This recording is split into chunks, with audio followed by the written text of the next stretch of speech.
again live. Welcome to day 2 of the Can You Really Think and Grow Rich tour, live and direct. And Adora Crystal Evans, wow, we just finished day 1 yesterday. We had so many incredible people that joined from all around the world, not only speakers, but also audience members. I think the team tallied up 22 different countries people were tuning in from yesterday. So let us know right now. I know many people are in the Asia Pacific region watching. Let us know in the comments where you are, what city, what country, what state, so we can get a better feel for the global impact that we're making here. And I'm pumped up, Adora, because today we have a lot of very important information for the audience. In about an hour, we're going to be joined by one of the stars from the hit film The Secret, who's going to talk about energy and law of attraction.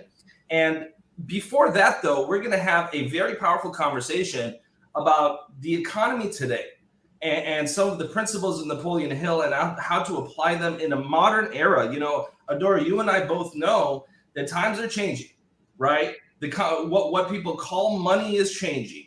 Currency is changing. These are times that if you're not constantly, yesterday Sharon Lecter told us, constantly educate yourself, constantly learn, constantly grow. And that is such a vital and important part of the journey of an entrepreneur, the journey of a leader. And that's what this community is all about. So Adora, how excited are you for today? Floor is yours. Oh my gosh, I'm so excited. Look, Arizona, Los Angeles, California, Florida, Maryland, Charlotte. I know we've got someone. I saw Miraz up here already said hi earlier, tuning in from India, I think. Drop where you're from. We're so excited that you're here. I've got a few announcements, and then I'm super stoked about our next guest and what we get to learn. So the question here is, can you really think and grow rich? And the gentleman who's coming not only is a living example of that, but he's a stand that everybody gets to know the secrets of the wealthy. Because guess what I've learned by hanging out with this guy and other people is that we can't work ourselves into wealth. We have to work, get some cash, get a little stash, and then know how to multiply it.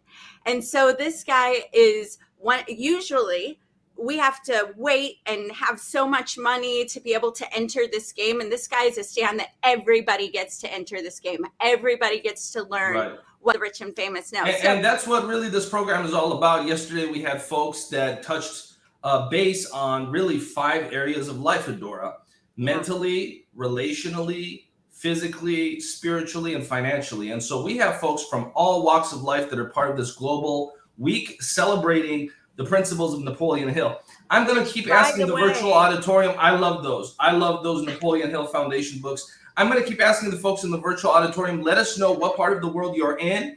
And we're going to bring back a couple of our lovely co-hosts that are helping make this possible. There we go. Look at all those Napoleon Hill Foundation books. How exciting is that? So Carissa, Rex Sykes, beautiful, beautiful.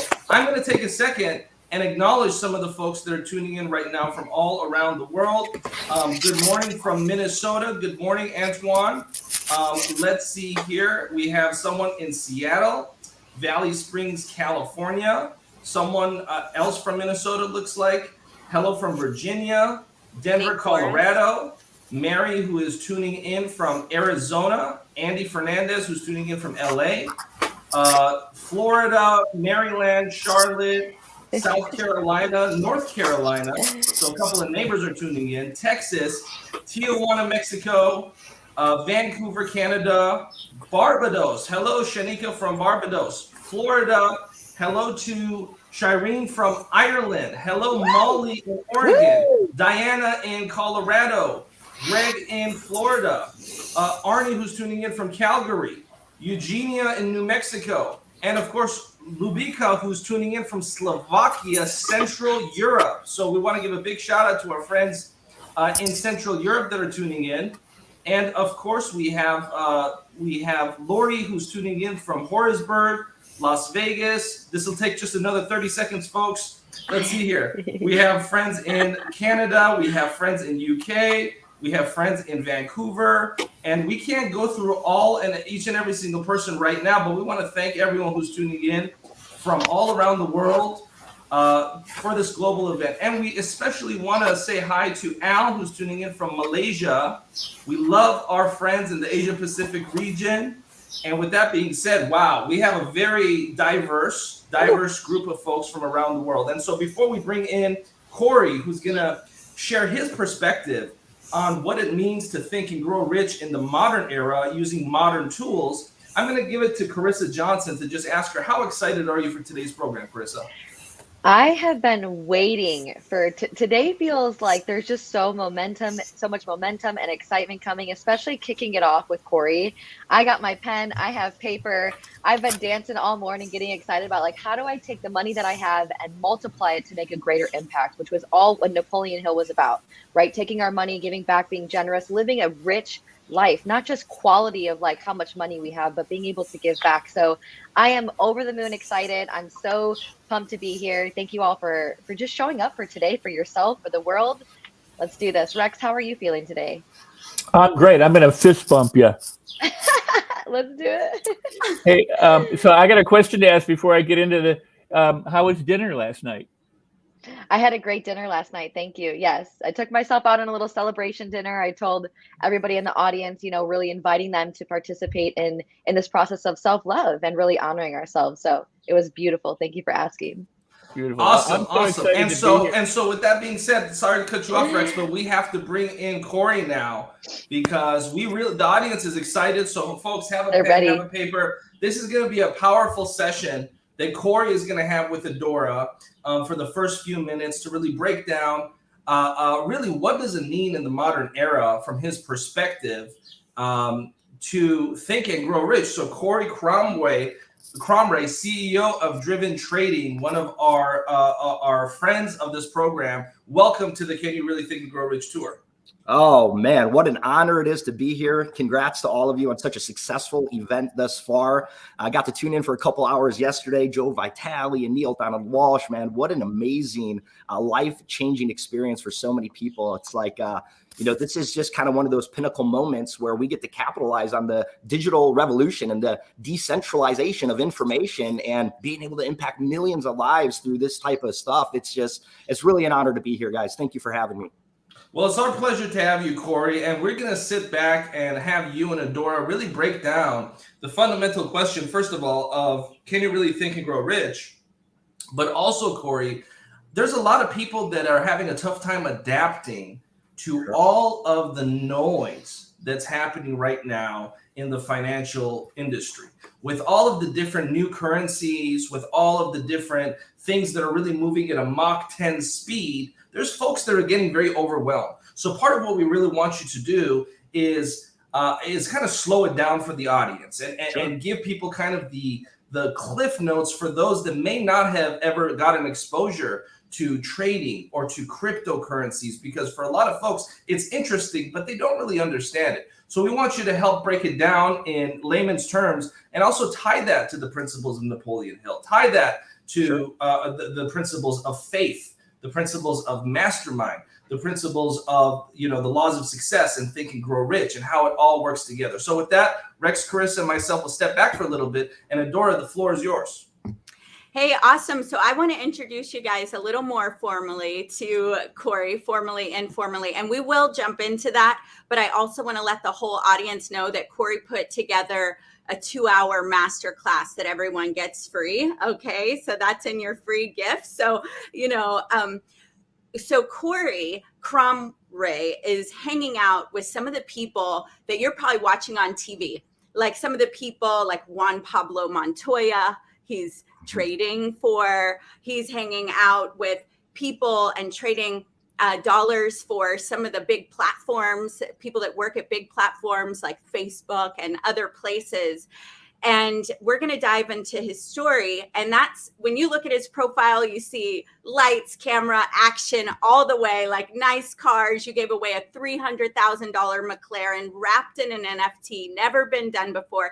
You have the branding director that took UFC from millions to billions, like sold out on your team. We're going to hear from her later, sold out to the mission of raising the financial education and the well-being of everyone on the planet so that we can be free creative thinkers.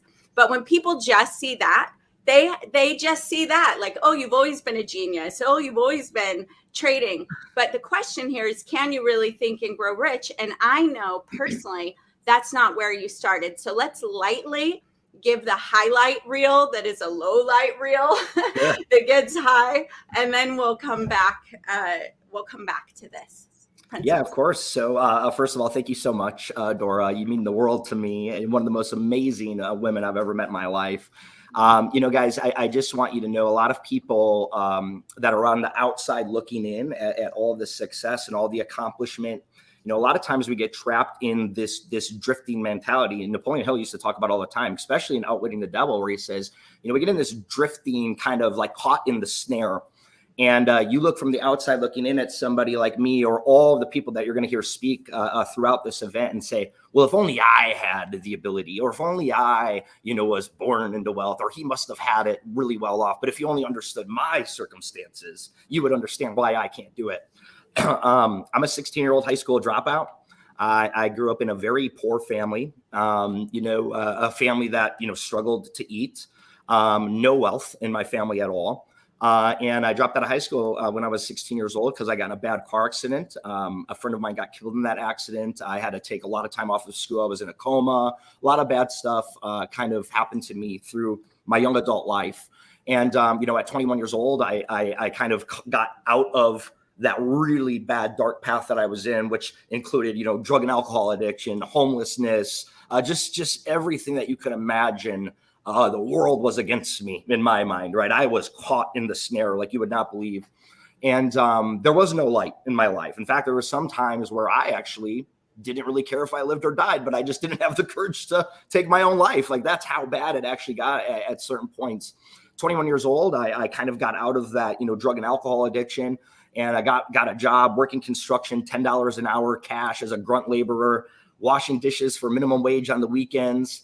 And, then I entered into the world of entrepreneurship, and I started reading books like Think and Grow Rich and all the amazing stuff that you heard. I mean, I've read every single book by almost every single person who spoke by far, Conversations with God, all of it, right?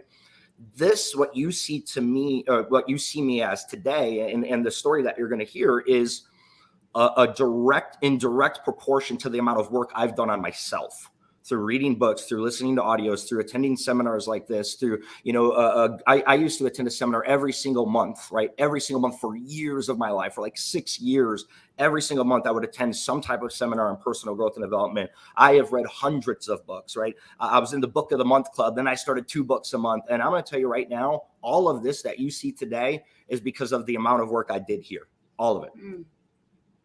It's powerful, Corey, because it's one thing when you're watching this live, and tell me, those watching right now, is that touching you? Can you see if, no matter what your experience is, that this guy went through some things? I mean, losing a best friend in an accident, being homeless, getting, like, when you were a kid, 16, that stuff happened.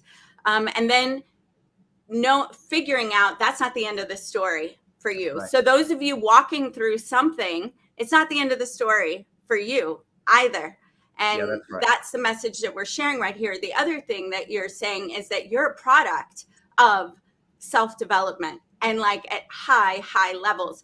So it's one thing to sit here and watch and listen, but I've been immersed in your environment, surrounded by people that have been friends with you for years, that love you, and everyone knows that you are generous, that you're a giver, that you're an outrageously wild with keeping your word, and that you're up to really big things here. So, Napoleon Hill, I want you to tell us, because I know you've actually read the books. I want to hear one of your favorite principles in Think and Grow Rich, and then we'll move into economy. Very easy for me. For me, it was the goal setting. If you have ever wanted to set goals in your life, number one, if you're not setting goals in your life, you have to be. You have to be setting goals in your life, because if you can't measure yourself on some type of scoreboard, You don't know if you're growing, right? And you have to be able to measure your progress.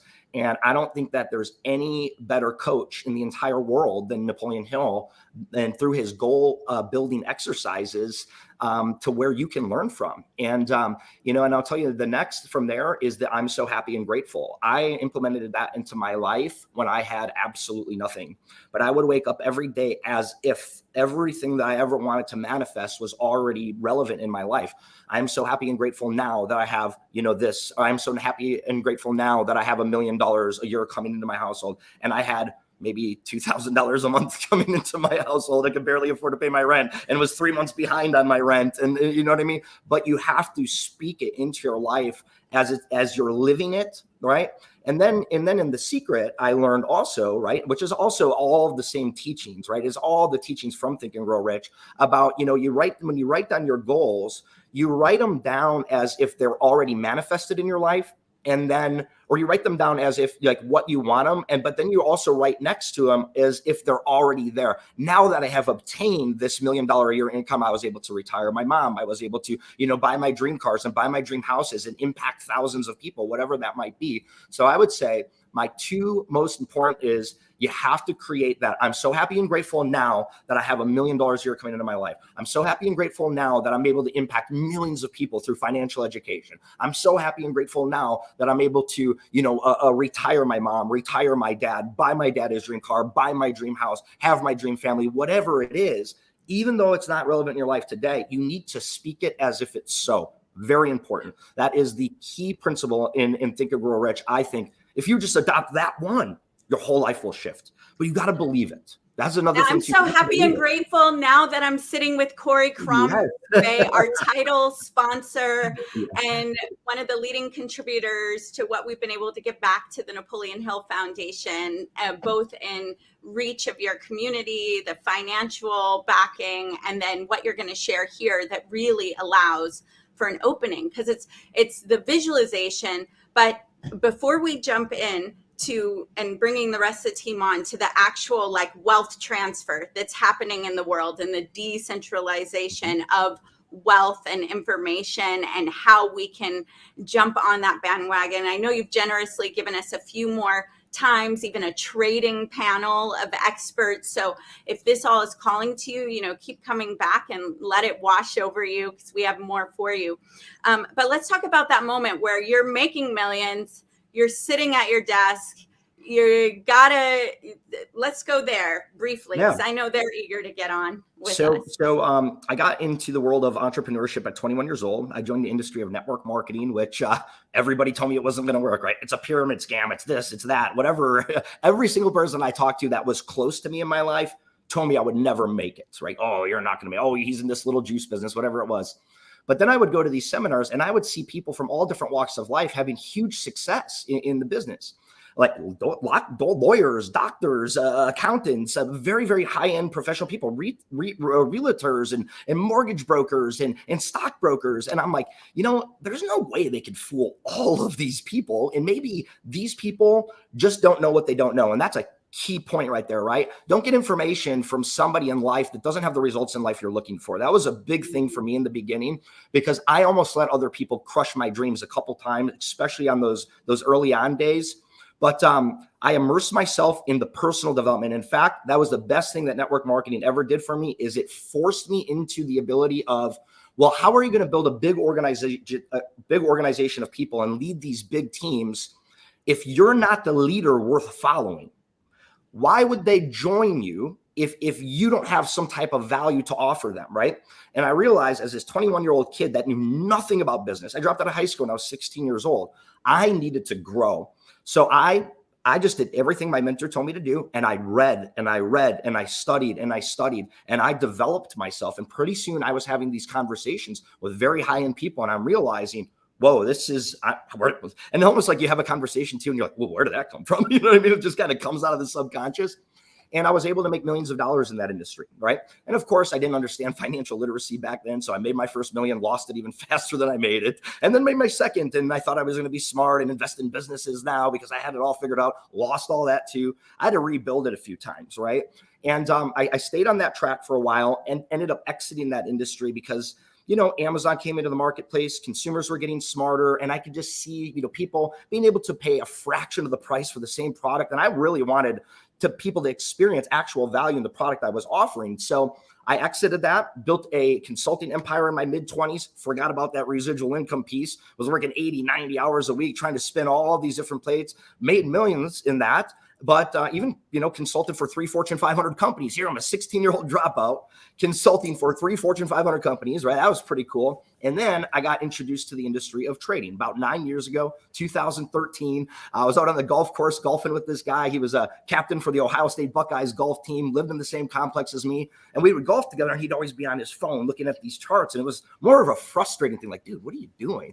And he's like, well, I just paid for golf. I just paid for lunch. I paid for dinner, and I paid for my mortgage in the last hour while he's sitting on the golf course with me. And I'm like, how? Like, what you got a license from Wall Street? Like, I was so oblivious to the ability that everybody has access to the financial markets. I thought you had to have a license and be a Wall Street broker, but no, it was available for everybody. And I got invited to this meetup group and Tuesday and Thursday nights in Tampa, Florida, that were teaching people stock trading and penny stock trading. And what started off as a hobby for me quickly became a passion. And also the fact that I grew my portfolio at 30% in just 9.5 months. And my money was being managed by, one of the most prominent money managers out there in the US. And it had only done 12% in the calendar year. I had no idea what I'm doing. So I'm like, what are these guys doing with my money? Number one. And number two, why can't I do this with my own money and actually put some time into this? So I come home and I tell my girlfriend, I'm going to be a stock trader. And I go down this journey of being a stock trader. And that exposed me to the financial markets. And I graduated from stocks to Forex to futures. And, now as, one of the top 1% S&P 500 traders in the US, it wasn't because I just got lucky. It was because I set my intention, which was another very key intricate thing that Napoleon Hill taught in Think and Grow Rich. It's the intention, right? It's the ability to give yourself a command, follow that command, set that intention as I'm going to be the best in the world. I would say through all of the success I had in my life, and I'm going to get to your question here, but all of the success I had in my life was all based on the same fundamentals, right? I'm so happy and grateful now just the affirmation changed. I'm so happy and grateful now that I'm the best trader in the world, managing the biggest portfolios in the world, that I'm impacting millions of people through financial education, right? So it just changes, but it's still the same phrase at the beginning of it. So it happened for me. I started making a ton of money in the market. About 6 years ago, I got into private equity management. Took that portfolio. That portfolio became among the top 1% of all profitable portfolios in North America, maybe the world even. And in 2018, 2019, top grossing private equity portfolio at one of the largest brokers in the world in the entire Midwest. And I'm like, wow, this is pretty amazing, these things that are happening. What most people don't know is I was so depressed. And it was so weird because I went from the pursuit of success, which drove me and it gave me tons of passion, to now I took this skill that was supposed to provide freedom in my life and I got caught in the snare. I started going down this road of, taking on other people's money and managing all these accounts. And I actually found myself year after year after year living my life behind a computer screen, making rich people richer 5 days a week, 8 hours a day. I created a job for myself. I was 211 pounds, 40% body fat. I had 2 little boys that were growing up right before me. I could barely even play with them. I was so out of shape. And I was 33. And I'm like, wow. Like billions of dollars, Ferrari in the garage, $1 million house. My backyard looked like a country club, empty on the inside. Because these are not financial claims. Yes. I know. I just need to add in here. We are not making any financial claims. We're recalling a story that you live. So those of you watching, and just to be clear, because these are real things that actually happened and they were in your life. And I know that we have our next guest coming on about 30 minutes, but we are 25 minutes, but we want to, I want to recap a few things. And I know Carissa's been waiting all morning, and so is Mo and Rex. So a few things I want to recap is that you said every major principle came from Think and Grow Rich, and they're different spins of the same thing. And so thank you for that, because again, we wouldn't be here without the Napoleon Hill Foundation, Don Green. And so I'm going to hold up and do shameless plugs there, because that's where you've all landed if you're here, right? And this one is the best, by the way. This is the best one. It's like the study one. It's like the Mastermind volume. And it goes like through all of these studies. And I went through this so many times. If you've seen it, it is like the most raggedy book ever. Oh, awesome. Well, everything, so. Oh yeah, I love it. Well, the other things I want to recap here that you said is that you also leaned into the mastermind principle, because you went to these grander minds, you grabbed in the information. You're doing, Napoleon Hill was hanging out with Andrew Carnegie when the economy was changing. You're here when the economy is changing with cryptocurrency, Forex. It's been incredible. And then the other thing that you did, and we're going to just lightly hit this and we'll come back to it in our VIP and private with you, is that you made millions. You got to a place where you were super depressed. I just want you to tell us that one tiny fraction of the story with your son, and then we're going to have to move into questions about the economy and all of that. So very simple. So another principle Napoleon Hill taught was definiteness of purpose, right? As I got caught in this run of making money, I lost it, right? I lost it. May 4th, 2019, my son, he was 4 years old at the time, my oldest. My kids are 5 and 7 now, 2 boys. He got involved in his first sport. It was soccer, and he wanted to go practice. And I played soccer, right? I was going to go teach my son how to play soccer and all this stuff. He had his first game coming up. And I get to the field. It was one of the hotter days of spring. And I played with him for about 5 minutes, and I couldn't breathe, like to the point to where I fainted and fell down. And I just couldn't get up. Like, it was like we're dumping water over my head, like trying to, and I'm there with my son, just me and my son. We're the only ones at the park. And I'm like, hey, buddy, I can't play. And he's like, Dad, you promised me. Like, he was so upset because I had blown him off. And I'm finally here. It's Friday. I finally get off work early. And I'm watching my 4-year-old break down because Dad's laying on the ground like a fat slob because I can't get up. And and that's what shifted me right there. I was like, I am empty. I'm changing everything today. In fact, I got myself a gym membership 5 days a week. I started eating right. I cut all alcohol out of my diet, like every single thing that I could do positive, because in that depression state that I went to, making more money I've ever made in my entire life at that time, even more I'm making right now. I was making more money at that year than I've ever been making in my life, hundreds of thousands a month, right? And I'm sitting there, the most depressed I've ever been, drinking myself almost to sleep every night because I'm just like, I get done. I have so much going on in my mind. I kick my feet up. I watch Fox News. I go to bed. Like, it was just the same repetitive cycle. I was drifting. Sound health. Yep. There's another principle, because you're fit and healthy now. So wonderful. 170, I'm in the best shape of my life, and I can run circles around my kids.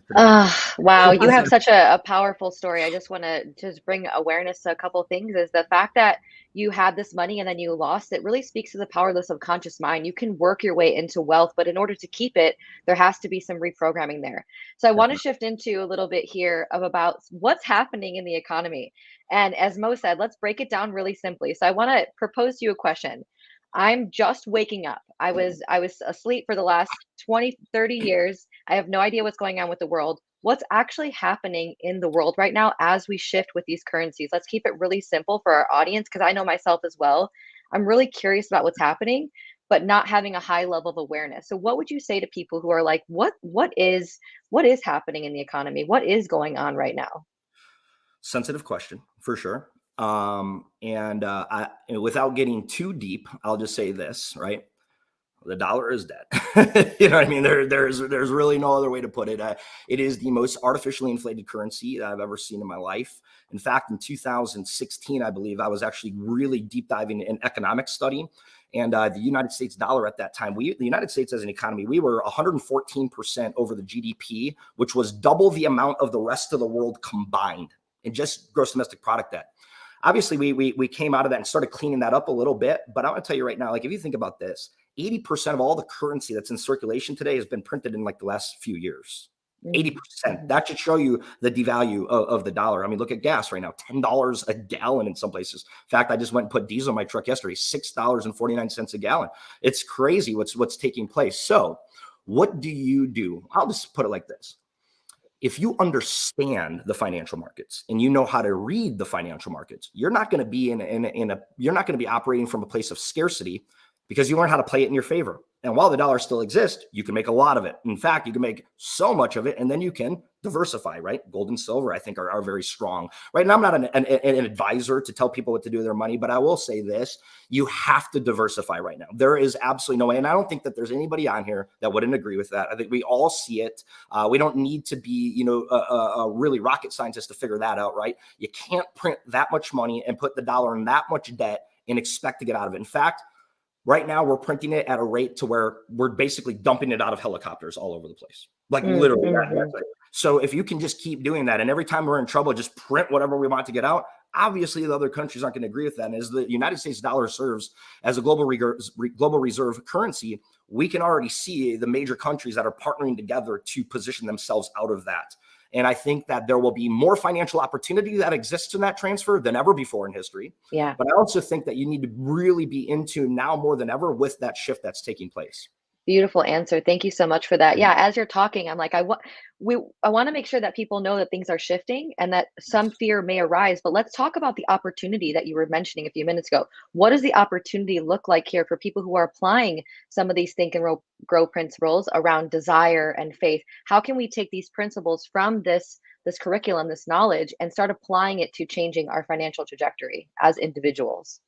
Great. That's a great question. And this is where I would start. Number one, you need to understand what's actually happening. That means you need to learn how to read the fundamental data yourself. You also need to understand how to read a price chart. That's very, very important, because if you understand how to read these things as we shift from one economic movement to the other, you'll be able to capitalize on it. So let's just say the dollar dies, the markets crash, all this stuff happens. Well, you ever see the movie The Big Short? This was a guy that saw the entire housing market crash way before it happened, created the default swap on credit, right? Credit default swaps on mortgages, and they made billions of dollars. Our goal, what we do as a company, is we actually teach people how to read the financial markets, how to understand the financial markets, to position themselves to not only make money on the volatility that's happening right now. When I started trading the S&P 500 about 6 years ago, the average range of the market was 15 points. Today, it's 150.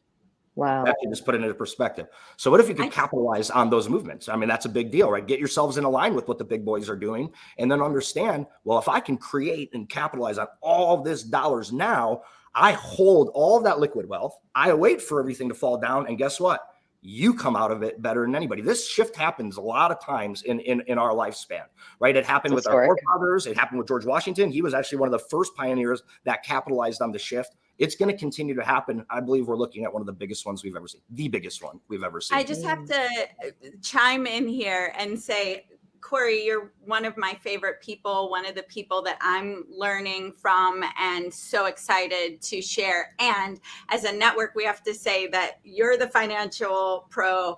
These are your opinions. We're learning from them. We're not making any financial claims here, but we're speculating based on, you're the expert and we're sitting with you. And I feel so grateful that we're getting to have this time, this round chat, because this is stuff that only wealthy people normally think about. Yeah, right? And there's we're so wealthy. much I'm more so of that happy too. and grateful. I'm one of the wealthiest people on the planet. Yes, absolutely. That is my life. For years of my life, that right there is me. I was living in a trailer. I was living on a couches. I was living in it, and I was still repeating that over and over again. I am so happy and grateful now. I am so happy and grateful. I even lost 30% of my portfolio at one time, and I almost quit trading forever. And my girlfriend told me, well, who's your mentor? And I realized this is the very first business I've been in where I didn't have a mentor. And I went and got mentors, and I went and learned from some of the top institutional money managers in the world, took everything that they taught me, created my own strategies with them, and I went out and became one. That's the only thing that happened differently. But I did all of that when I had just went through one of the biggest financial losses ever. I made the single largest financial investment in my life. I lost it. I was hiding it from my girlfriend at the time, who is now going to be my wife. We're getting married this year. And I was racking up credit card debt. So I even made millions. And I lost it to the point to where it was so bad, I was charging everything on my cards, right? So that's one of the big things too. If you understand just the financial literacy aspect of it alone, you're going to be able to do very, very well in your life. You'd be amazed if you just track your spending for 2 weeks and just track every single thing you spend, how much money you're actually just throwing out the door. It's crazy.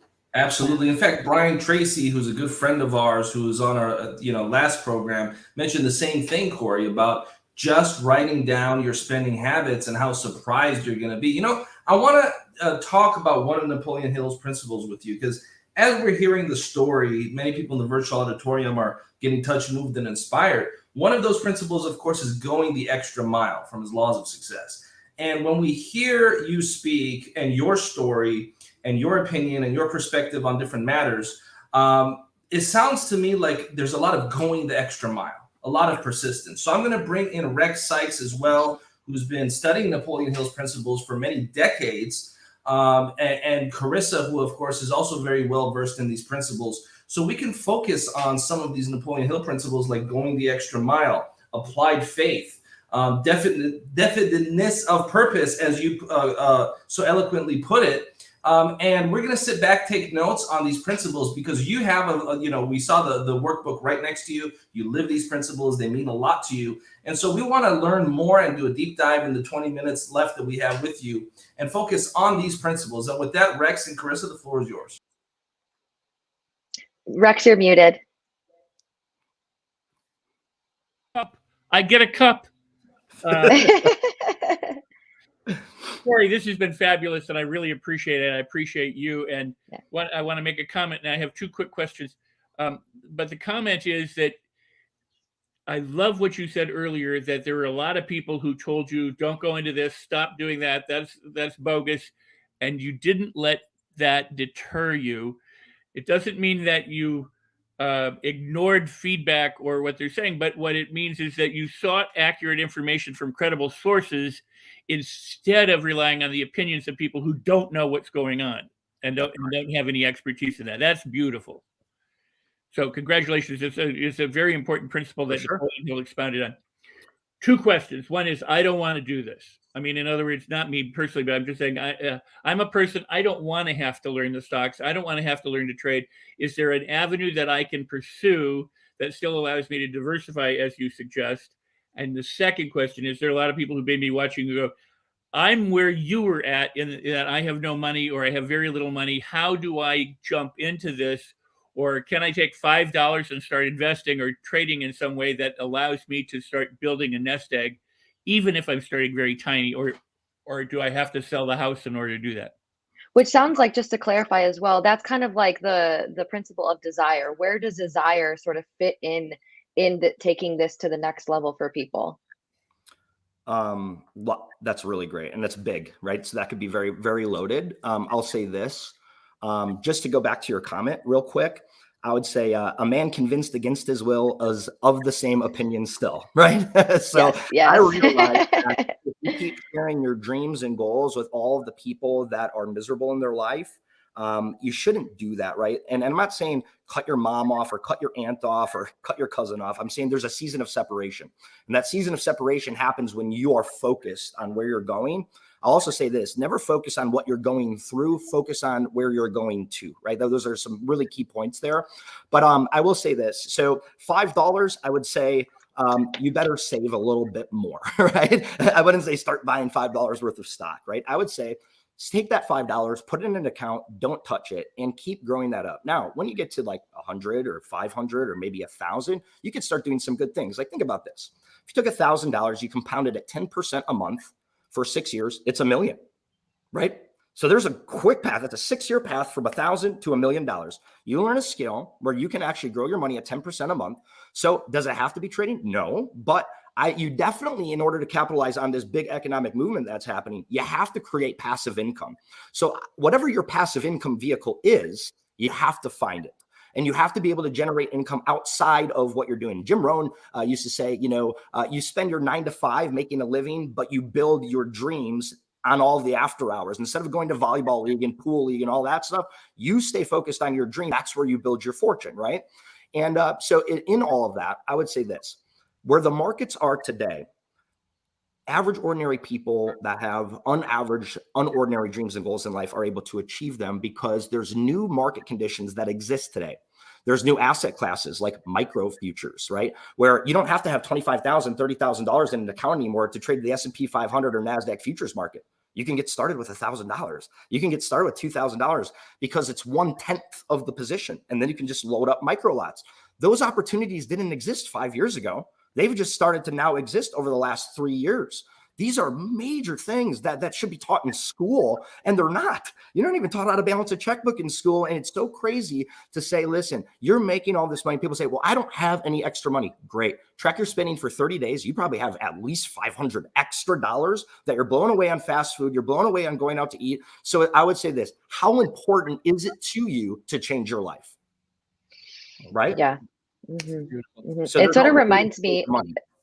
Yeah, it sort of reminds me of the difference between focusing on what you don't want and versus focusing on what you want. A lot of people are like, I don't want to be broke. I don't want to do this. Like Rex is like, I don't want to do this. A lot of people kind of focus on what they don't want versus what they do want, which I was sort of feeling that there's the essence of that there. So I just wanted to interrupt for a moment as people start tuning into, well, this is the life that I want. You know, sure, there's an element of this is what I don't want, but really focusing in on what do I want and kind of what am I willing to experience and let go of in order to achieve that, in order to create that in my life. And if I may jump in, that goes to my question. By saying I don't want to do that, my question becomes, is what can I discover that I want to do? So if I don't want to do this, how do I, what avenues are there open to us? Perfect. So I would say this for sure. So let's say you don't want to learn anything about stocks. You don't want to learn anything about this. So I will answer it in a couple different ways. Number one, you're going to miss it. I mean, no matter how I think about it, you will miss a wave of probably creating the biggest fortune you could ever possibly create for your life.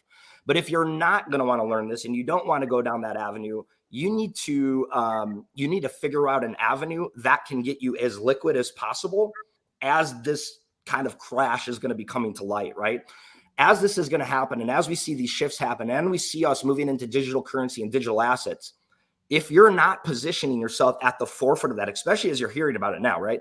If you're not positioning yourself at the forefront of that economic movement, it could be the biggest opportunity you ever pass up on your life, because this will never exist. I mean, this won't exist again like it is going to exist right now for years.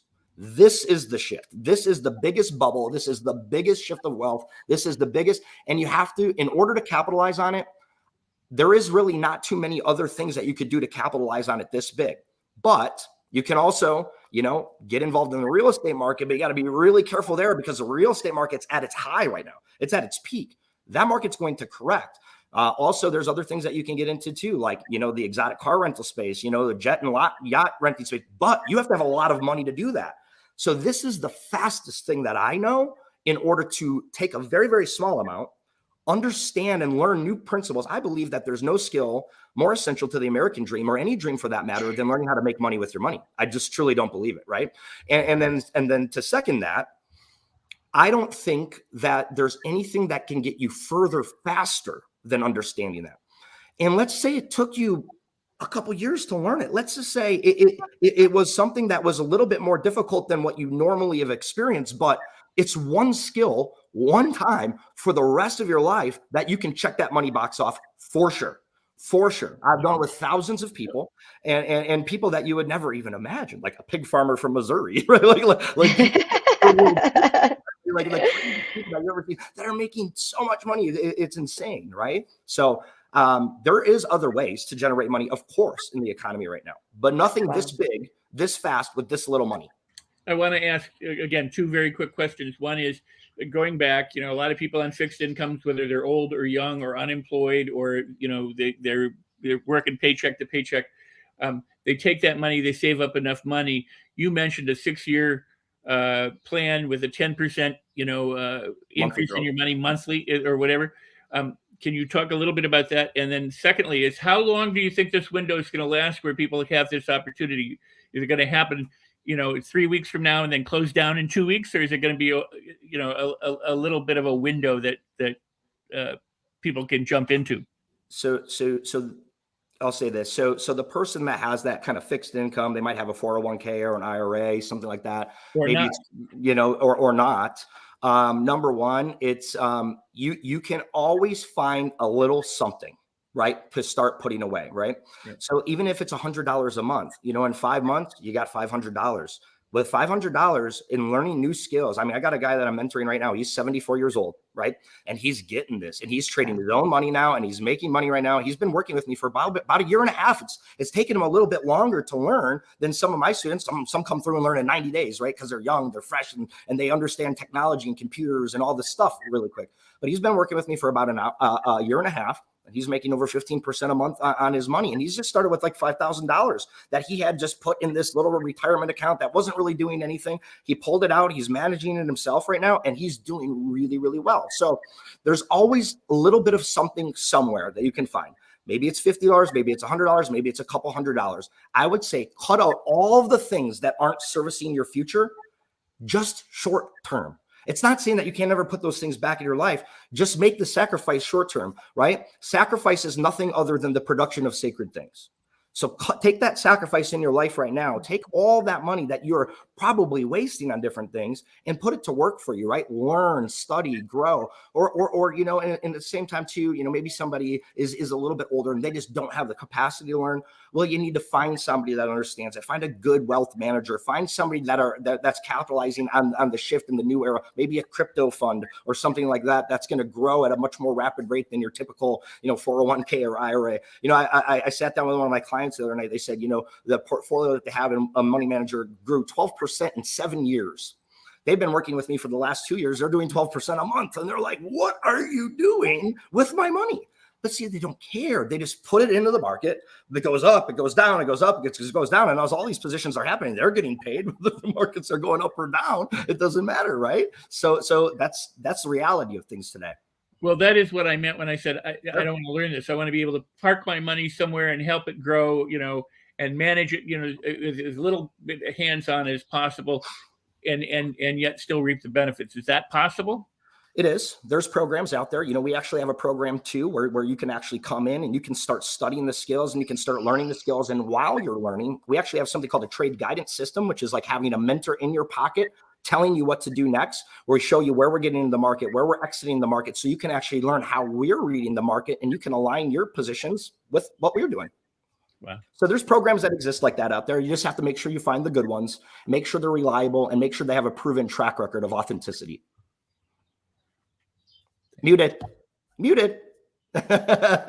Where's my mug? It's obviously my subconscious being a stand for that LA Tribune mug. Corey, I'm so glad we have not only VIP sessions to go deeper, to ask questions like what you're asking, Rex, and you have a special hookup, Rex, to have a line of people and into those rooms. So we'll make sure we get those questions answered for you, as we value your opinion here so much, Corey, and you're definitely, you know, more studied than many of us. So your opinions really, really count. And your story of inspiration. So those of you, you know, on our email list, if you aren't, go to richtour22.com so you get the free gifts. But Corey put together an exclusive class to help you wrap more your head around this. We still have a trading panel coming. We have more ways that we can, in VIP, you get to get in the room and ask Corey questions like this. And I have more coming too. I'm actually working on another program that I'm going to give outside of this. I think our first program we launch is like 35 minutes. I got another 1 hour study that's going to be coming as well. Okay, awesome. Yeah. Awesome. So I want to just thank you all so much. I also need to bring something up, but what were you going to say, Rex? Were you going to ask? I'm just going to say thank you very much. This is awesome. Okay. Oh, I will say this. In terms of going the extra mile, I think you went the extra mile today, Corey, and I appreciate it. You.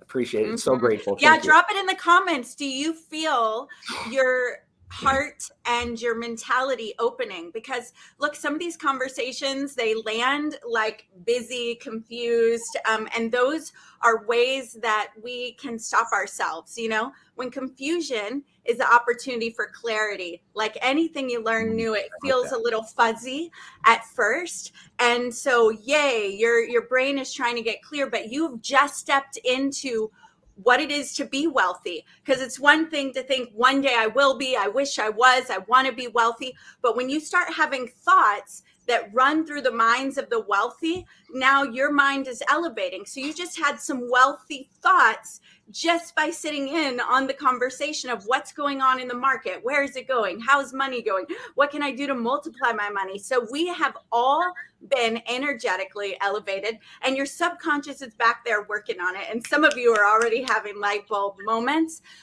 So Corey, thank you for that. It's our core impact. You know, and I'll say another thing too, and it's even beyond that financial understanding too. It's also, just so you know, like all of the tax strategies and that type of stuff of like the rich people that you see, they're actually available for all of us. You just have to learn them.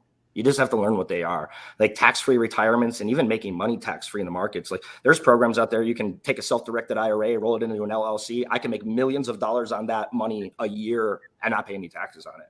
That's available for everyone, right? You don't have to be super rich to capitalize on it. And we have to say we're not making income claims. Yeah, Sorry, I have to keep being bing, bing, bing, no sure. income claims. Right. We're not going to tell you what to do with your money. We're not going to do anything, right? This is my opinion, right? This is my opinion of somebody who's done it, right?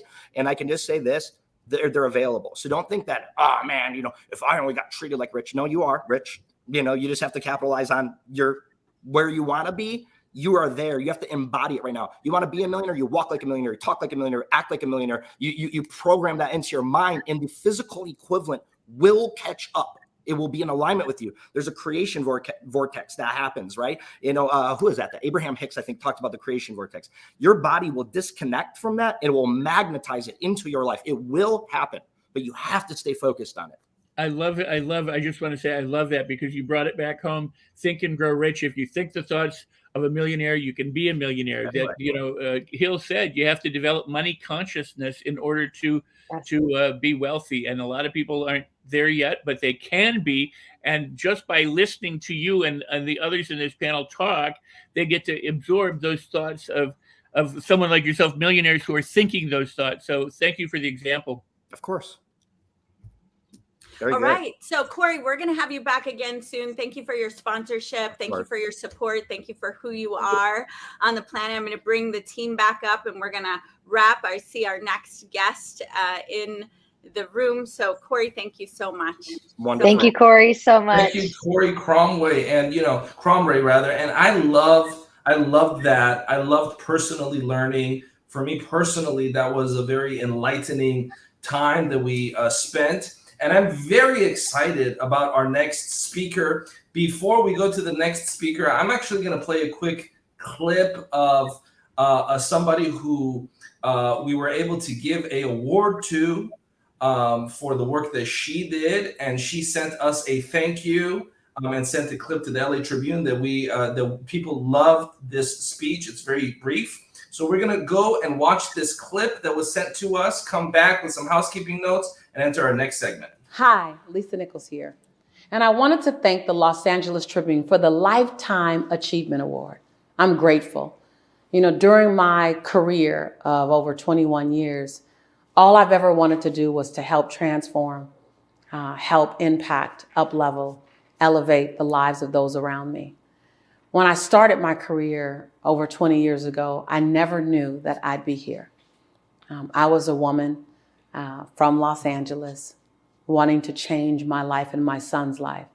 And when I found that education, motivation, inspiration, and action led to transformation, and when I began to have my own transformation, all I wanted to do was to help as many people as possible to have the same experience or their own experience similar. I know that 2020 was a year of uncertainty, unexpected and unwanted change. 2020 was a year of unacceptable made polarized.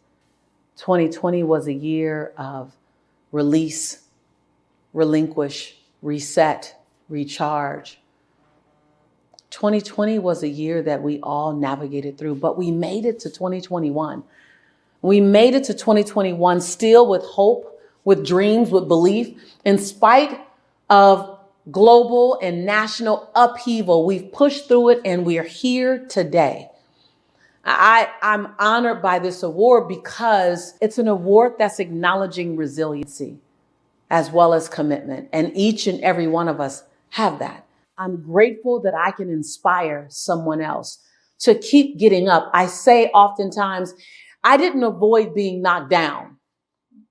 I simply was always committed to getting back up. And as I kept getting back up, I continued to have more faith in my ability to get up. And then I was able to strategize on how to avoid so many knockdowns. So I want to thank you again. I want to thank the LA Tribune for seeing in me something that adds value. I want to thank the Quantum Leap Forum for seeing in me something that adds value to the lives of those around me. I am who I am because of the energy that lives and the vibration that flows through Los Angeles. I am and will always be an LA girl, no matter where I live, where I am, or where I serve in the world. So it's an honor to be able to do good work besides good people like you. I cannot wait until I can turn a virtual hug into a physical hug. I'm your sister in prosperity and in possibility. And from my heart to yours, I say thank you. I believe in you and I love you. Be well. Hi, Lisa Nichols here. And I wanted to thank the Los Angeles.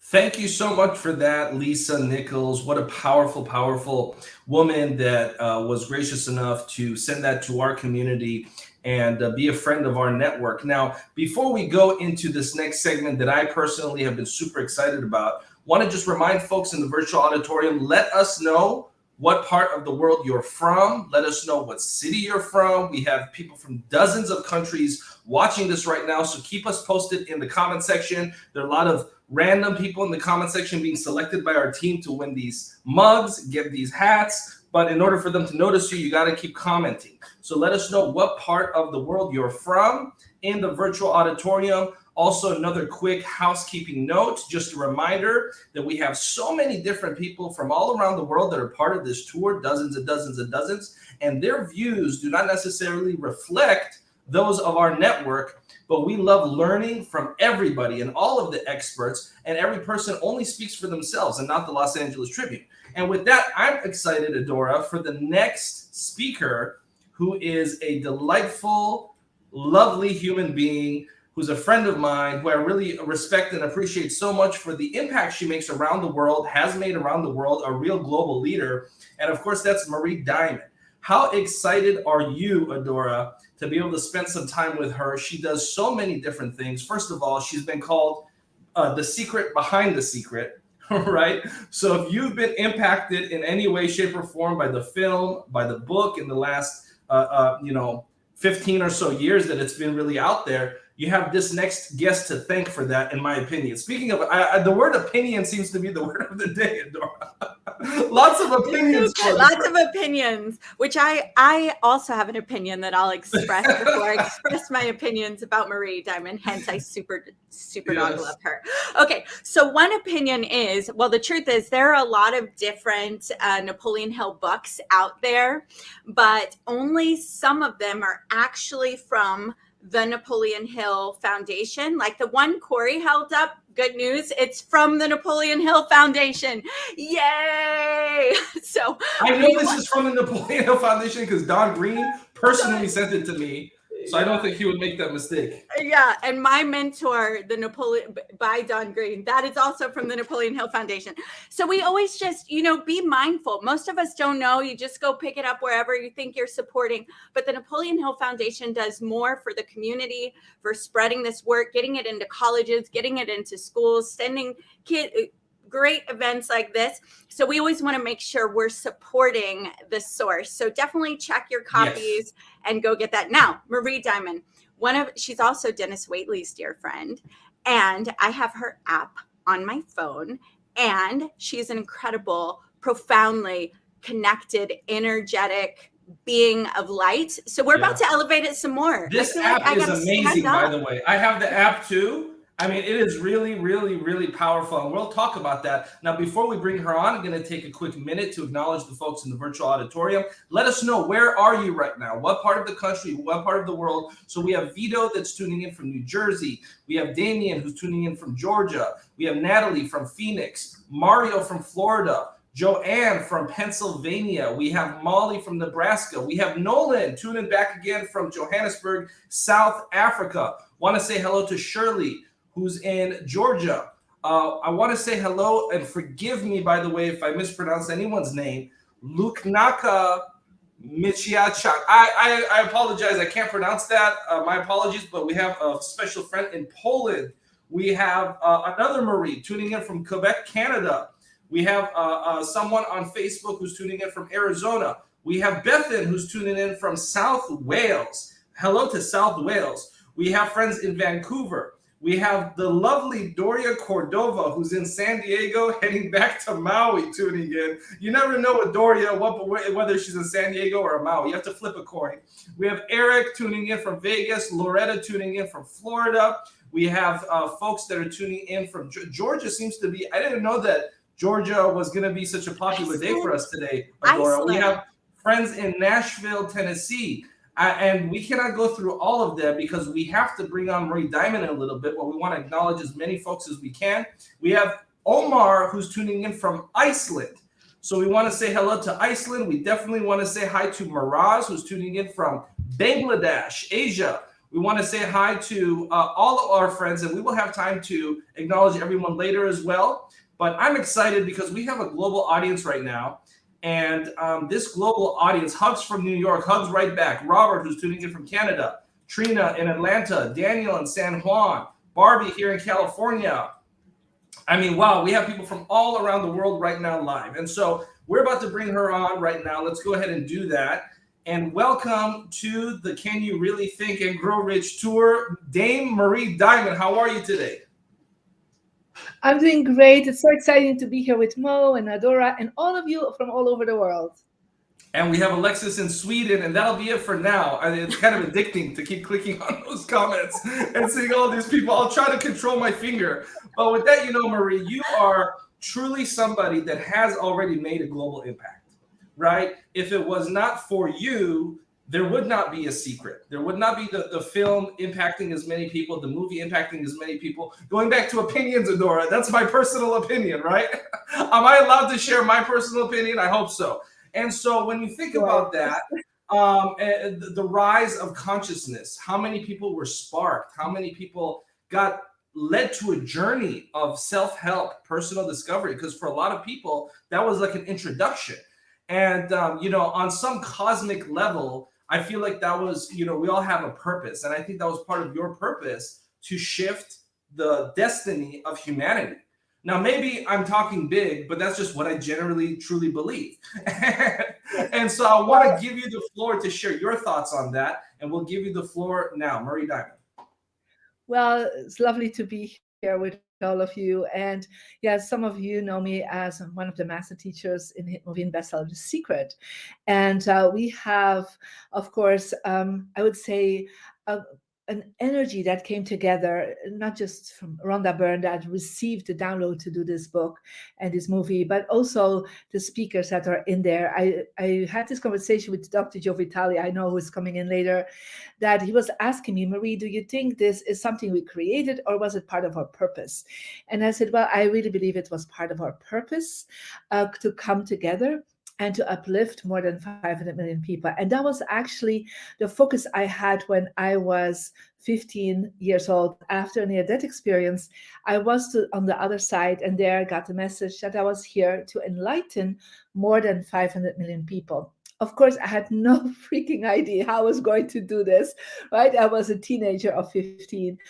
But I always asked every day, when you have goals, when you have a vision for yourself and for your life, always ask the universe, show me how. That's actually what I asked every day. It's like, show me how. Like, was that one person I'm smiling at? Is it perhaps a group of people I'm going to train? is it perhaps, and I had no idea I would ever be in a movie called The Secret, and afterwards many other documentaries, and having so many people online, and even to be today here with the Los Angeles Tribune with Mo, and so that is actually part of that impact. And I had a big impact number, 500 million and more, and I can say The Secret has reached more than that. But it's also because I do believe there was a connection between the souls, between the energies of the people that were part of The Secret.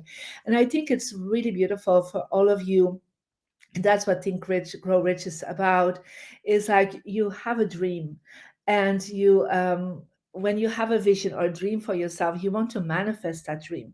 And you need to do that by having positive thoughts and having a positive mindset. And the Think Rich, Grow Rich is, I would say, the classic to help you with your mindset and also to help you with your actions that you have to take, because it's very action driven. Think Rich and Grow Rich. And I was just reading about it a few days ago. I was like, it's not just about the mindset, it's about taking action. But I also talk about something that goes how to help your mindset and your actions, and that's one of the parts I talk about later. I love how you mentioned the word action, because this is something that so many people have misunderstood about the law of attraction, is that I don't think they really understood the teachings, or they heard what they heard, but forgot about the part where, you know, if you actually look at the word attraction, it has the word action in it. Right? Yes. And knowing you, Marie, you're a busy woman.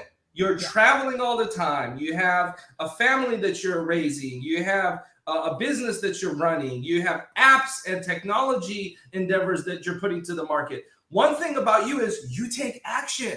You don't just sit around and not do anything all day, right? And so I think it's important for us to talk about this, because has it been frustrating for you, Marie Diamond, being one of the teachers in The Secret, to have it also misunderstood by some people? Has that been a point of frustration where some people think, oh, all you need to do is just visualize and not actually do anything? But how does that make you feel? What do you say to those? Well, I understand it, because, people always try to find a quick way moving forward. So they have that idea of, let's do something fast and it will manifest, right?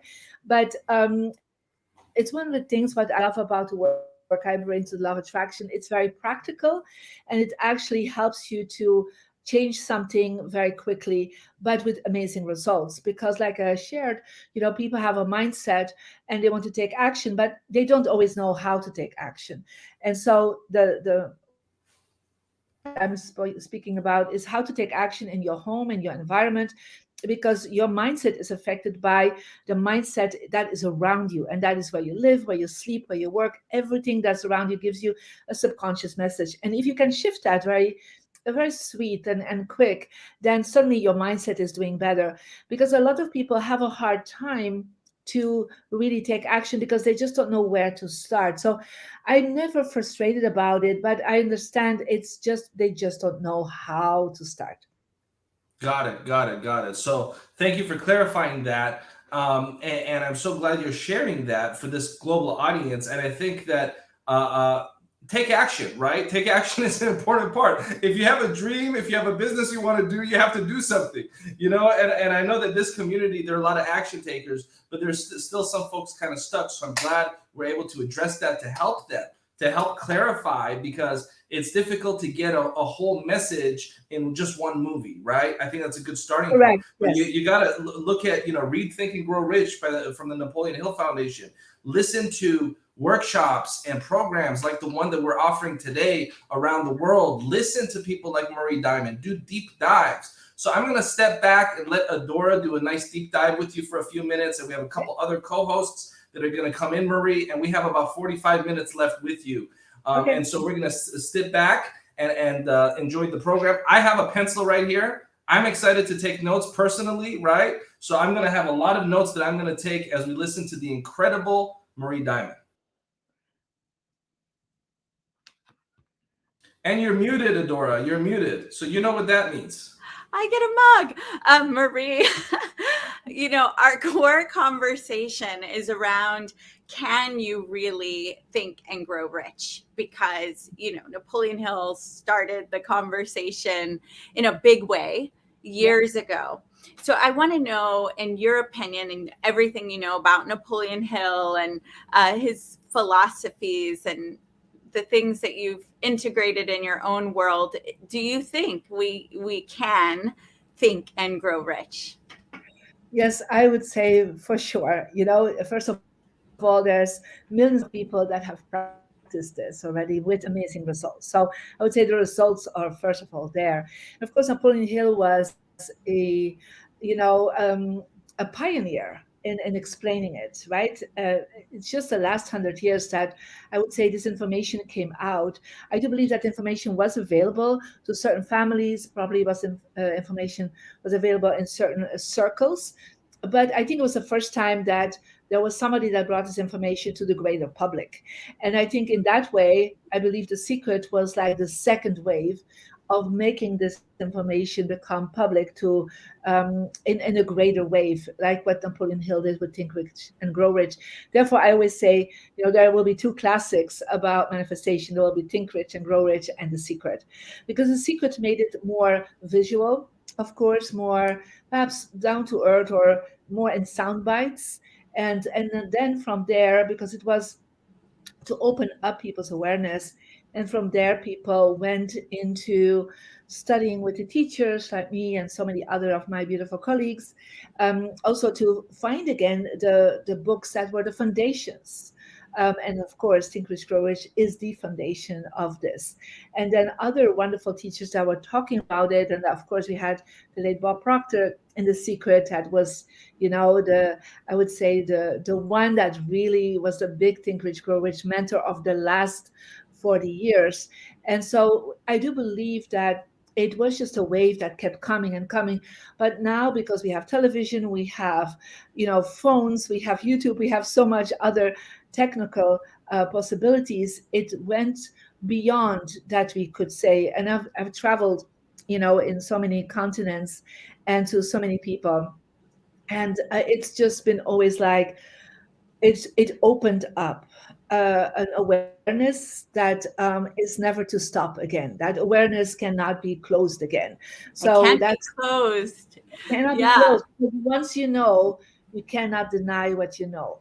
Yeah. So cosmic habit force with you, Marie Diamond, because definiteness of purpose. I know you've done vision boards and what you paint in your room and making your environment, but then cosmic habit force has what Mo talked about, the action in the habits that align with that purpose. So can you go into that a little bit from your viewpoint? Of course. So, one of the things that a lot of people, they write, perhaps their goals down, they have a vision for themselves, but then you need to also think about that every day you need to move that vision and that goals forward. And you cannot move it forward without taking, even if it's once a day, an aligned action. That can be a phone call, can be perhaps rewriting your goals, reading your goals, reading a book, listening to a teacher, talking about your goals.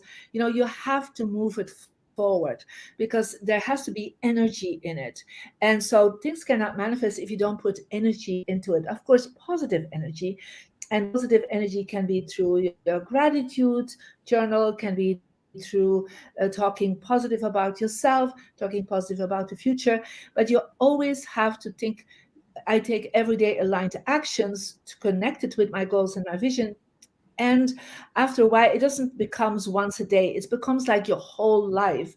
Every step of the day, from morning till evening, becomes this whole aligned flow of actions and energy, because you are then in the flow. And when you're in the flow, things start manifesting, like you're attracting people, you are hearing from some possibilities, it's like you become in that constant flow. But in the beginning, it's like small steps, it's like it's little drops, little drops of beautiful energy that comes in. But after a while, it becomes this river. And that's when, the we really experience the growth. Yeah, in the beginning, the thinking, the thoughts, the little actions you take are little drops, in your life, and your life perhaps before was not so positive, but it starts growing.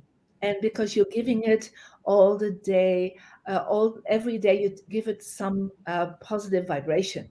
And then after a while, it becomes this flow. And that's where the growth is. That's where then the abundance comes in, the possibilities comes in.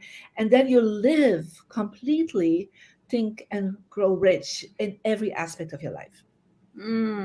That's so beautifully said. I love the little drops to the river, because habits, when you first start them, or the thoughts when you first start them, it can feel like you have this river of old identity communicating to you. So it doesn't feel very big, but like you said, those little drops, they become like energy things that become this river. That was so beautifully articulated. I want to bring in Carissa, who is... That was spontaneous. I came in here too. And not to cut you off, Dora, I've been taking so many notes that my pencil broke. Luckily, I have another one ready. So we're good to go for round 2. And if you're just tuning in, this is the Can You Really Think and Grow Rich Global Tour, where we're taking a week with some of the top thought leaders from the planet. Collectively, the speakers and authors part of this tour have sold over 200 million books around the world. Right, just yesterday we had Neil Donald Walsh. There's 25 million right there. We have Jack Canfield. There's probably another 30 or 40 million right here. Authors from The Secret. And so the global thought leaders that really understand these principles are who we're bringing together to share value to the community. And so with that being said, we're going to take a very short break for about 1 minute, and we'll be back with Marie Diamond, who we're going to continue this conversation with. And I'm excited, so get your pencils ready.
Okay, and we are back, and we're about to bring Dame Marie Diamond back on in a few seconds here. But before we do that, Carissa, let's have some takeaways from the first segment with her. How have you felt so far about listening to her? Then we'll bring in Rex in a second as well. I so appreciated the fact that she talked about taking action and that being a really important concept of Think and Grow Rich, as well as The Secret. I know when I watched the movie that I first watched, I'm like, oh my God, I can manifest a Ferrari. And it's been one of my like little pet peeves that I've thought about. And I really appreciate that she brought presence and awareness to it, and that it is just a natural evolution. When you get inspired, you want to take action. So the mind being a very important concept, but really moving and taking action in the world is also equally as important. So one of the things for me is just the reiteration of taking action in your life and also doing it daily. Absolutely. Let's bring in Rex Sykes, Rex Steven Sykes, or as Neil Donald Walsh would call you, Reverend Sykes. How you doing? And just some brief takeaways from what we've heard from Dame Marie before we bring her back in a few seconds. Rex, you're muted, by the way. now I get another cup like Adora. Or I get a hat this time. That's right. Yeah. Oh, yes. You know what I love that she said was the secret was sound bites, and I think people really need to understand that when you make a movie, it's compressed. It's not quite the same. If you watch a movie of a plant growing, you know that it could happen inside of 10 or 15 seconds, or it could take a minute or two, depending on how you film it. But that plant, when it grows at a different rate than what you see in a film. So a lot of people watch the movie thinking, "Well, this is the whole thing. I now know what to do," and they got sound bites. What I love about you, Mo, is you're taking notes. A lot of people take notes and they do it on the computer, which is not cool. They should write it down like you're writing. But then you need to review your notes. I mean, in other words, if you're going to take notes, go back and read your notes and study your notes and learn from what you've just done. And that would be the appropriate way to take. There you go. That's the appropriate way to begin taking action with some of this stuff, because if you just listen, write down notes, and then never Absolutely. You're absolutely right. So let's bring her back. Dame Marie Diamond, welcome back. Good to see you. And I'm going to step back and let Carissa take charge for a few minutes, because so many people are excited to just learn from you and pick your brain and share this valuable time that we have with you. And thank you for being part of this. So I'm going to step back. Carissa, please. Beautiful. Thank you so much for being here. I'm honored to be asking you this question. I've been sitting with what to ask you for a little bit now. And I love that before this, we had a conversation with Corey about money and wealth and success and that nature. But I'm curious, this is the Can You Really Think and Grow Rich tour. A lot of people have sort of maybe a negative connotation around rich and what that actually means. So I'd love to hear from you. What do you believe having a rich life is? And what would you say to people who maybe label being rich sort of a bad thing? Well, first of all, I want to say hi to Rex. Lovely to see you again, and Carissa. So for a lot of people, they always think about rich is to do with money. But for me, richness is about really living your passion and living your life to fullest you can, and really dive into living, because that's, I think, the greatest richness we all have is our life. And I have worked over the last 28 years with more than 20 billionaires and multi-billionaires and a lot of celebrities. And, when I work with them as a mentor, they don't ask for the richness of money. They ask for the richness of living their life to fullest. And so that is actually what for them is richness. And of course you can say, oh, that's easy if you have the money on your bank account. But, I have been on the other side where I was homeless at a certain point. I was bankrupt. So I've been there, right? So I know what it is to have nothing on your bank account and to hope and pray you have food for the rest of your day. So I know what that feels like. But even in that moment, if we can, appreciate, the richness that we have, and it can be your family, it can be having a great health, it can be, somebody offering you something to help you out. I mean, the richness is not about the money. It's about, really experiencing life as much as you can. I believe that's the richness that we all have. And of course, when we want to go to financial richness, we can, of course, practice certain things and go into that. But to be honest, I don't think that's what Napoleon Hill completely was talking about, was the richness of finance. Of course, that comes with it, and it's helpful, to grow that.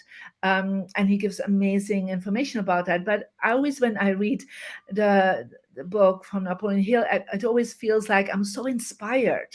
The inspiration that comes from it is, for me, also the richness that I always get from that book. Oh, beautiful reflection. Thank you so much for that. It almost feels like what you're saying is richness is a quality. When I think about chocolate that's really rich, I'm like, it has a quality to it, which makes me feel like yummy inside. So I'm curious, Rex, I know you probably have some questions as well. I'd love to offer you the opportunity to ask her some questions. Oh, thanks, Chris. A beautiful discussion you both have been having. And Marie, wonderful to see you. And I don't know if everybody understands what a true powerhouse you are in all areas. And what I especially love that you just said is these billionaires, millionaires aren't asking for money. They're asking for the richness of life.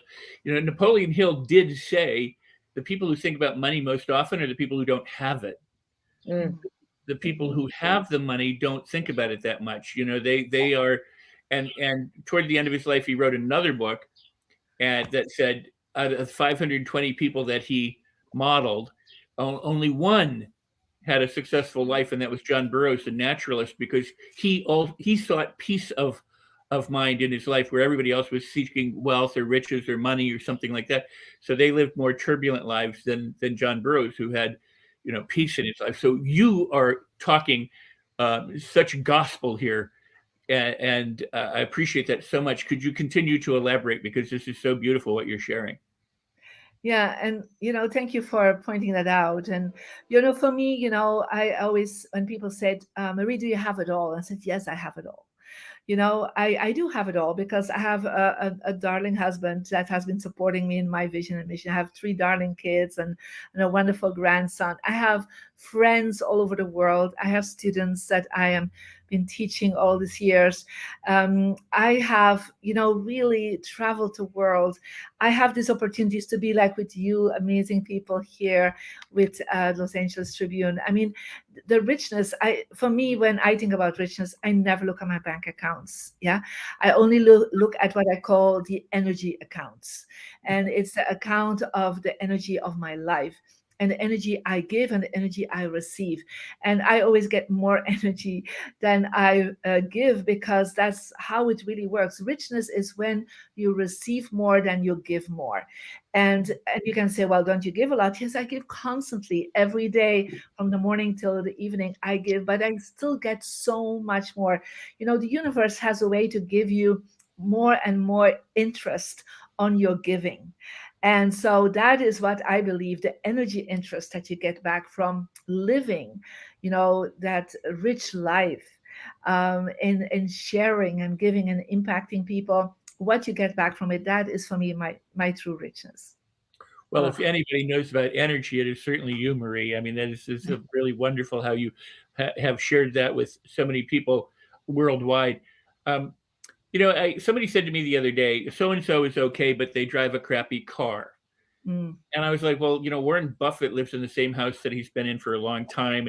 And, other people drive crappy cars. Maybe cars aren't important to the person. Maybe family's more important, or health is more important, or something else, and so you exemplify this. Yeah. Well, I always try to explain to people that there are 4 areas in life that we need to see as richness. And that comes really from my Feng Shui background as a Feng Shui master. And one of them is, of course, success and money. That gives richness. Let's be honest, it gives us a possibility to do certain things that we otherwise won't be able to do. Our second richness is actually health, or well-being. Yeah, how we feel at peace in ourselves, how we're thriving with our health, how we feel that we are good at any age and can do whatever we want. Our third richness is actually our relationships, our personal relationships, our professional relationships, the ones with your loved ones and the people that you want to have in your life. But the fourth richness is what I call your wisdom. And what we're doing right now is gathering wisdom.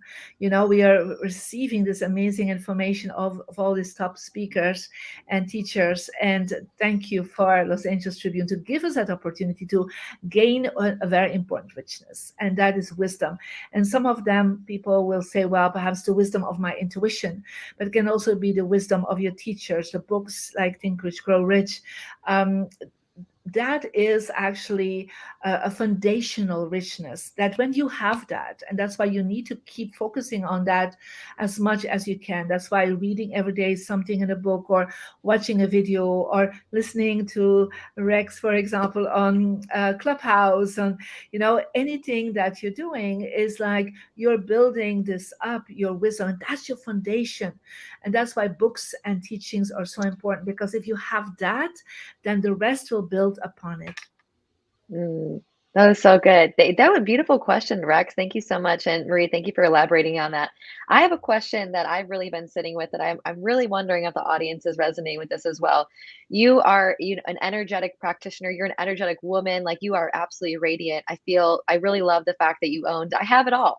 And I think a lot of the teachers that we've seen, and the practitioners, the individuals, the thought leaders who have come on, some of them have talked about sacrifice, and some of them have talked about being able to have it all and it's already available for you.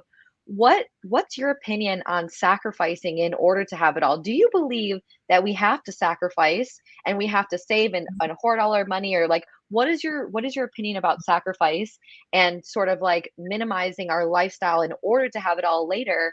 Or do you believe that we get to have fun and joy is an expansive part of the process of really getting to the place that you believe that you're at right now, and a lot of our audience probably want to get to as well?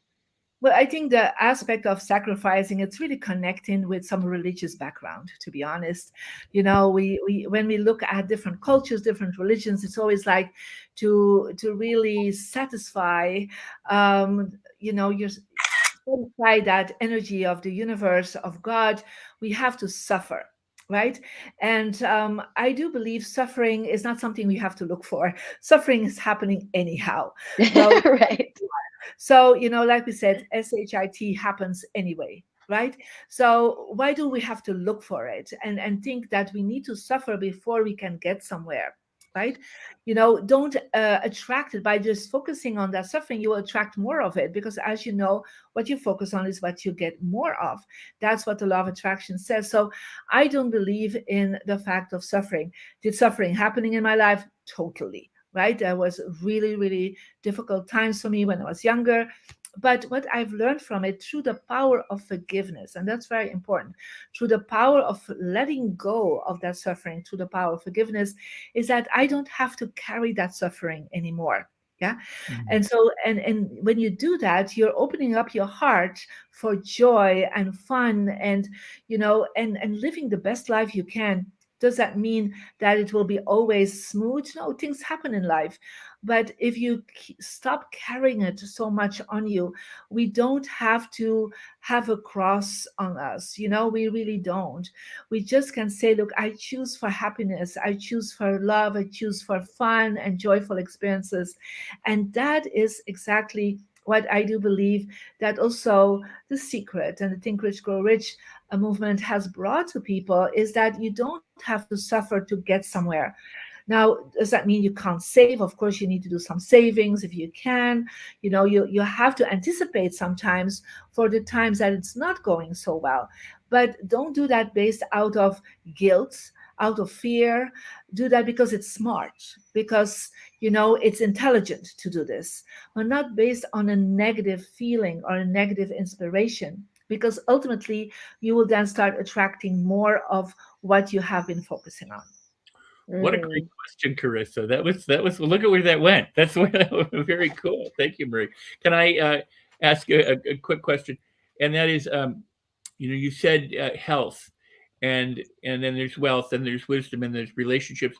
One of the things that I would argue for is that a lot of money can buy you access to better medical care, but it can't buy you health necessarily. I mean, you can join a gym, you can do all that, but I mean, if somebody has, there are plenty of people who would trade their dollars for health. Mm-hmm. But that said, if you don't have money, you don't have access to the medical care that other people are able to get. Mm-hmm. So you beautifully point out this, and then also said that you coach, you mentor millionaires and billionaires. I mean, think about that for a second. Billionaires and millionaires are coming to Marie Diamond for your expertise, your guidance, your coaching, your mentoring, your experience, and your wisdom, so that they can be better. And so obviously, those rich people understand something that many poor people don't, because the poor people say, well, I can't afford coaching. I can't afford a program. I can't buy the books, and so they struggle and they sacrifice and they do all the things. They go without. But yes. But these really impressive people in terms of what they've accomplished understand the value of coaching and mentoring, and they seek you out. Yeah. Yes, they do. But, one of the things when I started and I had this big number of reaching more than 500 million people, I always felt a little bit, I call it an energetic Robin Hood.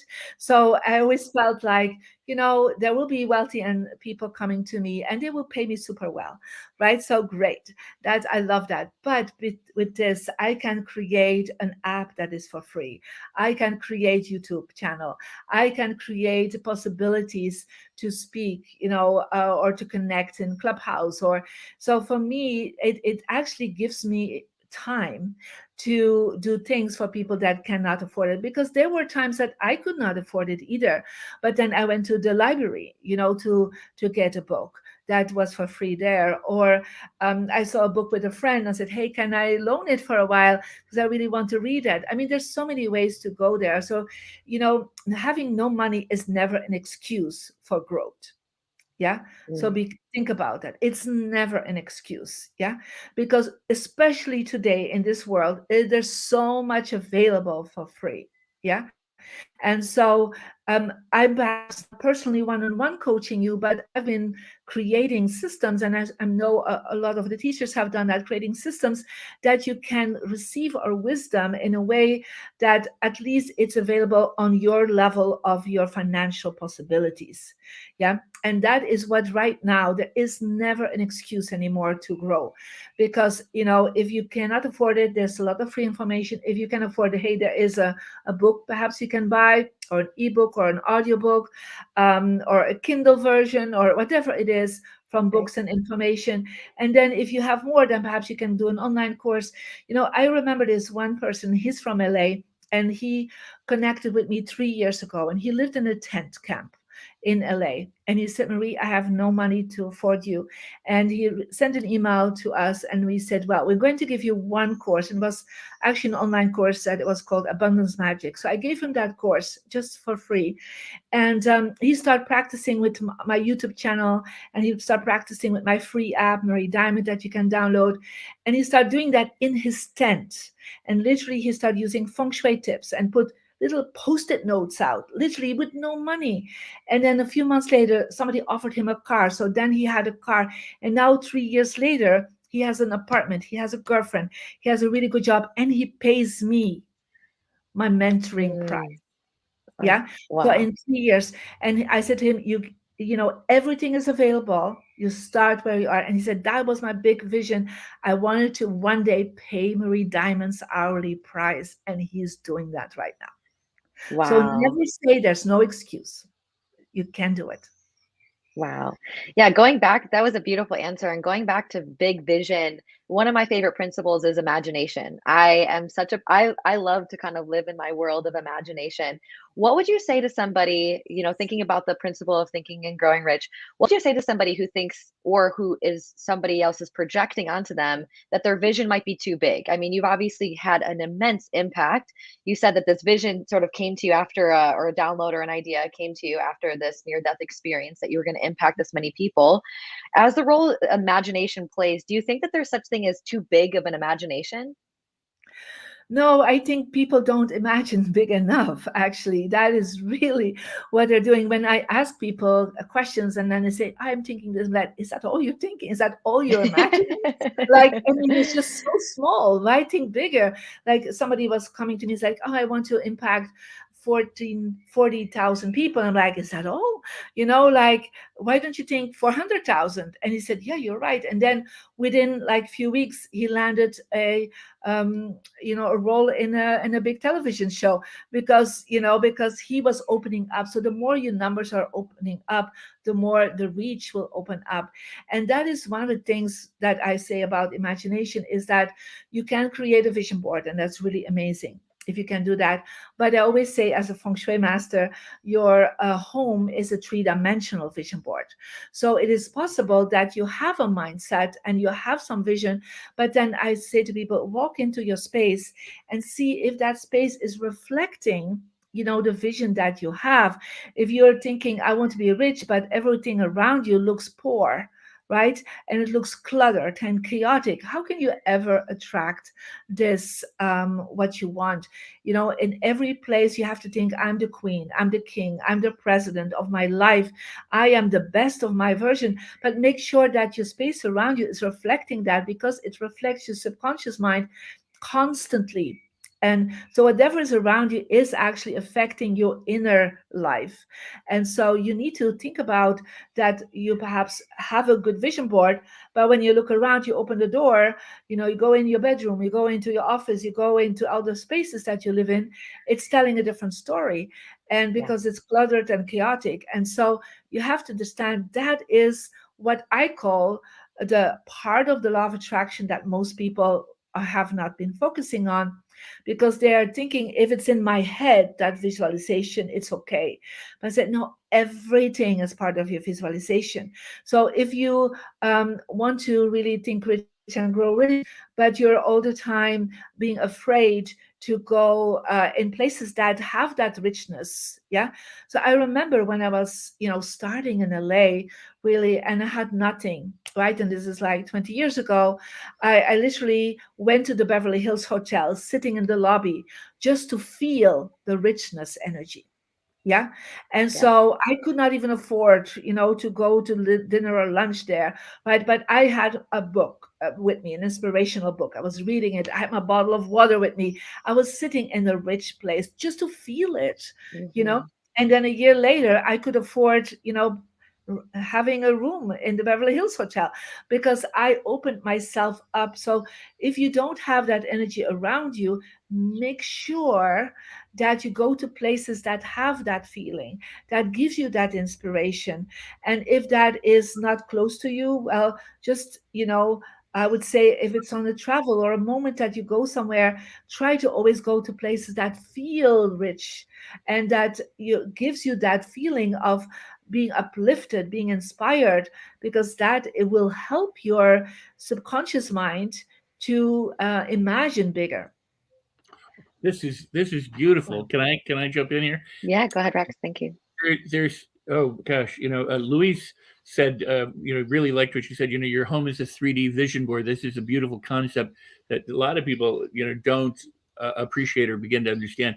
But a lot of people have difficulty imagining or visualizing. They, and what you're recommending is go sit somewhere and feel wealthy. Go, try. Say you want to buy a watch, go try on the watch so you can feel what it feels like, the weight of it, the look of it. Go try on the suit or the coat, or sit in the car, get pictures. Something that makes it more vivid for the individual. Because it seems that a lot of people, when they have a face of hardship, instead of going, I'm going to live abundantly and I'm going to put that out to the universe, they start pulling back. They start skimping and saving and scrapping and going, oh, I can't afford that dinner. And they look at the price on the menu and go, well, I'll take the least expensive as opposed to the most. What in terms of that, how would you counsel people to continue to manage their mindset in a way that serves them? And you're doing a fabulous job, but I'm just to continue this, about being able to imagine and experience wealth or abundance. Well, based on my energy system, and I want to give you something very practical for them to do, is that based on my energy system and based on your birthday, there is for everyone a place in your home that really connects with you with success and money. We call that the success direction. So I would invite for you to all go to my new app. It's Marie Diamond. You can go to Google Play Store or the App Store. It's for free. You can download it. You will put in your birthday and your birth gender, and you will get a compass. And so the compass, and I will just show you, we'll get an energy number like from 1 to 9. And then based on that, you will have a compass. And you will see there's a success direction. So for somebody else, it could be southwest, northeast, east, north. I don't know what it is. You hold your compass and like on the level of your heart, and you stand in the center of the space where you work, where you sleep, or where you live. Not in your bathroom. You don't live or sleep or work there. Okay? Great. So you just posted that. Wonderful. Thank you. And so, no, it's actually the wrong picture. But anyhow, just put in Marie Diamond energy number and you will get it. And so you hold it then, and then you see what's in your success direction. So if you can just do that one thing, declutter your success direction, and then place things about your success. And first of all, put a book, Think Rich and Grow Rich. That's in my success direction, by the way, for the last 25 years. Yeah. Woo! So placing it there, you already, it's like that area is helping you subconsciously. Yeah, that's one of the the pictures of it. Thank you so much. So that is going to help you to place there, I don't know, business cards, awards, certificates, anything. Like you create a little success altar, but based on your personal vibration. Yeah. When you do that, you will start redirecting the energy, and you actually add 33% to the results of the law of attraction, because that's not just your mindset that thinks. Your home will think with you and will grow rich with you. So this is, and there are some free videos on it. So when you download it, you will get all steps that you can take and to really enhance this energy. This is what my big clients pay me a lot of money for, and you got it for free. Can I ask a question on that? It is, now I have an app that I think I paid for years ago from you. It was Find Your Energy Number or something? This is a new or different app? Yeah, it's a new app. And so with much more information on it. The old one was like, I don't know, so many years ago. Thank you for doing that at that time. Yeah. But now we have a free version, then you can upgrade. But in the free version, you get all the information you need about success and money. I love this app. I need Feng Shui. I need to apply that to my life very much personally. I'm not the most orderly person. If you look at my my desk, it's very messy. So I'm doing my best. I'm doing my best to get there step by step. But the app is helping a lot. So I want to thank you, Marie Diamond, for making that app readily available for folks. And just remind everyone, what do they need to search for? Just as a reminder to get it. Yeah, so they just put in Marie Diamond. They just type Marie Diamond and and it will search. show energy number. There are several apps, but it's the one energy number. And so when you click on it, yes, it's and then they will see this. I don't know if you can. They will kind of see this when they download. Okay. Yeah. So if they type in Marie Diamond, they should see it. Energy number. Yes, that's the one. Because I know there's a lot of different things out there, and you're involved in so many different, like I said in the beginning, you have so many different tech projects, business endeavors, you're raising a family, traveling. So this is a woman of action, folks. This is a woman of action. She takes action. And so we have about 10 minutes left with you, Marie. I hope the folks watching appreciate this free app. It's done as a community service. You're giving it away for free, which I think is so such a kind thing to do. And the story you have about the gentleman who was living in the tent in Los Angeles, the people in the virtual auditorium were blown away by that. That's the kind of stuff that Marie Diamond does, really living a life where she practices what she preaches. Giving in order to receive are some of the main takeaways. So we honor you, we thank you, we appreciate you. And just in the last few minutes that we have with you, Marie, we want to really highlight what is next for Marie. I know that you have this app coming out. You have so many different things in the works, but I want to focus on the future because you've already done such an incredible job with your career. You've impacted millions upon millions of people. You've helped spread Feng Shui. You've helped spread the law of attraction to people that never heard these things before in their lives, right? Yeah. Myself included. I didn't know about Feng Shui before Marie Diamond, right? And now I'm getting there step by step. I'm a slow learner, right? A lot of people are much, I like to take my time to learn. I'm not as smart as Rex or Carissa or the other people here. I'm just trying to. No, I have to stop you. You're really judging yourself far too much. Thank right? you. When you're not speaking positive about yourself, I have to stop you right now. I'm getting mentorship live on the air, folks. Thank you, Marie. I appreciate that. So we'll get there. And Marie, just in the last few minutes we have with you, what are some exciting things in the future that maybe the audience does not know about what you're doing next, please? Well, I think one of the first things I'm super excited about is, at this moment I live in the south of France. I'm moving back to LA at the end of the summer. So I'm super excited for that. I haven't been there living for 11 years. My daughter just got accepted to UCLA. And so I'm super excited for that.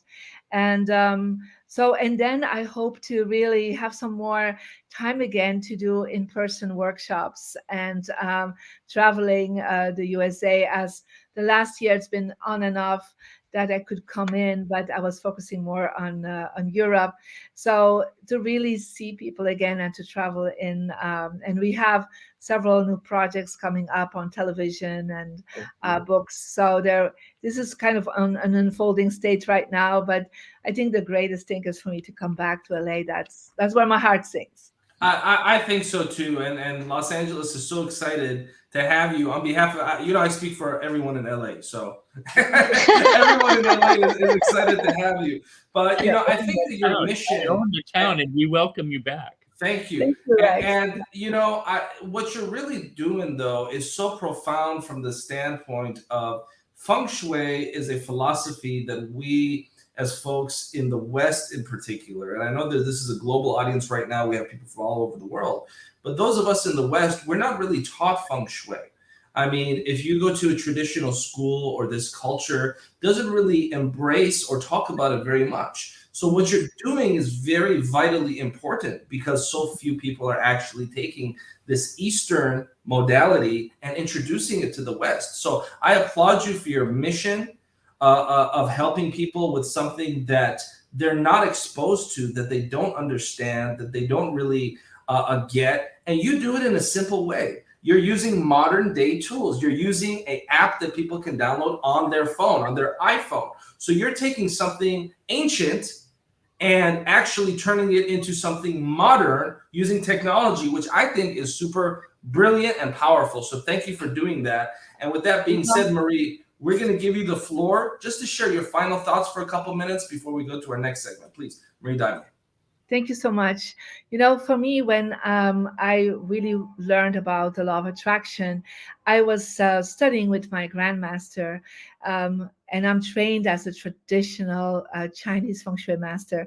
And he told me that there were 3 parts to the law of attraction. And the first part is, we call that the spiritual part, or your destiny. And we all have a destiny. When we came on this planet, we have like a basic law of attraction at work already, where we're born, the parents we have, we're not always agreeing with that kind of law of attraction, but it has been part of us, our talents, our skill sets, perhaps also some of our challenges already at birth. And that is responsible for 33% of your results of your law of attraction. The second part is where, of course, Think Rich, Grow Rich is talking about, The Secret is talking about, is your human part of the law of attraction. And that considers your mindset, your emotional behavior through gratitude, through feeling good, and actions. So these 3 parts are part of what we call the human part of the law of attraction. And the third part is your environment. It is where you live and sleep and work. And so thousands of years ago, the Feng Shui masters started understanding that it is as important as your mindset, because your environment is actually affecting you constantly, because it's where you live, sleep, and work. And interesting enough, the Feng Shui masters were first focused on health and longevity, and later on success and health and relationships. But that's one of the things that I learned when I was 31 years old. And I was like, oh my God, that was my big aha moment. And that is how I started adding this to my teaching. I was already, after being a corporate lawyer, I was starting to teach about meditation and enlightenment, the law of attraction. And I started adding to that, and these breakthroughs started happening. And I'm now so fortunate that this information, I was able to create this app and organize it in such a way that it's easy for everybody to understand, that you can practice it right away and enhance your law of attraction and your thinking and growing rich, so that your home becomes a foundation of your thinking and growing rich, and not just your mindset, so that everything in you and around you is really affecting and growing to the next level of yourself. Because being rich is about reaching the next level of your consciousness. It's about raising your vibration. It's about knowing that you're reaching the best that you can and fulfilling your purpose. Because when you fulfill your purpose, that's the greatest richness that you have. So I wish all of you an amazing time. Download the app. And thank you so much, Mo, for having me here. Thank you so much, Marie Diamond. And just to clarify, the app is free, 100% free to download, correct? Correct. Yes. Okay, so if anyone out there watching, go download the Marie Diamond app. If you're not satisfied, send me a message. I'll give you your money back, 100% guaranteed, no problem. Okay, I'm personally going to cover anyone if they, for whatever reason, are not satisfied with it. I got you. No, but honestly, Marie, thank you so much. You know, the work that we do here at the Los Angeles Tribune cannot be possible without you always being so generous with your time, with your contribution, and thank you for always being generous and accepting our invitations, because you are such an important part of the work that we're doing to change the world step by step, mind by mind, raise the consciousness of humanity. So thank you so much, Marie Diamond. Thank you so much. Have a wonderful time, all of you. Bye. Thank you, Marie. So let's go ahead and bring back Adora Crystal Evans. Adora, what are some takeaways? I'm going to have you, Rex, and Carissa just talk a little bit before we go to our next segment. Oh, I just always love Marie Diamond, and I love listening to what Carissa and Rex, their perspectives and what they pull forward, and how, you know, we have these people that are transforming our planet in major ways, and yet Napoleon Hill and the essence of all of that work is this thread. And what I love is we're seeing all these different viewpoints, personalities, age groups, and everyone is so unique and profound, and there's this common thread. So it's like, it's so beautiful. And I loved hearing about the app again. I loved hearing her scold Mo for talking bad about himself. No one talks about our friend like that. But what about you two, Rex and Carissa? Go ahead, Rex. You're muted. Well, I just think it's amazing because it so exemplifies, I think, the work that Napoleon Hill put into, you know, Laws of Success and into Think and Grow Rich. It's from within to without. It's as above from below. There's no separation between the world of consciousness and the world that's outside there. We're creating it through our own mindset, through our beliefs, our expectations, our filters. So it makes perfect sense. And Hill talked much about this actually in the book in a variety of different ways. You know, he would say, here's what I do for my health. And he had these things that he would do, his practices. Well, that's not just happening inside his head. That's something that he does from, you know, that he applies to himself. How you organize the space around you, as Marie would instruct us to through Feng Shui, is as important a part of principle as anything else, because it reflects the inner space between your ears. So again, it's how you think. So Rex, I know I cut in, but I promised Mr. Don Green people pay him thousands of dollars per hour, and I promised him he always says people can waste my money, but they can't waste my time. I can't get that back. So I don't want to leave him in the room. He's here. I see him. Don Green, we're about to bring you up onto the stage, and I want to show you something, Don, very special. Hi, Don. Hi, Don. Hi. I'm loving this shirt. Look, I want to show you something. Do you recognize this book? Don Green? You recognize that? We can't. Can you, Don, can you hear me? I think he can't hear. Oh, he's coming back, maybe. I want to tell you all something about it. It was very old. This is like 2002. I see we have Raymie too. So I'm going to be brief with this and bring Raymie on. But I have written here, this is 2002. I went from working in a nightclub to the Napoleon Hill certification, right? And I wrote down in this that I'll speak about connection and masterminding the Napoleon Hill Foundation.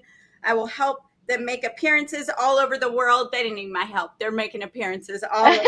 But we will see the movies, schools, colleges, training take over. Obviously, my grammar was still a bit off.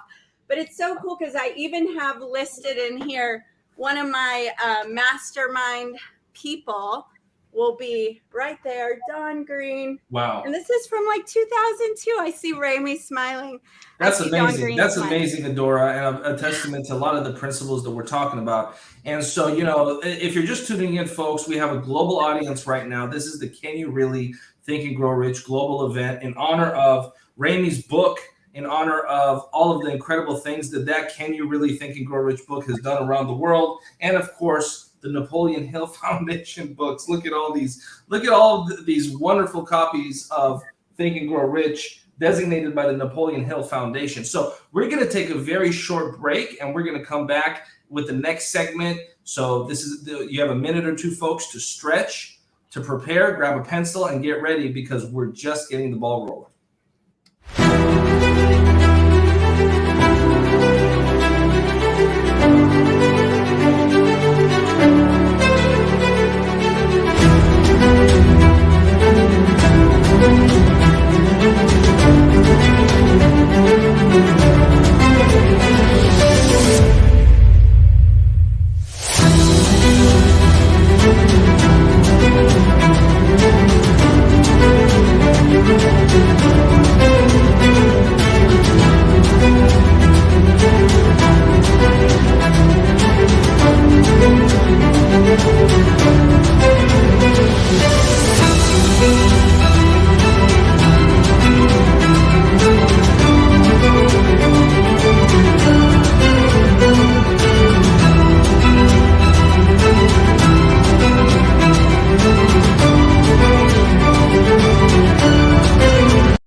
Awesome. And you know, Adora, I'm going to bring in Carissa Johnson here to the conversation as well.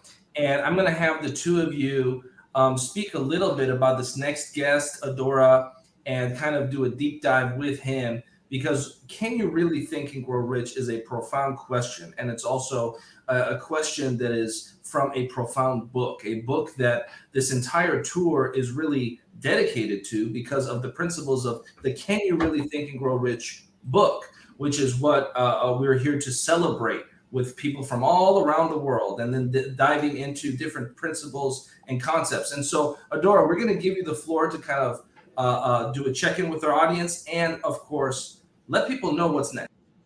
Awesome. So, yes, I'm so excited about this next gentleman who wrote Can You Really Think and Grow Rich? After our last tour, Don Green called me and said, listen, I have a friend.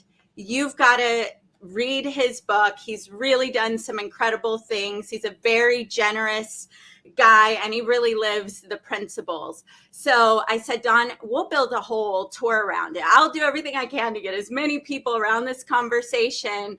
And then Don said, well, if it supports Raymie, then we'll do it. And so it's been just an incredible thing. And you guys, I got this book and I'm going to say I started to read it like this will be cool, right? Another book. But by the time I got to chapter 2, I could not put it down.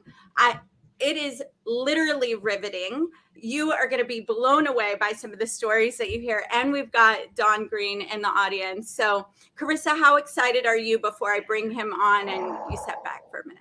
I feel the fire and the heat from these two next guests that are coming in. I have been waiting for Raymie to come on. I just being behind the scenes, like learning about the speakers, writing about a little bit of them. I know that he's known as a deal maker, a major negotiator, like renowned author. I'm super excited to kind of just ask a couple questions that we normally don't have access to.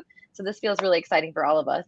Yeah, so share, everybody. If you want to sit with a billionaire, you want to have access, you don't want to have just an imaginary counsel, but you want to actually take it in, like now is the time. The other thing is, I just want to say a quick thing. So a lot of us have been talking about Think and Grow Rich and the important work of the foundation and making sure that we're always supporting the foundation. And it can be really tricky. Some of those books out there say author, Napoleon Hill, but you always want to check and say, does it say the Napoleon Hill Foundation? And that's how we're going to support the work that is happening in the world. So Carissa, thank you so much. I'll let you say hi to Raymie before we step just into Raymie, and then you'll come back with us in a bit, Carissa. Hi, Raymie. How are you? Hi, Carissa. How are you? I'm glad to meet you. I think it's the first time we ever met, right? Yes, absolutely. It looks like you're in a beautiful location. Where are you right now? I live in the Hollywood Hills, so I'm just outside in the backyard. It's just a beautiful day today. It's like 80 degrees and just perfect. Wow. Well, thank you so much for joining us. Oh, my Adora? Yeah, awesome. And then Carissa, we'll have you come back in a bit. We're going to focus on Raymie, and we'll bring Dawn in a bit. Raymie, it's so great to see you. Same here. Same here. I was looking forward to this. I know it's been a little bit coming, but it's nice to take a break and be able to share with people. All right.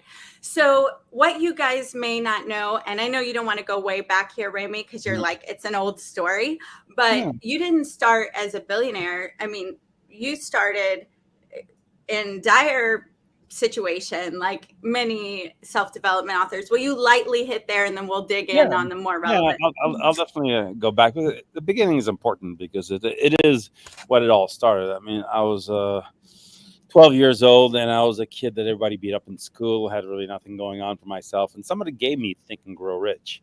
And I don't know why. I read that book, and it just resonated with me. And I read it over and over.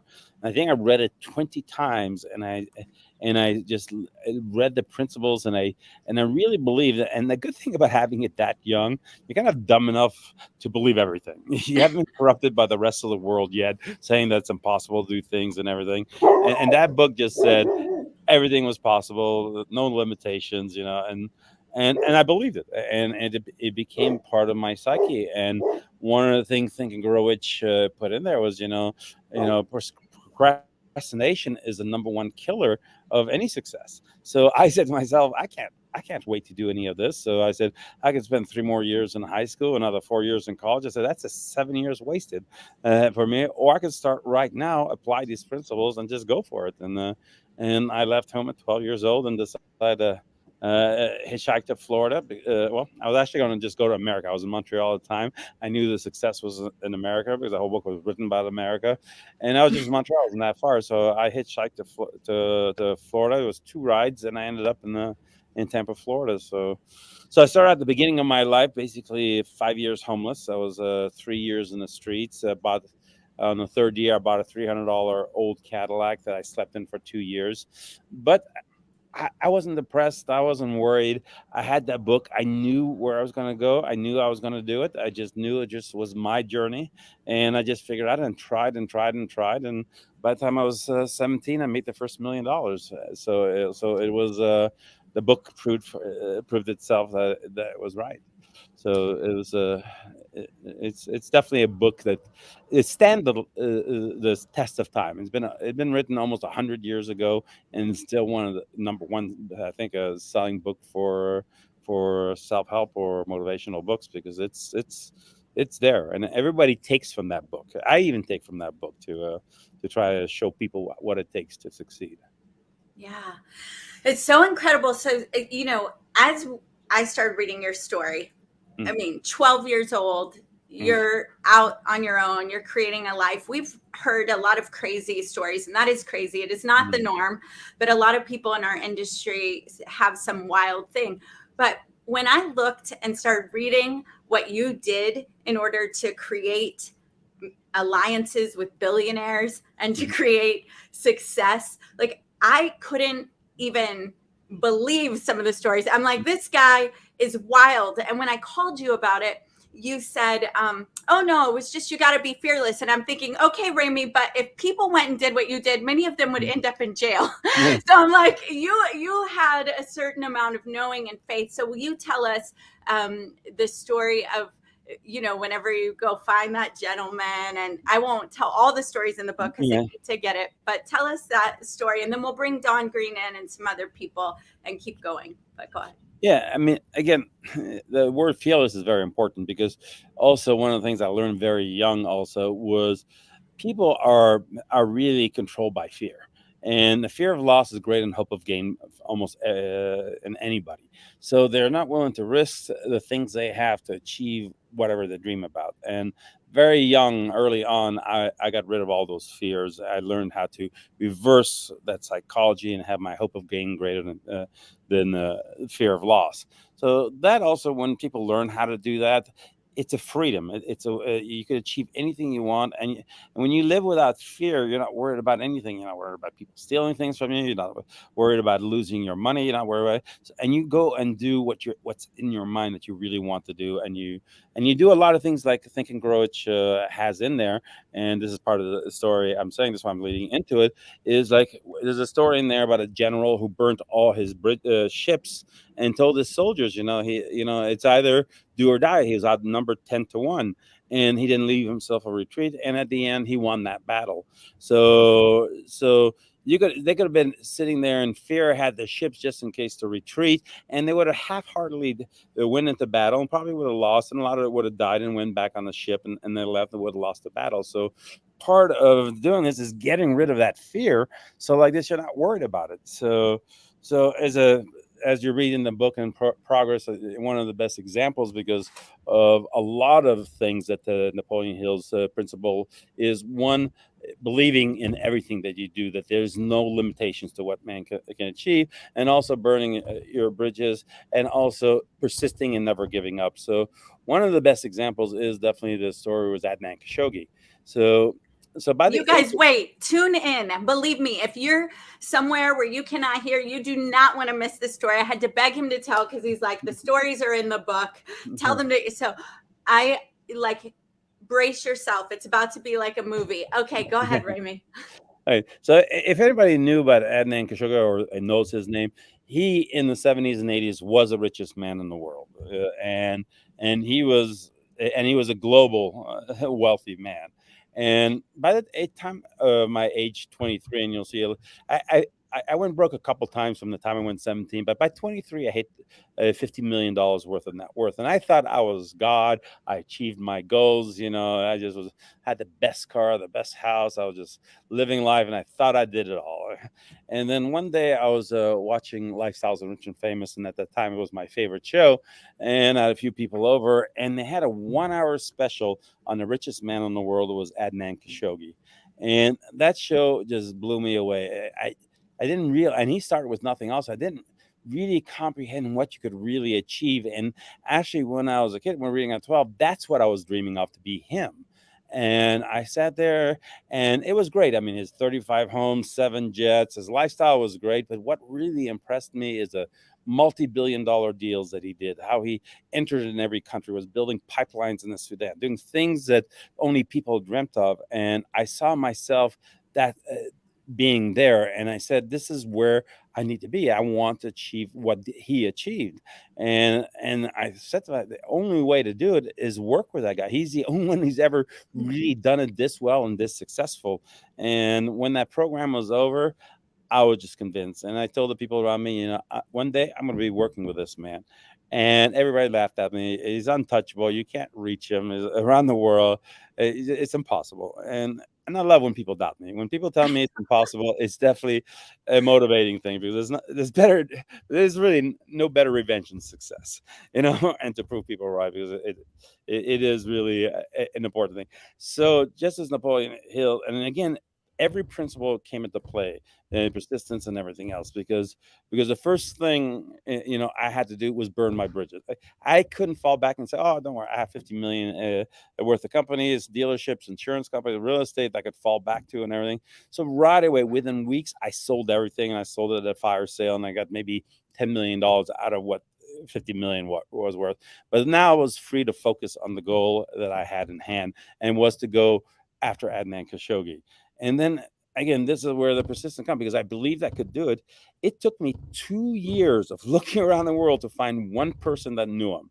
I mean, 2 solid years of chasing and chasing and chasing, and finally finding one guy who was so remotely unimportant. He was a psychic who said he read tarot cards for him.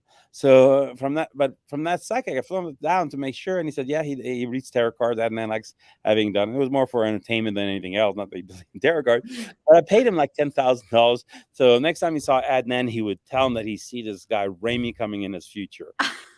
But on top of that, I had him introduce me to how he got in. So it was his chauffeur.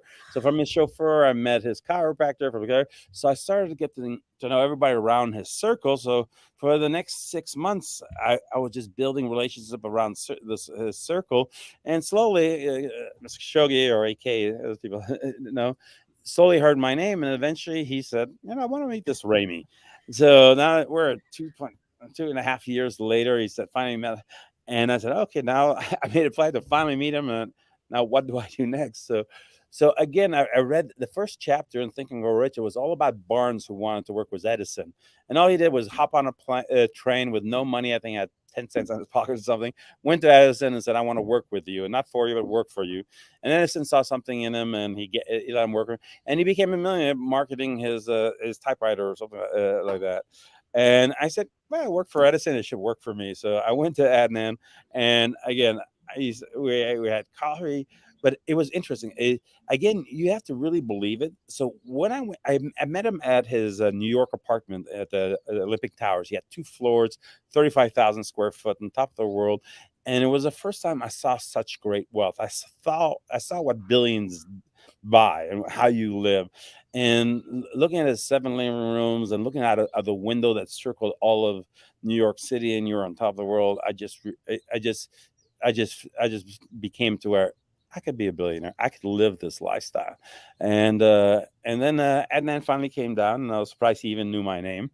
He was my hero and everything. I said, Robbie. I said, oh, no way, he knows my name. And then he offered me something to drink, and I said, maybe a Coke. I was all nervous, and he pours me a Coke, and I'm saying, oh my God, the richest man in the world pouring me a Coke. And then we sat down for a little bit, and we're talking, and finally we get around to what I was doing, what I was looking to do, and I went right to him. I said, Mr. Sure, I'm here to inform you. I'm going to be working with you. I'll be the best guy that ever worked for you or with you. And he looked at me, laughed a little bit, and he didn't think I was serious. But after a while, he realized I was very serious, and he said, we're really busy right now, kid. I was only in my 20s, mid-20s, 26 maybe. And he said, come back in a couple of years, and we could talk. And then anyway, so it took me, then I figured out a plan of how to find him, follow him. I got together with some of the staff. I paid them to let me know where he was at. I'd show up at hotels before he did, check him in. So it was another 2 years of working and getting closer to him and getting indispensable for him. And by the time the over 4 years showed up, I burned through that $10 million. I owed $85,000 my American Express card, and I finally went to Adnan and I said, "Listen, test me on one deal. If I make that deal happen better than you wanted, then we work together 24/7 from now on. And if not, I'll leave you alone." I mean, it was down to the last thing. It was good. But again, that's another principle. Through every adversity, there's a seed of equal greater benefit. If I didn't totally run out of money and I was forced to finally push the limits to start working with him, it wouldn't happen. So I did work. He presented me a deal I need to close, and I closed it twice as good as than he expected. And then we worked together for the next 10 years, and I made the first $1 billion with him. And by being around him and by being around all the other billionaires, I created my billionaire mentality that I can be just as good. And then when I started negotiating with a lot of these people and these heads of states and stuff, I realized that I was just as smart. Nobody was smarter than I was, really. It wasn't like these people that are so big in name that's like they're so held in mystery and stuff. And even like when you look at Elon Musk, people think he's a god and stuff like that, but he makes mistakes too. I mean, he failed in a lot of different business. He made a mistake going after Twitter and stuff like that. People may say, but you realize when you meet them, and I even met Elon Musk like 3-4 years ago at Burning Man, he loved going there. You realize they're just human beings, and nobody's really better than you if you think that you're as good as they are, and you learn and you tune into the things. And so that story was a perfect example of every principle Think and Grow Rich had of how to succeed. And I took the biggest possible goal to work with the richest man in the world and become a billionaire. And I was able to do it. finally break into it in 4 years. In the next 8 years, and I made the first $1 billion with him. And on top of that is the richness of life. I mean, to travel the world with him, we were in 4 countries in one day, a lot of times 20, 30 meeting with the heads of states, the leader of Bahrain, Saudi Arabia, the presidents of the United States, learning how the world works. I mean, the education alone was even more valuable than the money that ended up building that. And that was all thoughts. It's just like thought for things. Everything's a thought first before it becomes a reality. And I made it a thought. I believed I could do it, and I made it a reality. Well, I just want to let you know, I'm going to be bringing people in a moment, but Don Green is in the background smiling like a proud listening. I know you love him, and I'm going to bring him in a minute. And so one thing I want to announce that people don't know is that part of our fundraiser that we're doing, speaking of being with billionaires, you hear what Raymie did to go out and get in proximity. 2 years, then another 2 years, then 10 million, then 85,000 in debt.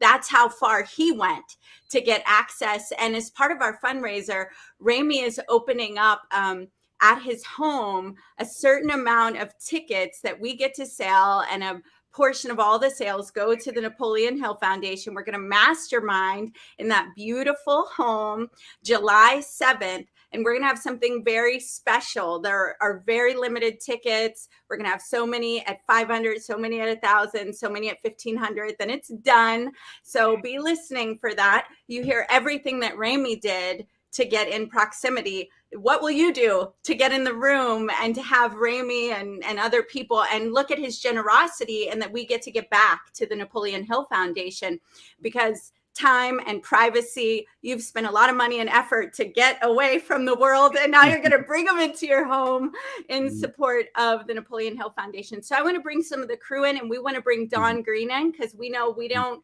waste his time. It's the most important thing. And I know he's such a big fan of yours. So I'll start with Carissa. Well, I do want one more thing also. Yes. I know you forgot to mention. So part of it, we're going to take a group of people to go and visit my airplane also, and spend some time on it, because it's really one of the most amazing jets. It's only 2 in the world. It has a bedroom, shower, living room, dining room.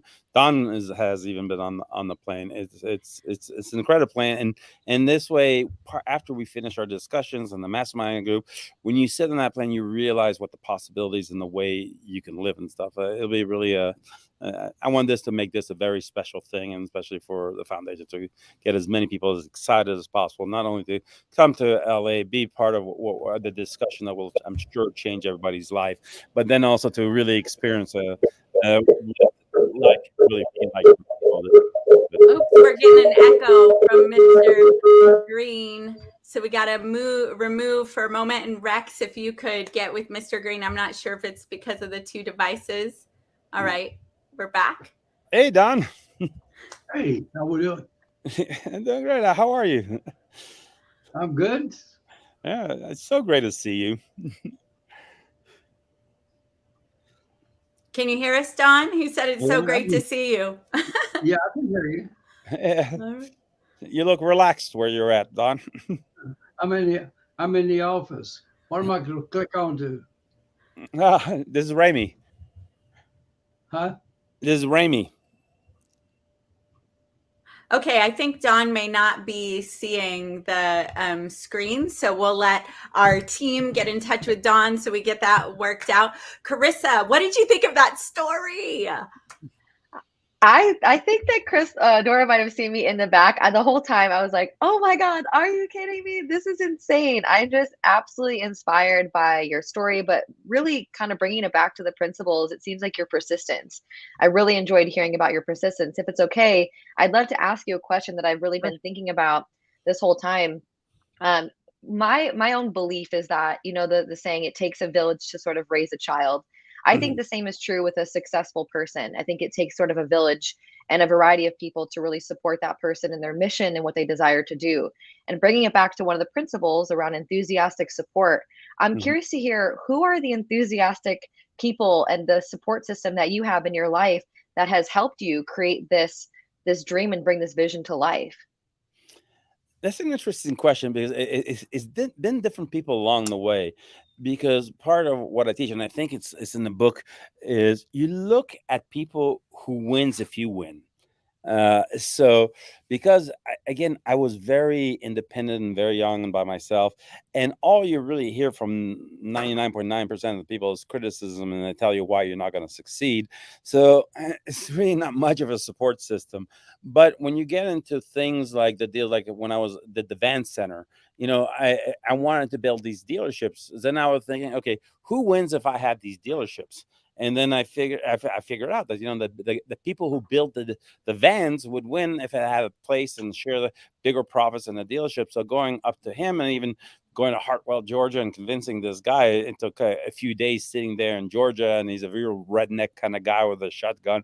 But I convinced him to give me the first $1 million to open up the dealership. So he was my support system to build the first dealership. So along the way, it's always you have to align your goals with what they want to do. So if you approach somebody and you want to achieve something, and let's say you want to do real estate, but this guy, all he cares about is tech, you're not going to get his attention or his support because you're not talking his language. You need to mirror and figure out who wins when you win. And even my current company, one of the current companies now with EV Mobility, where we put Teslas in apartment buildings and hotels and stuff. So the people who wins are Tesla, the apartment building for the amenity and stuff. So I partnered up with Tesla and enthusiastic about what we do, all these REITs with these apartment buildings, these hotels who are excited about giving cars to guests right there on the property. So those are the people that really become enthusiastic and you're a cheerleader because they know they win alongside with you. But everybody else, if they don't win, they don't have as much motivation, and they really also have, compared to what I have, very limited thought patterns of what they can really achieve. And I'm like, nobody will think the way I think, and I won't say nobody, but it's a very small group will think the way I think, that everything is achievable, and that I don't care what the goal is. I mean, one of my biggest things I'm doing now is even though I have these great other companies and projects, is I even posted on my Facebook is, Mr. Khashoggi died 5 years ago, almost like a few days ago, 5 years ago today, that I'm going to take over what he did, because I was the only one worked with him 10 years and everything. So that's one of the reasons I bought that plane, is because he uses it as a business tool to be able to travel the world, close these deals. And then finding out now, one of the first stops, I wanted to see where I was going to go. And it was English Guyana. English Guyana, if you read about it, just a few years ago, discovered the third largest oil reserves in the world. So it's a fourth world country, all of a sudden has hundreds of billions of dollars coming in, and they need a whole infrastructure built, streets and hospitals and schools and airports. So now I'm going to go into English Guyana and help them build the infrastructure. And again, people say, oh, okay, well, how do you know? So I got hold of a guy who helped the Minister of Health with the COVID thing. So I got into the Minister of Health, which got me with the rest of the ministers. And now I have and the first week of July, after what we're going to do there, I'll be sitting with the president of Guyana and working with him and to build that nation up. And that'll generate tens of billions of dollars for me. And I also help a nation. But again, to me, it wasn't an impossibility. Just this is my first step, and I'm going to be Khashoggi. That's my goal. Now I finally go full circle and get to do that. So it's really... It's incredible. Long answer for your support group of what you need to do. Well, so it just goes to show you. It goes to show you that even if you don't have the enthusiastic support, like, you can still really do the things that you want. Like, you enroll, like, there were other people that you enrolled, but throughout the process, you were really staying focused on your persistence, which seems to be one of the things I keep taking away from you, is just this persistence and you believing in it, and not necessarily feeling like you need to have people around you. Although it is nice, you can, as one person, have a great impact by yourself as well. Yeah, because you yourself, I mean, think about Einstein. He didn't have people believe. They thought he was crazy. But by himself, he figured out the curvature of the universe and became the greatest. You didn't have a bunch of people saying, yeah, you're great, you could do it, we'll help you figure it out. But he figured it out on himself. So I think your biggest support group has to be yourself, because the rest of the world will tell you can't do it. Anyway, so if you believe yourself enough, you don't need anybody else. You just, along the way, you pick up what you need, because you can't do it all by yourself, but you'll have people that'll align with you that wins when you win, so they'll support you. This is so wild, to hearing you speak and thinking about what a billionaire is thinking about, and also thinking about people that have blocks around money and guilt around earning more money, is that when you're a billionaire, you could think about building the infrastructure for a fourth world country. You can think about bringing water to places. You can think about streets and sustainability, which is so really awesome. Thank you for sharing that with us.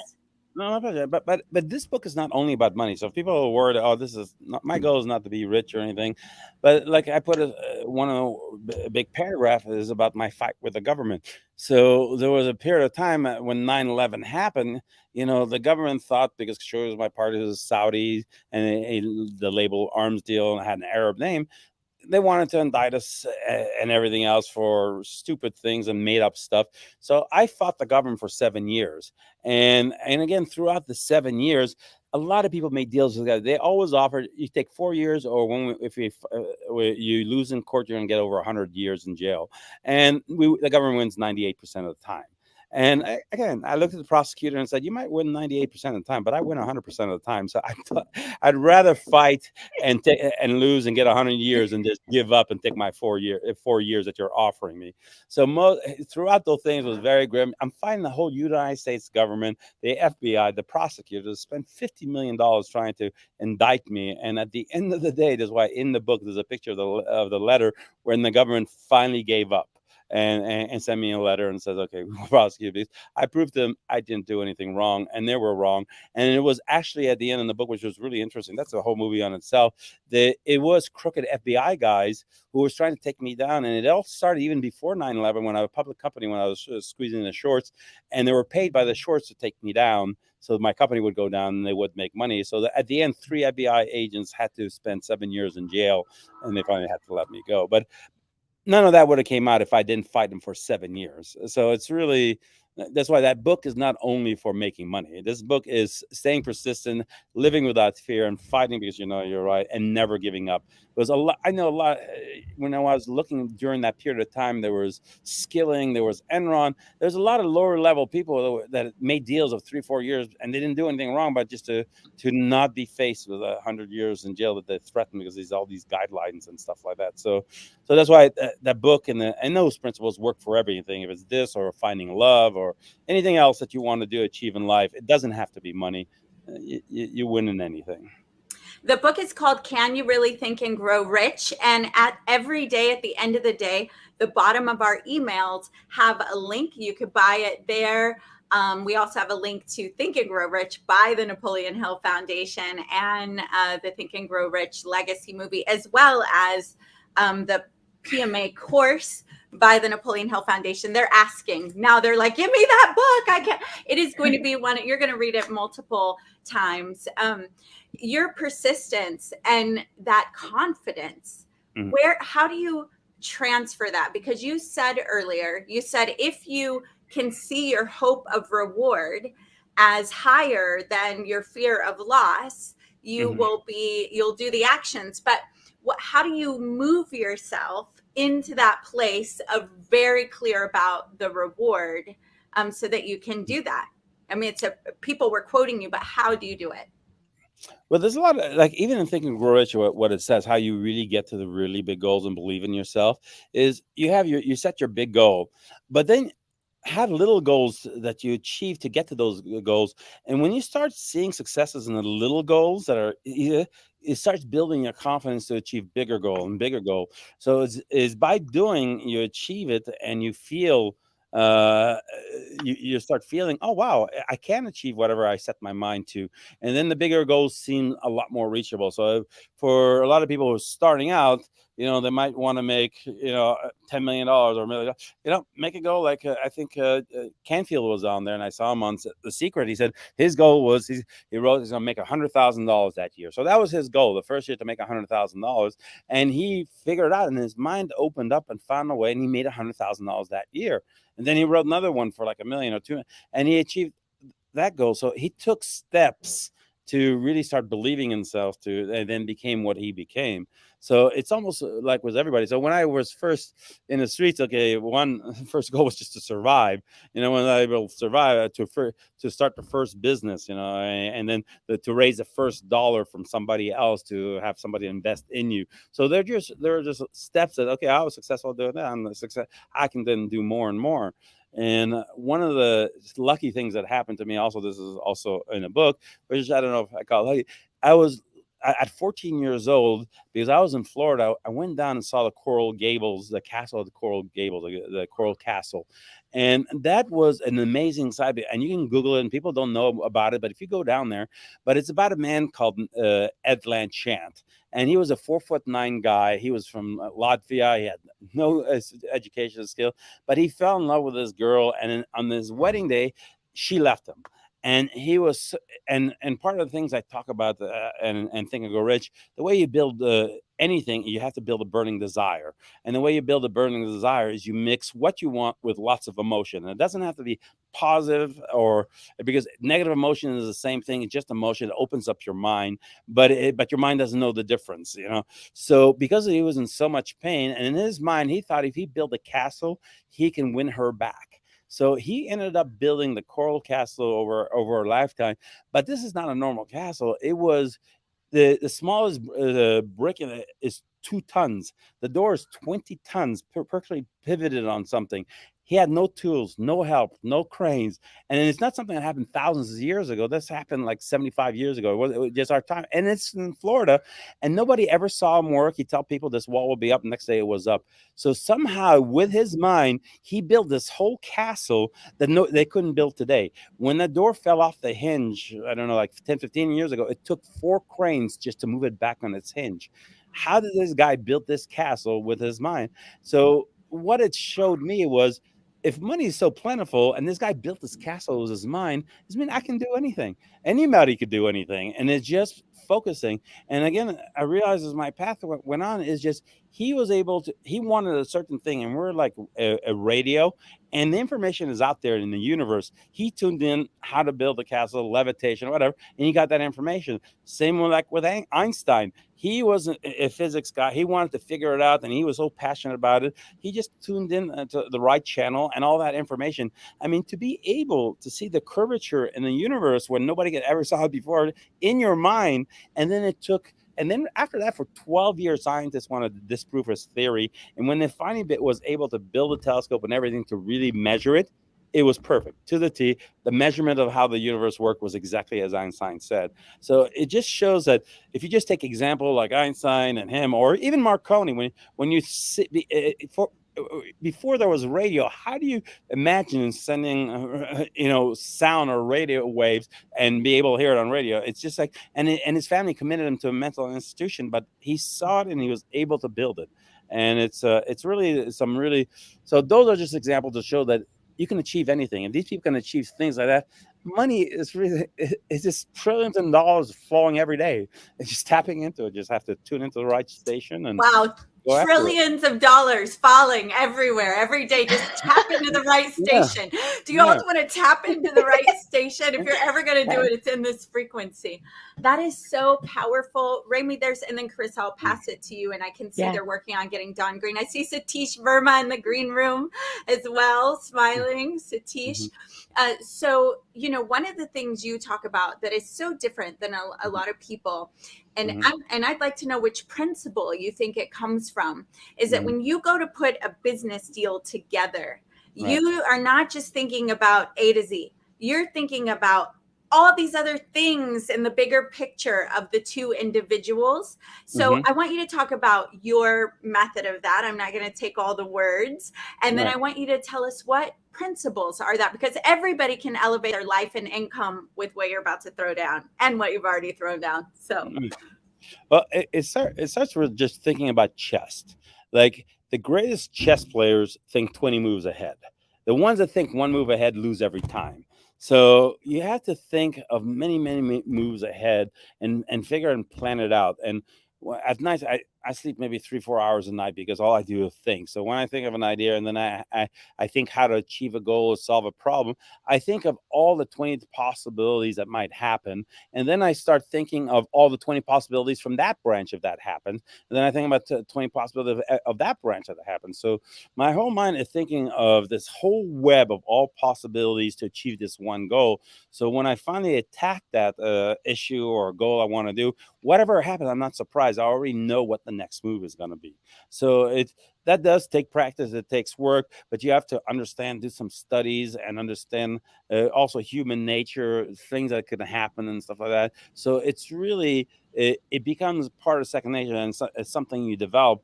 But you cannot think, okay, I'm going to do this, and then you don't think about what's going to happen next or how somebody's going to react, and you're not ready for it, because then it's a lot harder to get done. I mean, it's definitely something that really works. And I think there was one episode, one podcast I did when my assistant was here, and I love the last part of the book, because that was the last part of the book is my favorite, because I went broke again, and I was so broke. And then I also got stuck with these prescription drugs. I even died, and I was going through withdrawals. I was down $21 and walking the streets 5-6 years ago. And then when I finally got past the withdrawal part, and I was back to thinking the way I was, I said, in 5 years, I'm going to rebuild the $1 billion. And I did it in 5 years. So that's part of the book shows you. That's why I wanted to write that book, because now I proved it for the 4th time that I did it. And I took pictures back then, because I knew I was going to make it back. That's why I took those pictures. And you see the pictures of me barefoot with $21 in the streets, me in the hospital, all those episodes. I wanted to document, because people don't believe unless they see it. So I documented the rise back. And that's why it's one of my favorite things. So anyway, a guy that I found that at the Hilton that I stayed, he was a valet. He ended up becoming my assistant because he believed in what I was saying.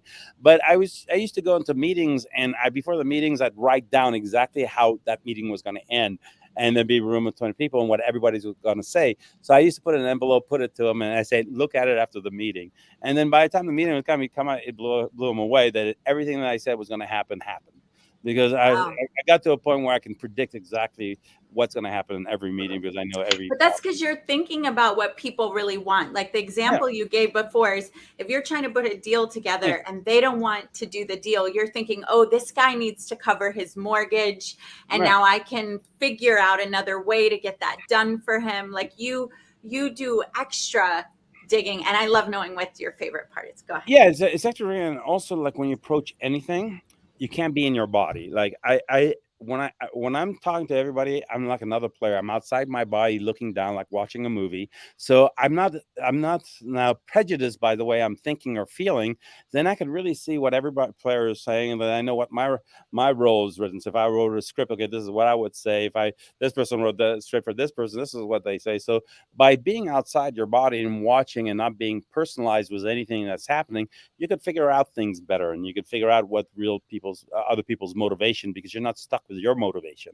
So what Adora was referring to is, like, if you go into a negotiation, a lot of people say, okay, this guy wants $1 million for his house, but you only have $700,000, and you're trying to get, and instead of getting down to where you're at $850,000, you both lose. But you try to figure out why he wants $1 million and why he only has $750,000, and try to find a winning thing. And maybe he wants $1 million because he needs to pay this, or has this 1 second mortgage he needs to take care of. He only has $750,000 now, but he's gonna have money later. So you got to structure a deal where everybody wants, he gets his solution taken care of, because maybe this guy can down the road, because he wanted to have $300,000 extra to pay for his childhood education, so he could just say, okay, I'll set up a fund for your kid's school, and that takes care of your kid's school and brings down the price. So you could figure out creative ways that both wins, and they get what they want by not just being stuck in a very linear or just stuck in one way of thinking. Wow. Oh, you're muted. I said that's incredible. I'm going to give Carissa the opportunity, but what you said right there, the world would be a much more abundant and people aware that they're abundant kind of place when you're thinking about the entire picture, not just this for that whole, what do they need and how can I help them get it? Yeah, and even what's going on with Ukraine and Russia. Right now, Russia, I know, knows they made a mistake. And all they have to do is figure out how Putin can get out of there gracefully and not look like he lost the war. So he'll get out if he can get out gracefully. So if the world works together and figure out how he can get out gracefully, it looks like he still won, that thing would be over. Everybody got what they want. But right now, I think there's too many egos, too many things. He's now committed, and Ukraine is committed to defeat him, and the world is punishing everybody who's involved, and it's causing a lot of problems. But I think if some of these world leaders would just think a little bit different and give Putin what he really wants to win, figure out what his real motivation is instead of what he's actually doing, I think this would resolve itself a lot quicker. Carissa, to you. Yeah. Wow. Is there being a movie made about you yet? I don't know if there is, No, or we're in not the yet. I process know. of that. I want to Some people manifest talked that about for it, you. but yeah, I'm just absolutely inspired by your whole journey and your process. And I kind of want to circle back to something I mentioned a little bit ago, which is about just really your persistence and you really sticking to that principle through and through again. One of the questions that I have is, what do you believe is maybe an underrated principle that you use that people maybe overlook or undervalue that you feel has made a pretty significant transformation or shift in your own life? I think one of the things, and Napoleon had mentioned, is people look for other people for validation, or and their fear of criticism. If somebody says it can't be done and stuff like that, or they say different things, I think it's one of the things that people they take their advice. And you got to look who's you're taking the advice. These people haven't achieved anything in their life, So I think it's one of the underrated things that they think, okay, they can even everybody in this panel. I mean, even if you don't believe what I say or other people, everybody has limitation, and you have a different goal entirely. You can't take anybody's opinions. It is all about what you have inside of you. I think this is one of the biggest things that take for granted, and I think people kind of miss what they understand, the burning desire part of it, and because it is really like if you don't mix that emotion with what you want, and like Dawn said, it's just wishing and hoping for something. And then one little roadblock, one little thing that stumbles, and I try to give like men example or women example. Like, okay, if you find somebody that you fell in love with, now you have so much love emotion going after her. No matter how many times that she said they got lost, and now you persist and chase her and chase her and chase her until she finally succumbs and you propose and you win the girl. And so if you approach business the same way you approach a woman that you fall in love with, then you have all these things, all these emotions mixed with that. And I think people don't give credit to what emotion does. And if you have to create by thinking of bad emotions too, if you're abused as a childhood or anything that has emotions, it doesn't mean that it's positive or negative. Just mix it with what you want to do. And it's amazing how it makes you unstoppable, because then the roadblocks don't seem very important and you just go over it. The no's don't matter because you have your goal, you're emotionally driven, and your mind also opens up. Like the other things that like people are so afraid of pain. Like I can't lose my wife or something. It's to be so painful, or a girl that a heartbreak, or I can't lose all this money or everything else. But I find like for myself, and I find for a lot of people, is when you're suffering the most is when you leap to the next level of your because your mind is now in pain, and that's an emotion, and your mind opens up a little bit more, and you figure out what the next thing is, or you become a better person, or you figure out ways of achieving something greater. So a door closing is really another door opening. So that principle of a seed of equal or greater benefit comes from every adversity is true. So but what's great about that also is you're not afraid. So you could do everything 100%. So like Kirsa, if I go after you and I say, okay, I'm going to chase you and win your heart over and fall in love you, have you fall in love with me, and then I'm 100% in, because I'm not going to worry, oh, you're going to leave me tomorrow or the next day or whatever. Then you're not 100%, and then you're always worried. And then because it shouldn't matter, because if I lose you, it's a win also, because then I'll have the pain of you leaving me, and I'll take that pain and translate it into something greater to achieve. So it's really, if you look at pain as a win also, then you shouldn't be afraid of pain, or you shouldn't be afraid of losing. Losing all your money, now you're desperate and you're fearing. Fear is another emotion. That fear will drive you into figuring out something else better than living the routine that you lived your lifetime. So I know there's so many things people overlook when they actually live it, but luckily, because I was 12, I've lived this for 48 years, and I was able to. That's why in the book I have another 28 keys that I added on top of what Think and Grow Rich has, because I learned things in the process that was additional to that, and I have so many more too that I could never be able to put in 100 books of the things I've learned and can do.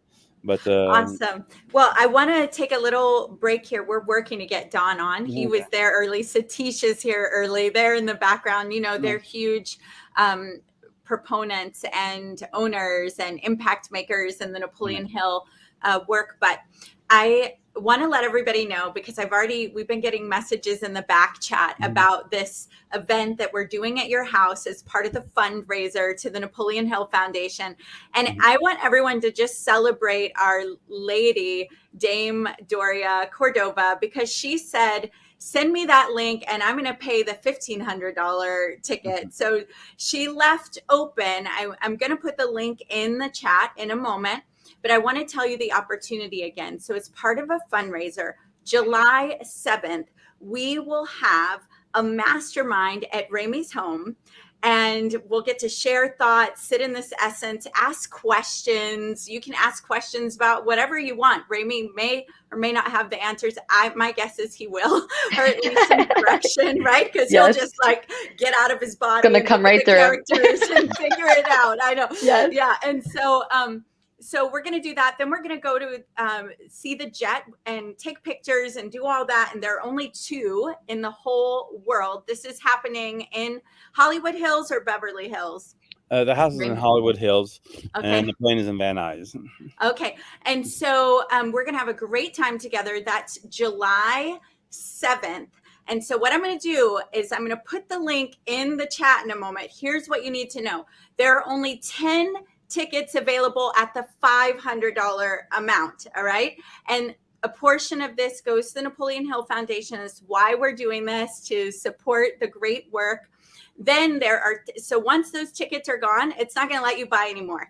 Then there are 10 tickets at the $1,000 amount. All right. And then there are 10 at the $1,500. And then we're done, because we want to have about 50 people. We have 30, and then we have our team and camera crew and people that are coming in for this. We'll be streaming it. VIP gets to see this live streamed, whether you're there in person or not. So this is what you get for being live. All right, guys, those of you that are going to get this link. So I'm going to put that link in. And I do want to say something that's really important. I mean, Napoleon Hill speaks about the mastermind. And what's great about a mastermind is, even if you have just 2 people, it creates a third mind, and you figure out more things happen. And one of the greatest mastermind was, think about the Declaration of Independence. Those people who got together to figure out to write the greatest document ever written, that created the greatest country in the world, most powerful country with democracy and everything. It was all written with this group of people getting together and wrote that. And that was a mastermind meeting. And they came out with a constitution, which still holds up today, hundreds of years later, as the greatest document ever written to run a country.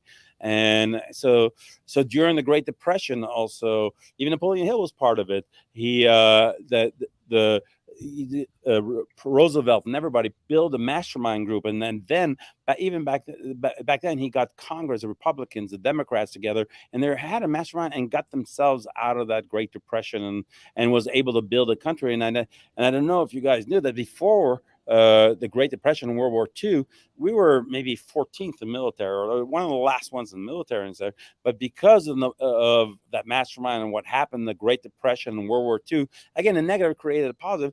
We built up, the nation came together and built a huge military machine, and we became the most powerful army, most powerful nation in the world because of what happened in World War II and the Great Depression. So again, that was all mastermind, all negative thing that now created something that is now that is incredible. So again, instead of looking at what your lives are, but you can just take some of those examples of what mastermind does or negative things and what it can build. So what I'm excited about and why I really wanted to see and do this mastermind at the house is once we get all these minds and you get 50 people in a room, no matter what the subject is, people are going to be bouncing off this knowledge out there. We're going to be connecting to the universe and stuff, and ideas will flow, and people are going to come out of this with a new direction in life. It'll change a lot of people's lives too. I've seen it happen personally myself when I've had groups together and we try to figure out something to do. So generous of you. And while we're working to get Don Green up here, and the links are in the chat, everybody. So excited to see you in person. I'm personally excited. My little 11-year-old daughter, who is half Egyptian, Raymie, I know she is so excited to go and to have the experience of what's possible. So I'm very happy. But we have Satish Verma in the background. Have you two met each other before? I don't think so. I've heard of him, and and Don speaks highly of him too. But yeah, I respect what he's done, so it's great. Well, we've got 3 pillars here because our intention was to have you, then Don, and then Satish. And when Don hops on, we'll bring him in. But I'd like to go ahead and bring Satish up for a moment. Yeah, I would love to hear what he has to say. Yeah. So here we go. Hello, Satish Verma, who owns the Think and Grow Rich digital rights. You also have over 12,000 students that are students of yours. You're a master educator. You have the Think and Grow Rich coach program coming soon. You and I got to speak on a Think and Grow Rich cruise. I can't wait to do that. We're doing a live event in Miami in September. So this guy is one of the who's who of this circle. And now Raymie, you've been listening to and in the background, Raymie and Satish, you're officially connected. Don's going to be so excited. Yes, Raymie, I'm so honored to be sitting beside you. And spoke on the phone for a few minutes. Yes, we have. We can hear you well. And I read your book. I read your book twice. I'll tell you, if there is anybody who knows more about Think and Grow Rich, and that's you. I'll tell you, I've read many people's vows. They apply the principle of Think and Grow Rich. But when I read your book, I was so moved. I was moved emotionally, actually. I said, this is the real person. Prime example. If Napoleon Hill was alive, was writing this book, Think and Grow today, I bet you would have met in that book. Like that's the kind of individual he has in his book. I admire you. I talk about you to my children, to my students. I give you an example.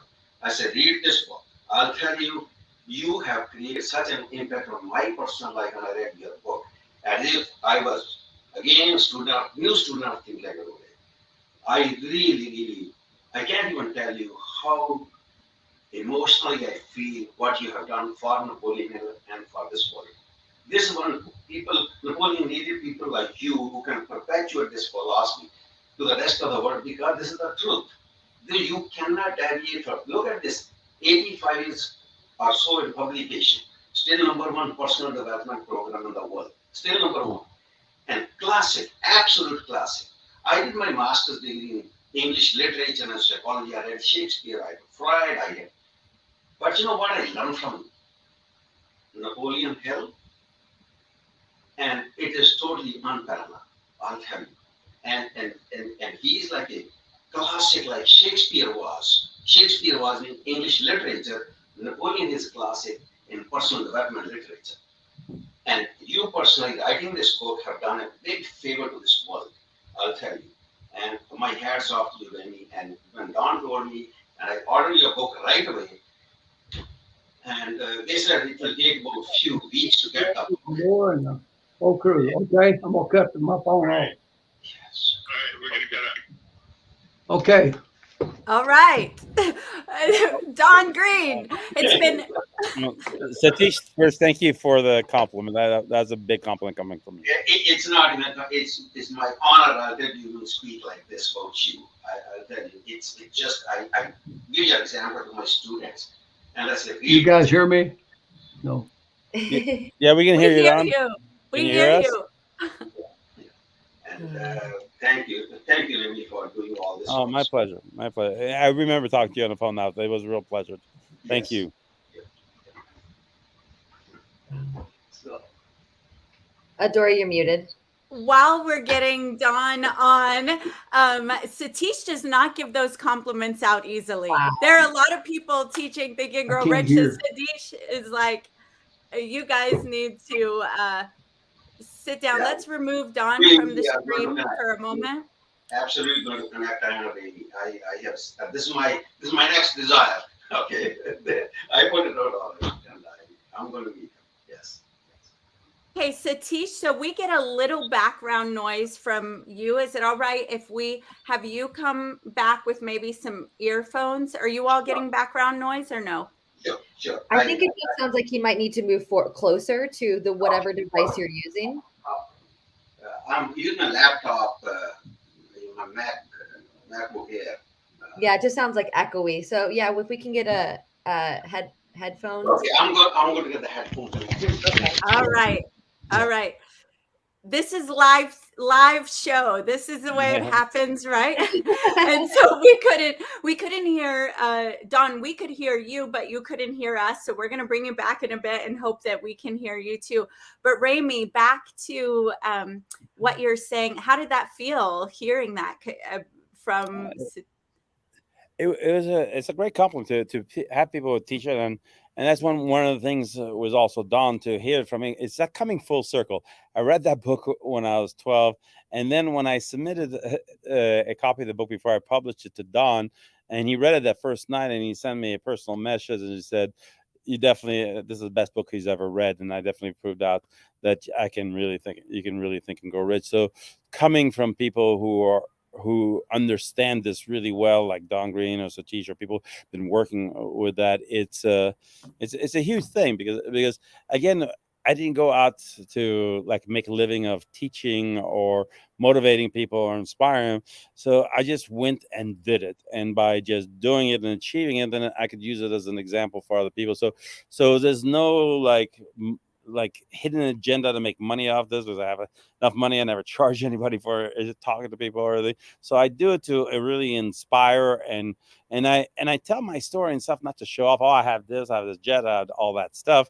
But I'm in jeans and t-shirt kind of guy. I don't need that attention and all that. But I do it to show what the possibilities are. And that's why, again, I like the last part of it. You know, if I walk into any restaurant and stuff, people, you know, don't know who I am. You know, it's like I'm just regular. And I speak to everybody. I speak to the valets the same I speak to the king of Saudi Arabia. So it's really, and I think the reaction I'm getting for the book is because I didn't write it for any other purpose but to inspire and show what's possible. And I took a lifetime, 48 years of actually doing it to really to put it out there. And one of the nice things Don said when I was over there and we interviewed a little clip and stuff, he says the difference also between myself and Napoleon Hill, which I'm not trying to take it here, is Napoleon Hill interviewed a lot of people to write his principles and stuff. But because I lived it, I had a different kind of experience because I was doing it than him just interviewing people and getting their life stories. So I was able to bring a different look at it from the actual suffering, the actual doing, the actual persistence. So it came firsthand instead of secondhand. So it kind of advanced a little bit more, and people were able to feel that experience because I felt the pain of it, what it took, what success, the joys of winning and stuff. So that experience made that book, I think, was a little bit more special. And to get that from Don and other people that read it, and even when you guys read it and you're inspired, and like you said, you read a lot of books and stuff, and it's a huge job. And so I feel like I did what I thought I wanted to do with that book. Wow, which is something that I'm actually seeing so much from all of the different thought leaders that are coming here, is they're taking the work and they're sharing about it through their own lived experience, which I so appreciate that you're doing. And it looks like Satish is getting his headphones on for just a moment here, and Nadora is coming back. But something that I'd love to hear from you as well is what is inspiring you right now? Or we have Don Green. How are we back, Don? Yeah, I'm here. Hey. Can y'all hear me? We can hear you, Don. Oh, great. Hey. I'm going to take 2 or 3 minutes. People ask me why I picked Raymie. Every day, it seemed like, sometimes several times a day. Right before I got on here, I answered the phone because I didn't know who it was. I had this guy says he wants to come in and spend some time in our museum.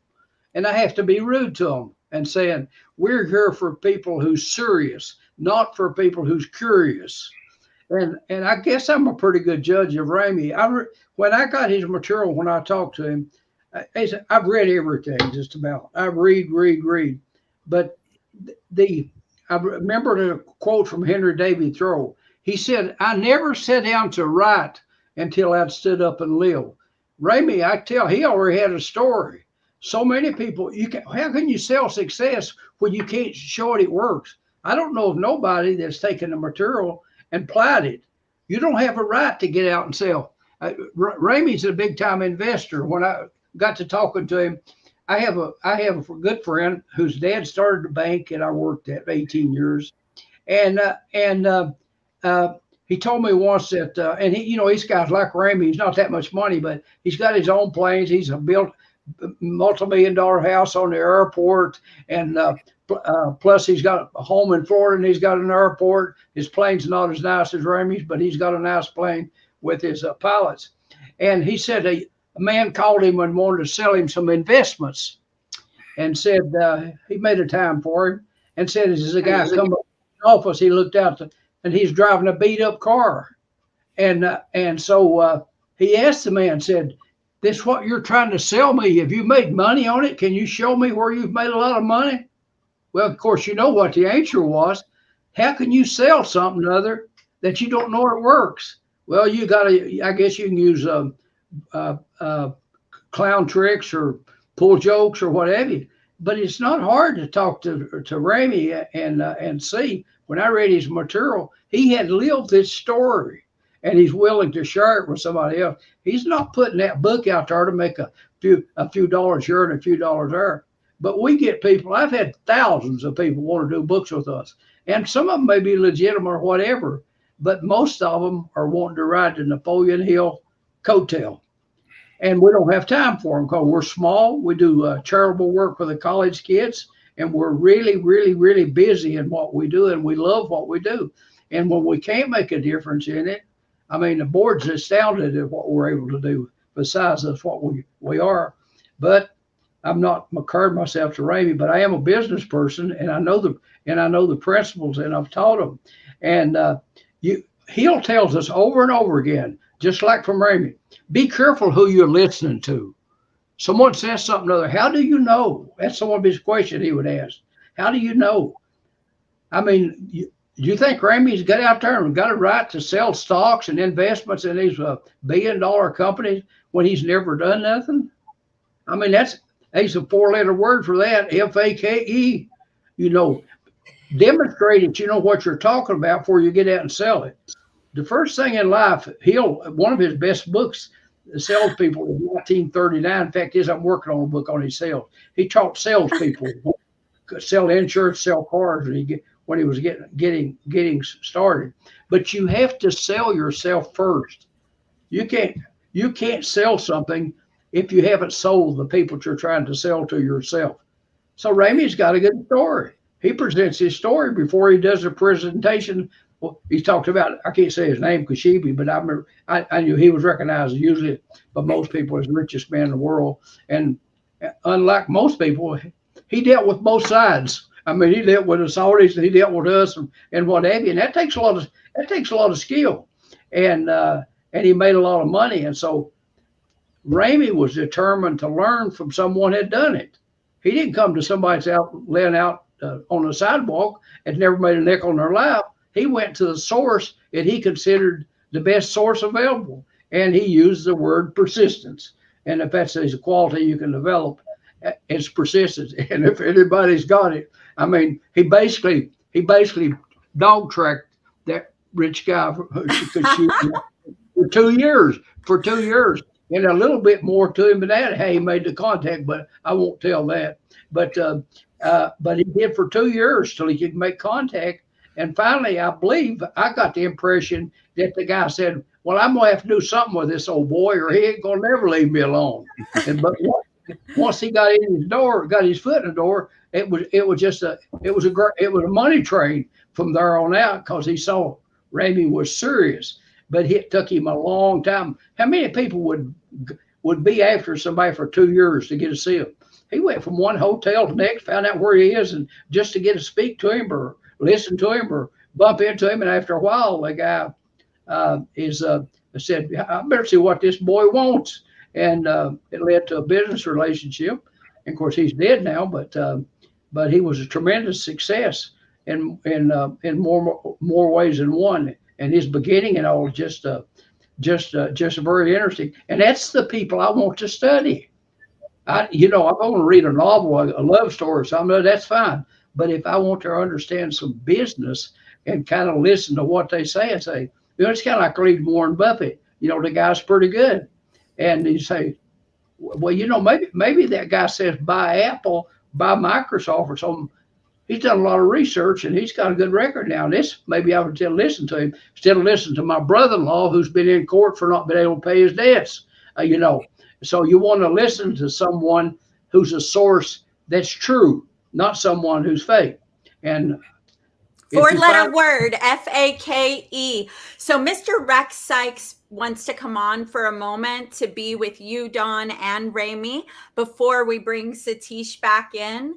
And Don, you're going to stay with us. Raymie, I know you're hanging with us a little bit, and then moving on whenever you'd like. You're welcome. Everybody wants. And one more time, the generosity of Raymie opening up his home, opening up the jet. We're all going to get to be together, be in proximity. We don't have to spend 2 or 4 years stalking, that's a strong word, hunting Raymie down. We have a clue. It's Hollywood Hills and we have a picture. But anyway, you can actually go, and it's part of the fundraiser. I don't know if there are any tickets left at 500, but there are 500, 10 of those, 1,000, 10 of those, and 1,500. And a portion of that all goes right to the Napoleon Hill Foundation, which is the only person we buy books from now on, right? You look deeper. When you look at Amazon, you may think you're getting a Napoleon Hill book, but it's a knockoff. We want the real deal so that we keep putting back into the foundation that makes this all so good. All right. Yes, Rex. Rex, you're on mute. Good to be here with Raymie and Don both together. I was busy in the back. So Raymie, great to see you. And Don, great. One of my favorite views right off of the top of the Hollywood Hills there. And you look relaxed and ever present. So thank you. And Don, thank you for showing up. What a powerful combination, and what an absolutely beneficial, in terms of people who are watching, to have you and Don and Satish and all the people we've had so far be sharing your wisdom and your experience and your expertise to help people. You've made billions, Raymie. You've lost it, you've made it, you've lost it, you've made it. And you're here right now, as is Don, to help other people who are on this path. So I just got to say thank you, gentlemen, so much for being here. Oh, our pleasure. Always to improve people's lives, get them what they want to. Our life is definitely a great mission to have. Well, it's great to see you both. I because I was in the back, I didn't get to hear a lot of the conversation. I'll have to watch it and replay as everybody else does. But the one thing that Don just said, and the one thing about your book that I found so riveting, was the fact that not only is your story and your accomplishments, both captivating, fascinating, and legion, that what you did with your book that I think so few people understand is a lot of people quote all the popular quotes of Napoleon Hill, and they teach the principles from those popular quotes. And you and I talked about this before, Raymie, but you picked things. I don't want to say that they're obscure, but you picked things that are say less well known to as an example of what you apply, which really demonstrates that you're walking your talk. Your material. You didn't rely on the ones that everybody knows. You found quotes that motivated you and that you shared with other people based on how you applied these principles. Because every word in Think and Grow Rich is gold. I know Napoleon Hill wrote so many things. And I think he had even if Don, you could correct me, a 12 series volume of success and everything. and it's hard to sell people to read all that. So what he did is condensed all that in one book. So to condense that all in one book, just the way I did my book, because I want to make it an easy read, you make every word count. It's powerful. So every time you pick up Think and Grow Rich, and every time I picked it up, even when I read it 100 times, you pick up something new, because he put information in there that until you're ready to get that information, you're not going to get it. So as you're experiencing life and now you're ready for that information, when you read it again, you get that piece of information that helps you propel you to another level. And that's why Think and Grow Rich has been so powerful and so good, is because Napoleon Hill took a really systematic effort and really, honing down everything he could. And it's just so much information to one easy read book. But boy, is every word, every sentence powerful, and it delivers something special. That's why I was able to pick all these things, because I read it so many times, and I picked up the things that Napoleon Hill really wanted to say and translate what it was. And there were things when I was young and 12 that when I read Napoleon Hill's work or Think and Grow Rich, I didn't get. But I said, okay, let me focus on the things I do get, like persistence, never giving up and stuff. But then slowly, as the years went by, there were other things that were gold in that book that helped me propel myself even more. And same as my book, I could write 1,000 books for all the experiences I had, but I knew if I got anybody's attention or want anybody to read it, I had to get it down to like under 200 pages and make it interesting enough, but make it powerful enough that every time you read it, that's why I know some people read it 3-4 times, you pick up something new. I try to emulate what Napoleon did with his book, that it's easy to read, but if you read it again, you'll pick up something new to make it to make your life better or achieve the things that you want. Well, the amazing thing is that I so agree with you. I hear that. I'm sorry, somebody's trying to reach me. I've been reading Think and Grow Rich: Laws of Success since I was about 11 years old. I've read it most of my life, and one of the things that I would powerfully agree with you on is you don't get it until you get it. I read this thing for 15 years without understanding most of it, and then things started to make sense. And even today, I go back and study, and I go, "Oh my God, that one sentence makes so much sense now. It didn't before." Or a story that he talks about or describes that I thought, well, that's really okay, big deal. Now I go, well, my God, there's so much meat and there's all the stuff I needed to know. So it really is true that when the teacher is ready, when the student is ready, the teacher appears. And by reading that book and rereading that book and rereading that book, making a study of it and your book, people have the opportunity to actually discover things that they didn't know. And if they only read it once or they read it every couple of years or something they don't get the benefit from it as if they really, really study and apply it as you have. Yeah. I give you like one example, if you want. Like, there's a story in there about how this little girl, her mother was doing the washing and the guy wouldn't pay her. It was like 50 cents or whatever amount that it was. But it was how that little girl took the man down when she demanded that she needed to pay her mother the 50 cents. And the guy was just struck and gave her that money. And from that, I learned a lot of how to carry myself and the attitude I had to have in life when I approach people. When I approach people, I have so much confidence and strength and leadership. Because of that, I get people to say yes and do what I want. And it all comes from that one little teeny story that I missed it when I was read it the first 20 times. But that was a very powerful lesson, actually, if you really paid attention, because the attitude of that girl, because she had no fear and how she approached that guy, she got that 50 cents. So just one of thousands of examples that you miss in that book. If you don't, when you're ready, you get that information and then you can apply it to your life and it becomes huge.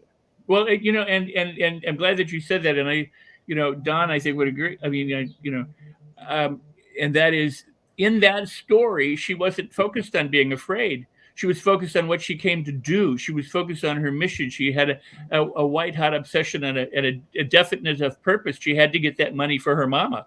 Yeah. And even though she was facing beatings, like you say, right. It's truly, truly amazing. There's another point in which he talks about, if you go into a sales meeting, visualize in your head it going well.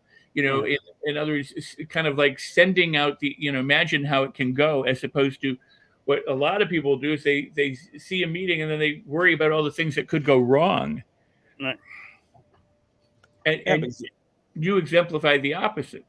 Yeah, because you don't think of the things that go wrong. You look at the possibilities of how, but then you figure out exactly how to deal with what might go wrong. So it's not a negative; it's just part of the journey. It's part of everything. Nothing is easy. Building wealth, building anything. There's always obstacles. There's always negative things. It just doesn't come easy. It's not like winning a lottery ticket. It takes certain things, and not all of it is positive. So you have to say, okay, that's just part of the thing. There's negative things. There's rejections. There's people going to block you. There's this. Okay, how do you deal with it as you move along?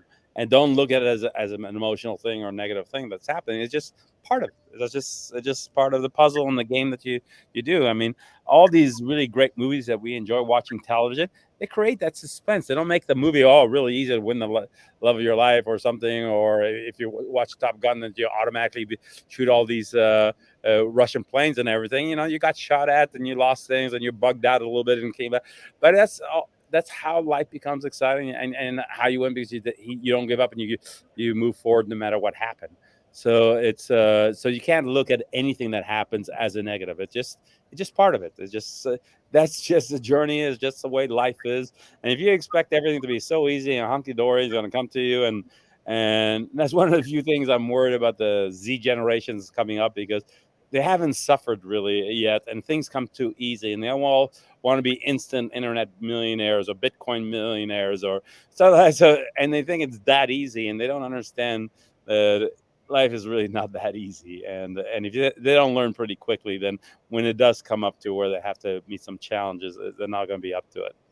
I love that you shared that, Raymie. Thank you so much for really speaking to the fact that thinking and growing rich does require action and effort. And so I wanted to ask Don what he thought about that concept of people really applying the Think and Grow Rich principles, and what's something that's often missed in some of this work that you'd like to bring light to as we continue to have some of these thought leaders on who have taken this work and started to apply it in their life.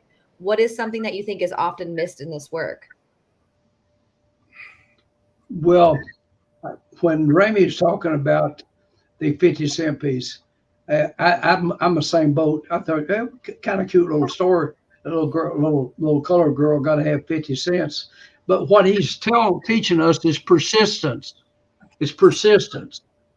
Once you have an idea, it's like Raymie would say, it's a contract with yourself that says, this is what I'm going to do. I know you may not know all the answers, but Raymie came down to see me in his beautiful plane. I'm sure them guys flying it, they didn't know every step of the way. They kept tracking themselves. They get altered off a little bit and keep correcting themselves. But what do most people do? Hill said, most people don't start. And the ones that do, most of them, they get a little obstacles. And we learn more from when things go wrong than when we do go right. Someone asked me once, and I'm sure Raymie's had the same thing, said, what's the best deal you ever done?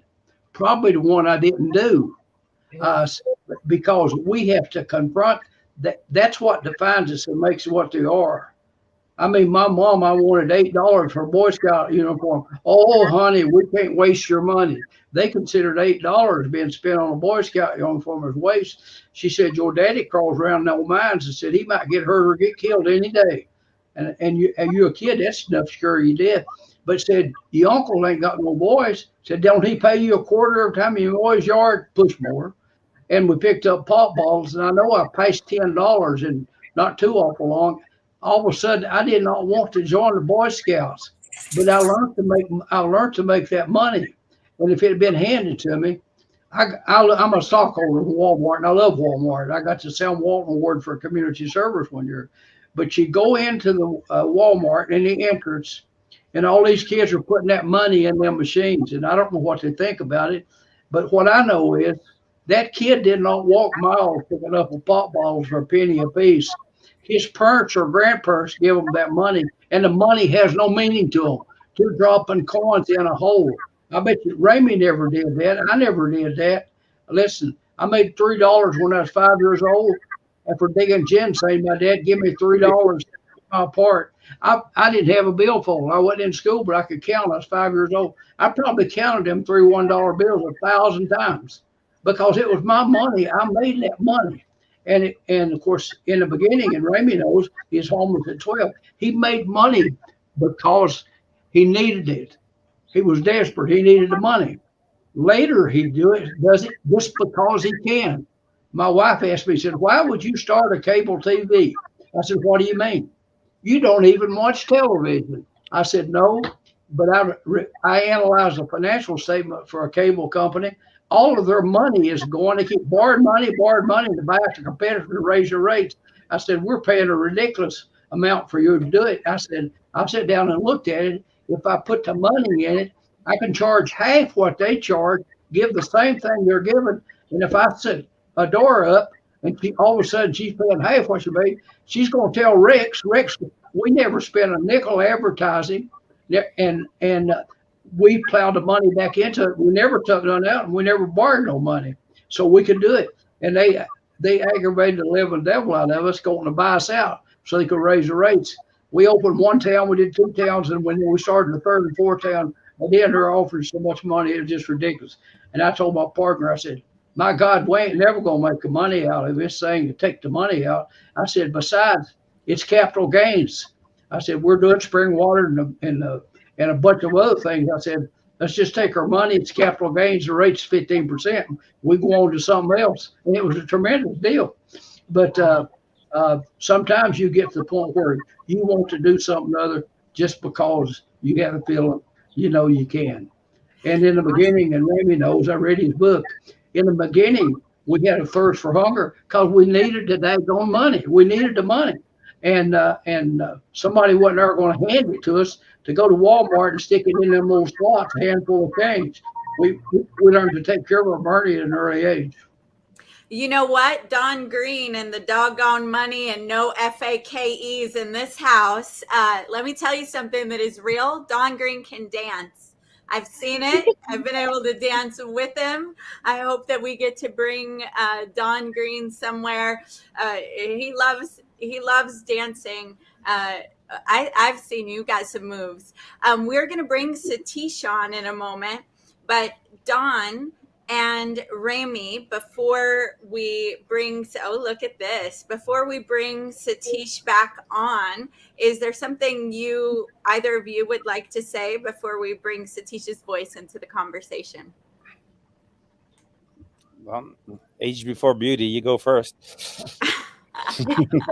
Well, if you're asking me, it's a pleasure. The job provides two things. I'm not going to get into what all Raymie's done, but we have a strong desire to make a difference in other people's lives. I don't need to work. Heck, I'm 81 years old. I have people ask me, retire from what? I've helped hundreds of thousands of kids go to college, and that's what I enjoy doing. And Raymie's in the same boat, only a lot bigger scale. And that's the only road to happiness, is to make a difference in other people's life. If you think the material things are really nice, but we put here to serve one another, and it's an absolute pleasure. There's two things about the job. Yeah, the salary and that things are nice. I got to travel a lot. There's two things. We're making a difference in young people's lives. But see, I would never have met you guys. I would never have met Satish. I would never have met Raymie, which is Dora, if I wasn't involved in this material. So I've made friends with the founder of Chick-fil-A, who read our book when he was in school. The teacher gave it to him in 37. He started out with a little restaurant called Dora for 10 people, but he carried that book with him everywhere he went.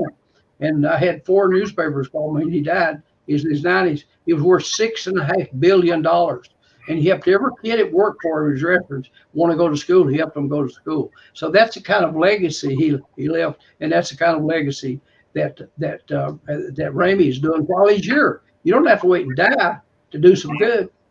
And you can do it while you're there and see what you're doing. Little kids come up to you and write you a letter and tell you how much you helped them and God put you in their lives, and on and on and on. And it's a good feeling. It's nothing to brag about. It's just thinking, well, I'm doing something other a little bit worthwhile. I can't do everything.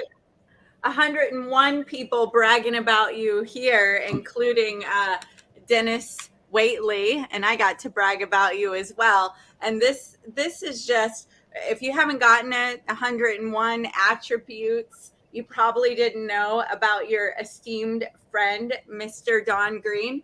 People are awarding him, praising him right and left, because the best people don't just articulate well. And we've been around a lot of great people.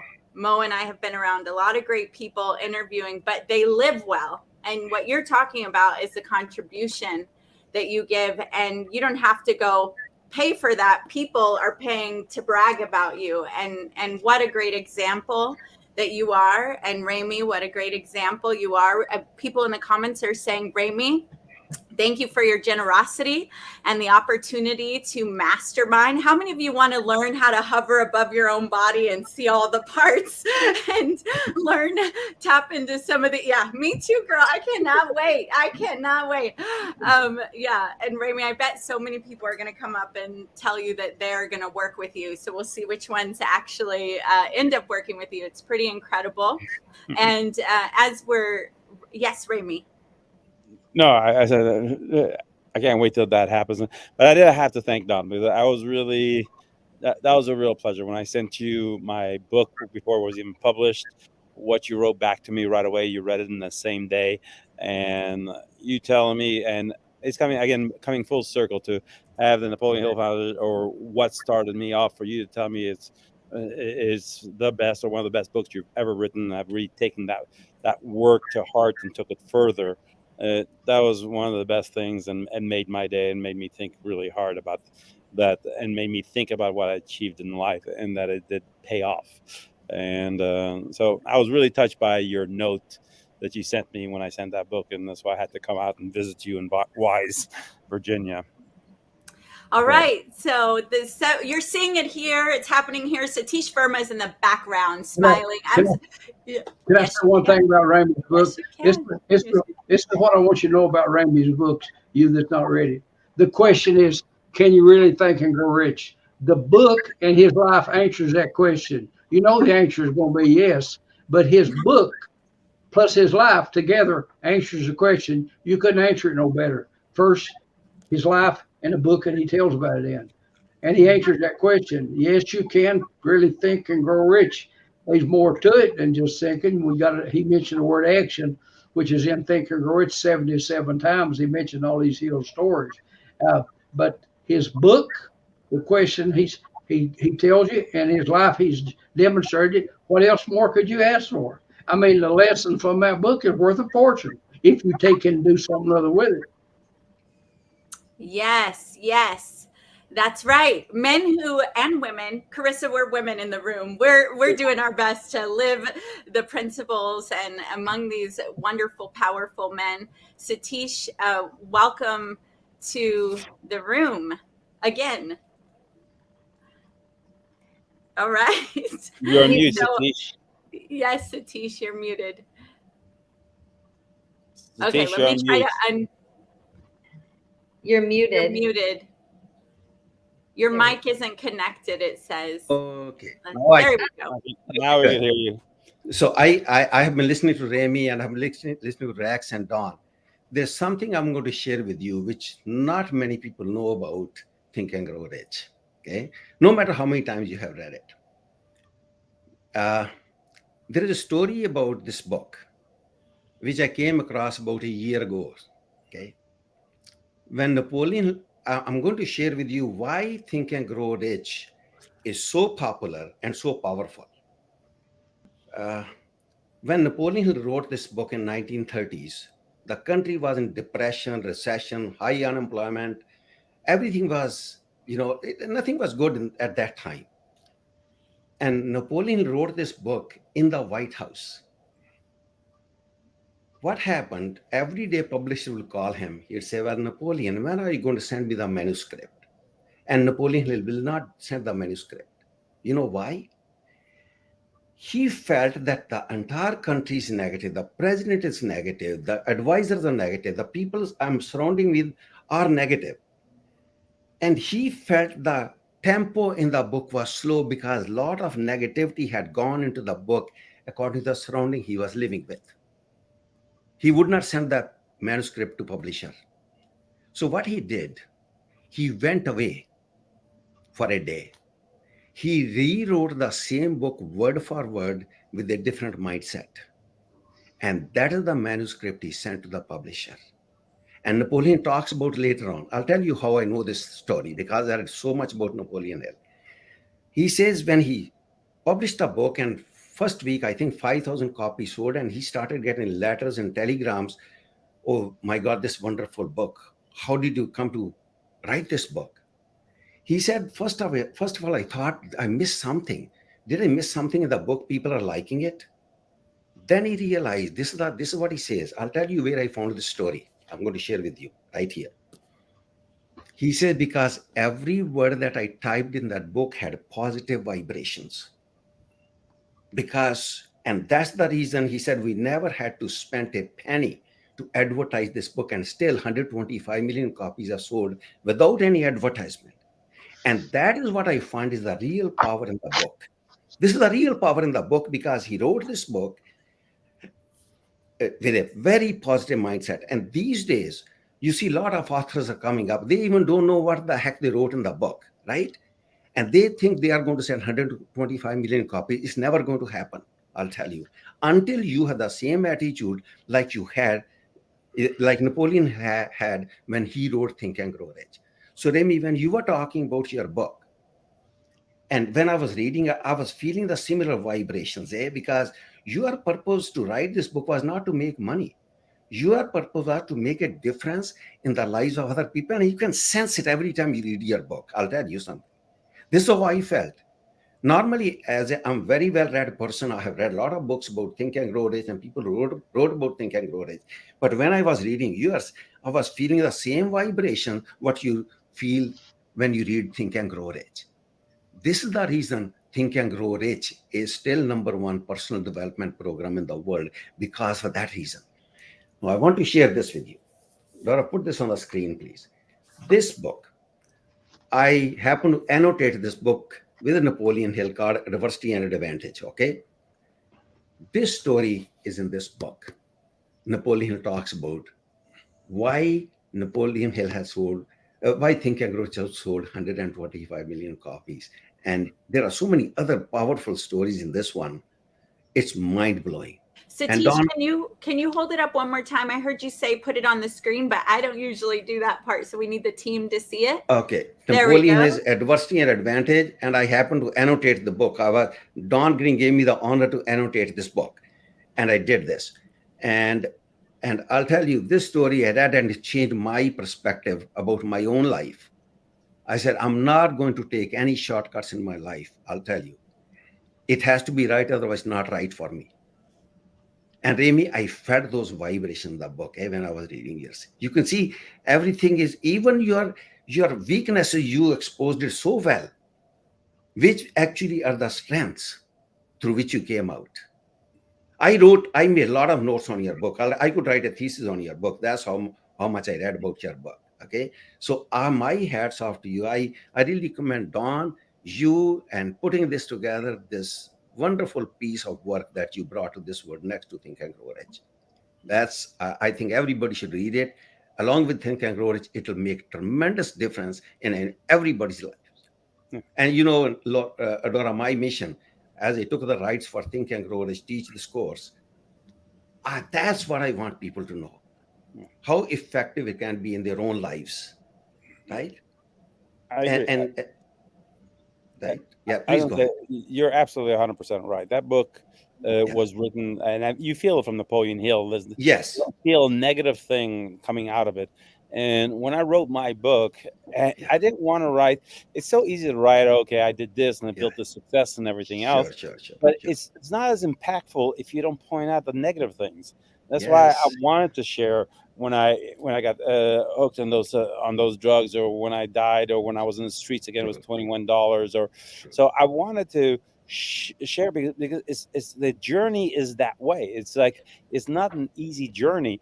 And I wanted to show people that, because like I said, oh, he can do it because he had all those contacts, he was rich, had all this stuff. But that's why I started out the book the way Napoleon Hill finished it, with all the alibis that people use to not succeed. So I started out the book that way. So like this, I could show that I had all those alibis I could have used and so much more. And then I still achieved everything I wanted to achieve. So the negative factor, and I wanted to be so honest and show and not hide all the bad things that did happen, to show that no matter what, because people go through a lot of stuff in life, but I don't feel negative about these things happening. I'm not bitter about them or anything else. I felt that was just part of the journey. It's like what Napoleon Hill wrote: through every adversity is a seed of equal or greater benefit. So what I went through was a seed to achieve and launch myself even further. But I found it really important. So I was in a place where I decided to write that book when I was in the streets the last time, because that's why I took those pictures, and I wanted to have proof, so people see the pictures and have proof, and they can read it and see it and they get it. And then, so I knew when I was ready, when I set a goal 5 years to achieve everything I achieved today, and I did it. So it was time to write that book so I could get it out there. And it's multiple examples all over a lifetime, but it is brought by every positive thought behind it. So every negative is still a positive, because I think that's just part of the journey. If you don't have the negative, you can't achieve the positive. And as I was saying earlier, like the negative, the worst of time is what opens up your mind to think of greater things and achieve greater things. So I know every time I failed and went broke, I always came back bigger and stronger. And more right here also. So it is really a blessing to have bad things happen, if people look at it that way. So every heartache, every struggle, everything makes you the person that you are and builds strength. I mean, I take a little example, like in high school. You know, all the kids, like, because I was beat up on school and stuff like that. And if you look at their yearbook, the most likely to succeed, if you're a kid that was really handsome on a football team and you got all the girls and everything else, and it was all easy, why are you going to try? So in life, at the end, it was so easy. You didn't have to struggle. You end up working a mediocre job and never achieve anything in life, because you didn't have to struggle or prove anything to anybody, because it was given to you, because you got all the attention, all the love, all the women, all the stuff, and you were popular in school. So the suffering, the battles, all that stuff is what creates character and strength. And you can see the positive of it, because you come out of it on the other side and you say, wow, I am bigger and better. And all that wasn't a bad thing. It was really something for me to learn, and I got to become better and think better. And I mean, I know my mind today compared to what it was 20, 30 years ago is so different, and it's expanded, and I could think so many more things, do more things, because of all the bad experiences. If it was all easy and good, I'd be limited to the way I was thinking 20, 30 years ago. So Raymie, just one second. Sorry for interruption. You said something a few minutes ago. You said when you suffer most, there is the next level for you. Remember you said this? Okay. Yeah.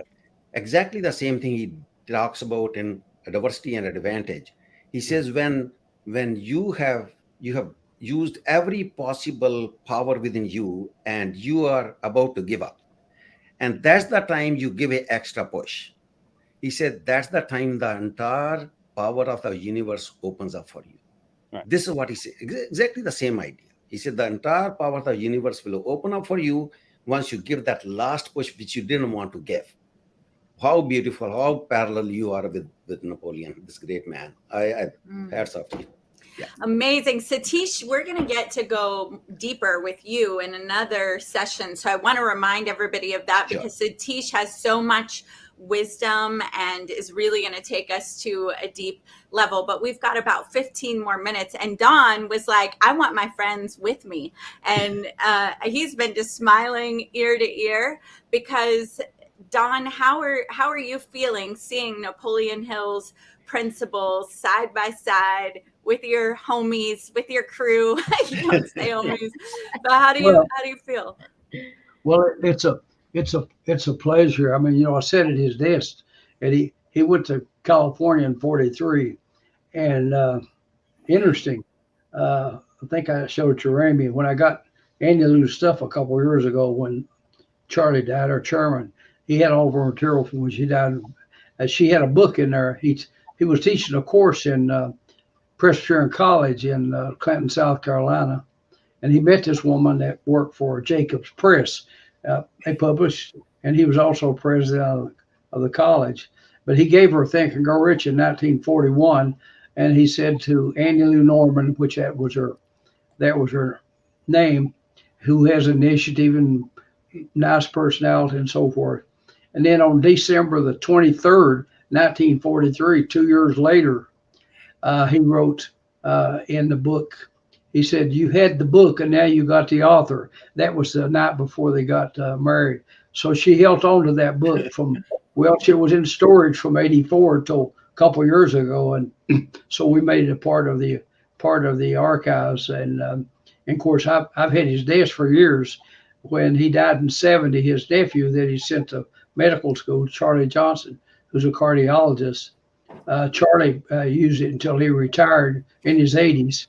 And he had the desk shipped up here to me. So to be around the material and all, yeah, it's inspiring.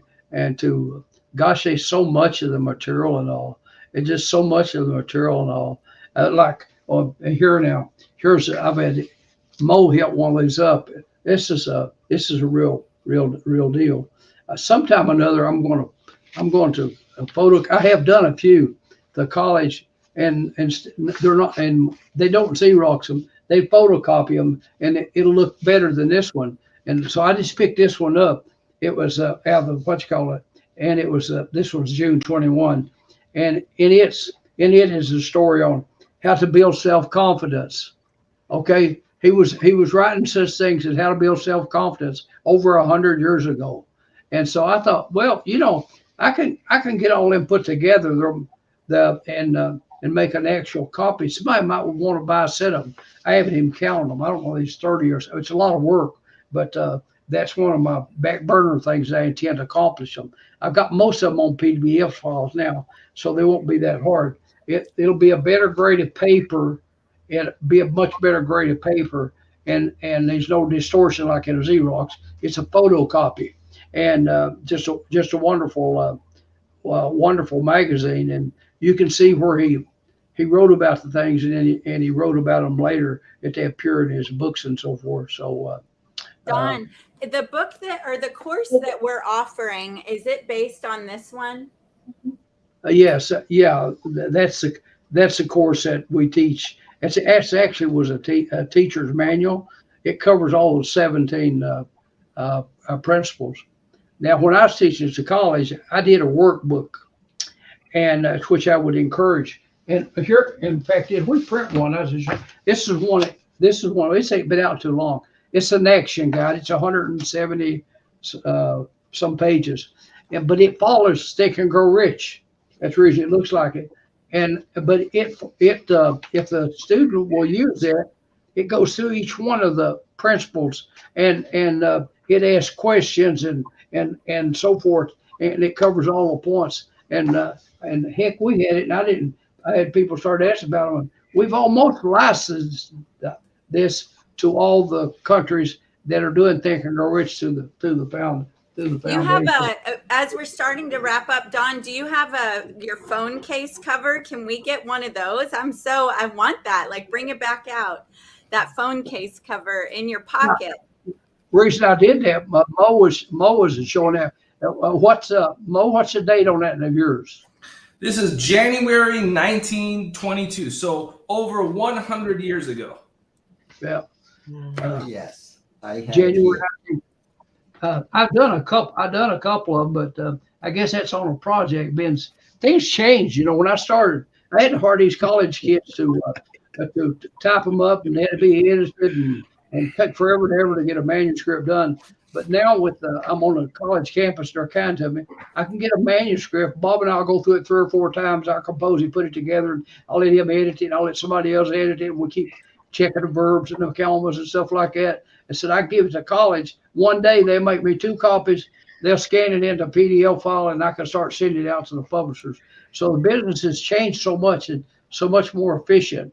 You can see how we can handle 500 and some foreign publishers because it's so much easier. We used to, when I started, I'd send them books out for review to China and places. I was spending $8,000 and $10,000 a month FedEx bill and you couldn't expect to sell the rights if people couldn't see the books.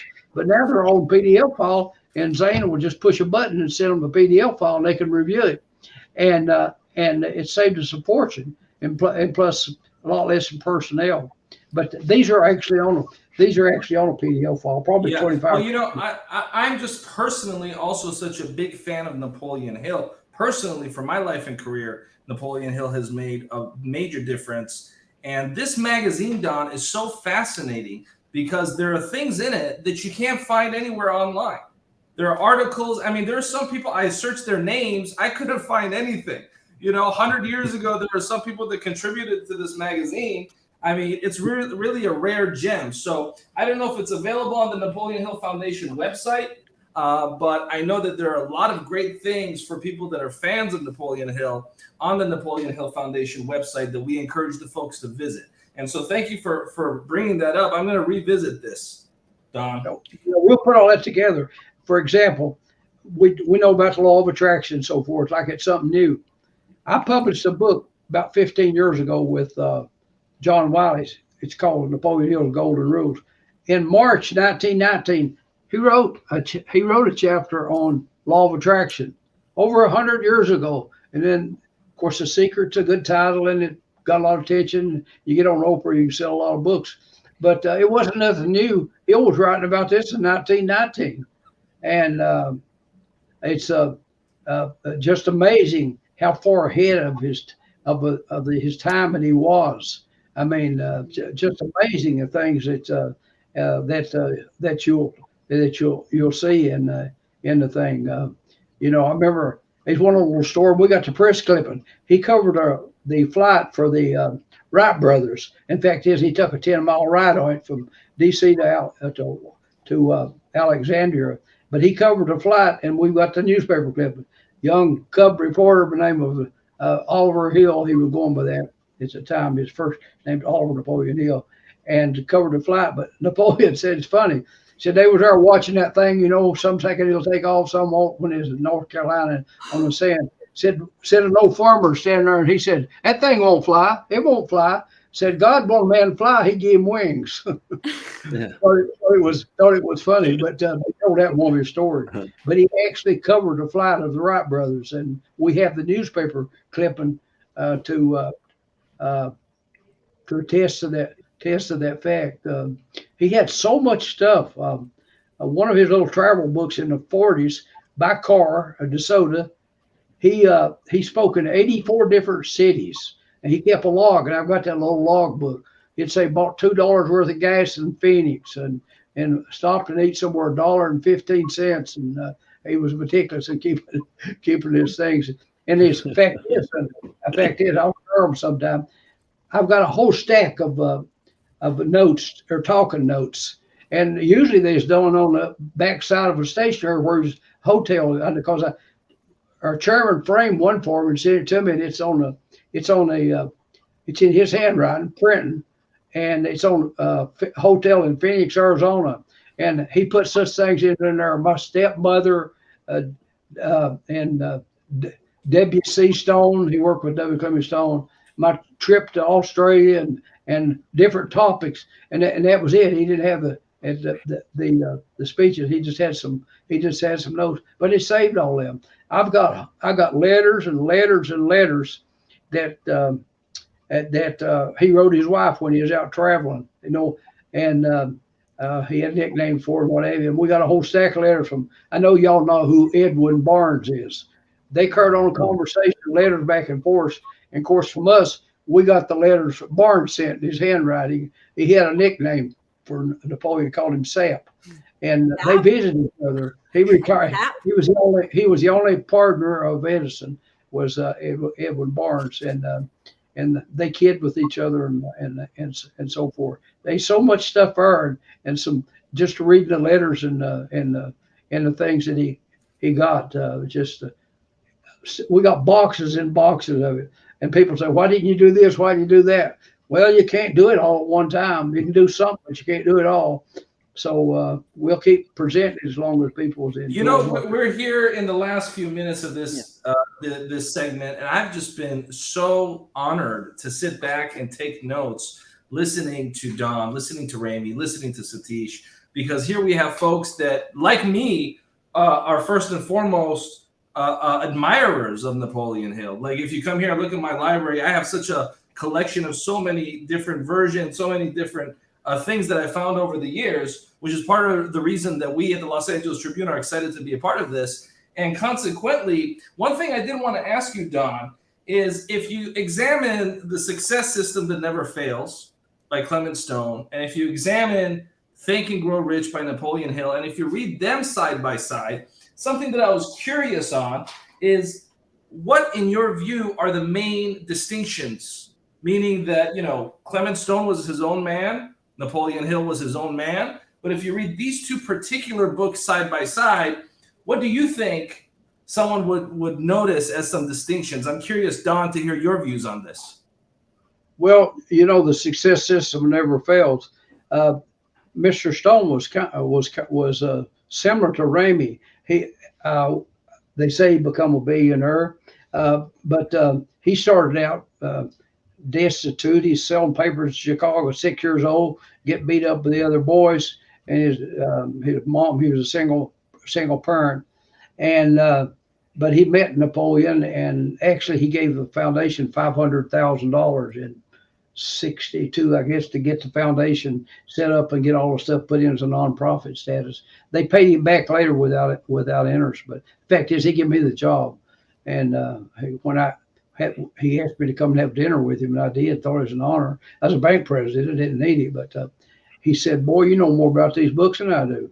He said, "You ought to be a board member." And I said, "What do I have to do, Mr. Stone?" And everybody called him Mr. Stone, except, can't see it. I can see it. Y'all can't see it. There's a picture of him and Ronald Reagan. Ronald Reagan called him Clem.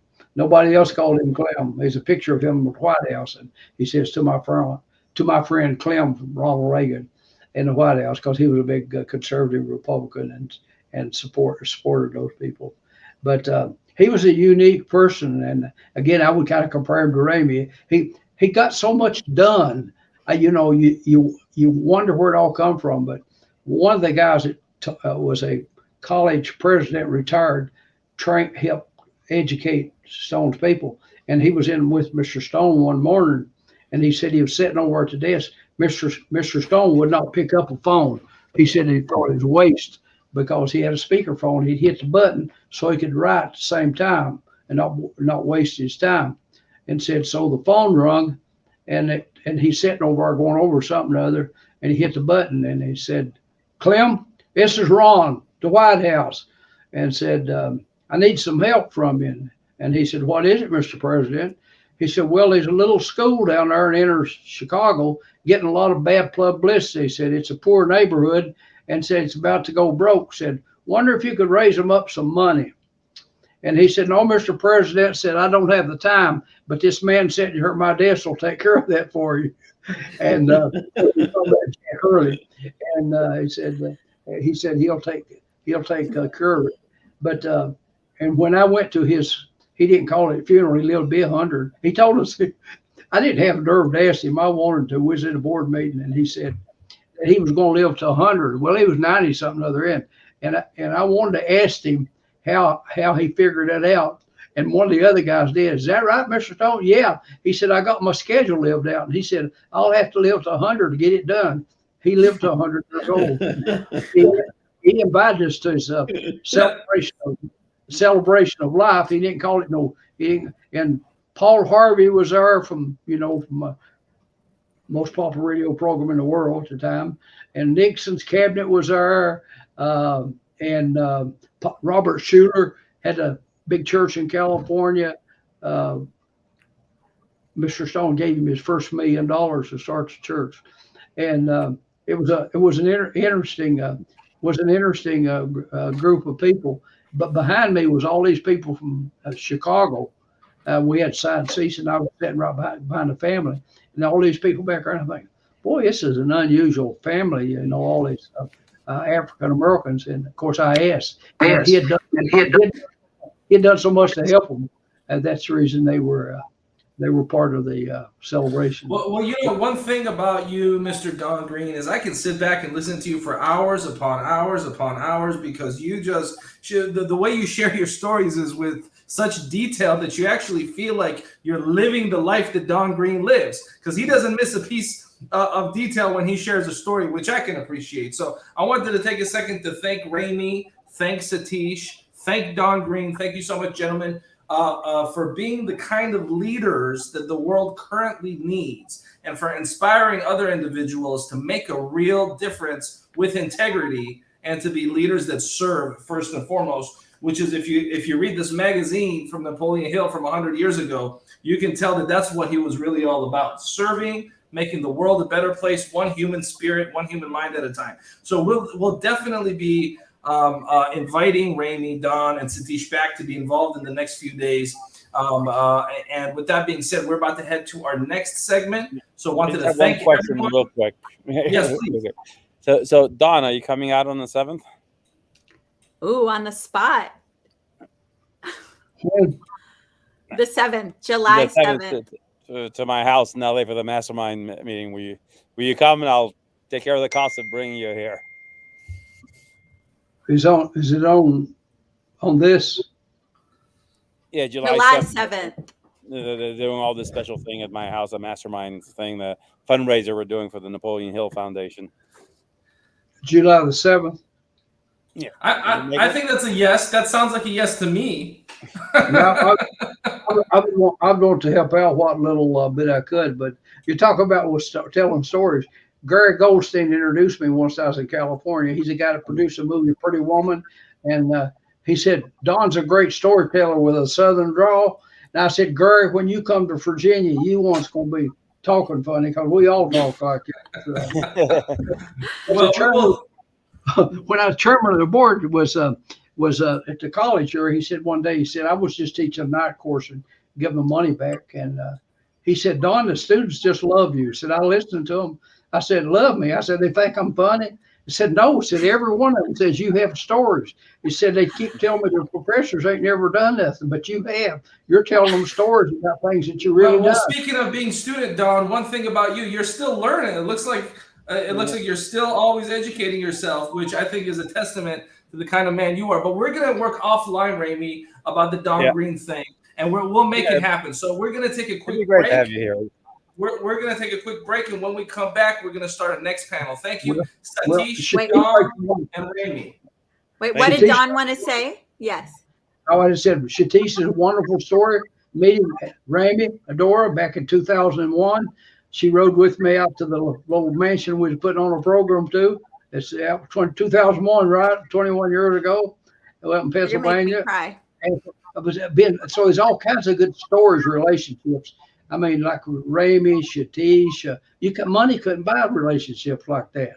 And to me, it's more precious than money to be able to learn from other people. Because the more I know, the more I realize I don't know.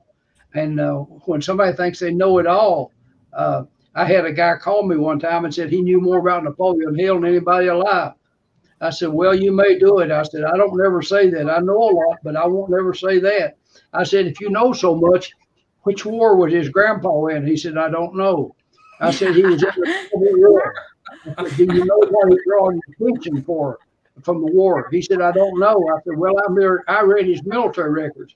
I said, now on, you tell people you know a lot about Napoleon Hill, but don't never tell them you know more than anybody else out there, because it'll make you look bad when you run up against somebody that asks you questions that you can't answer. He said, I understand. thought it was funny.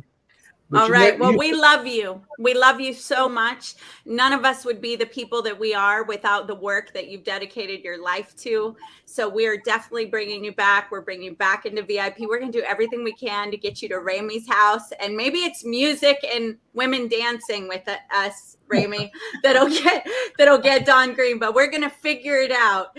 And Don, I love you. Thank you. Raymie, thank you so much. Looking forward to meeting you in person. Thank you for your generosity. Satish, we have you back tomorrow, and we're going to dive deep with you. You guys are incredible human beings. Thank you for all that you are.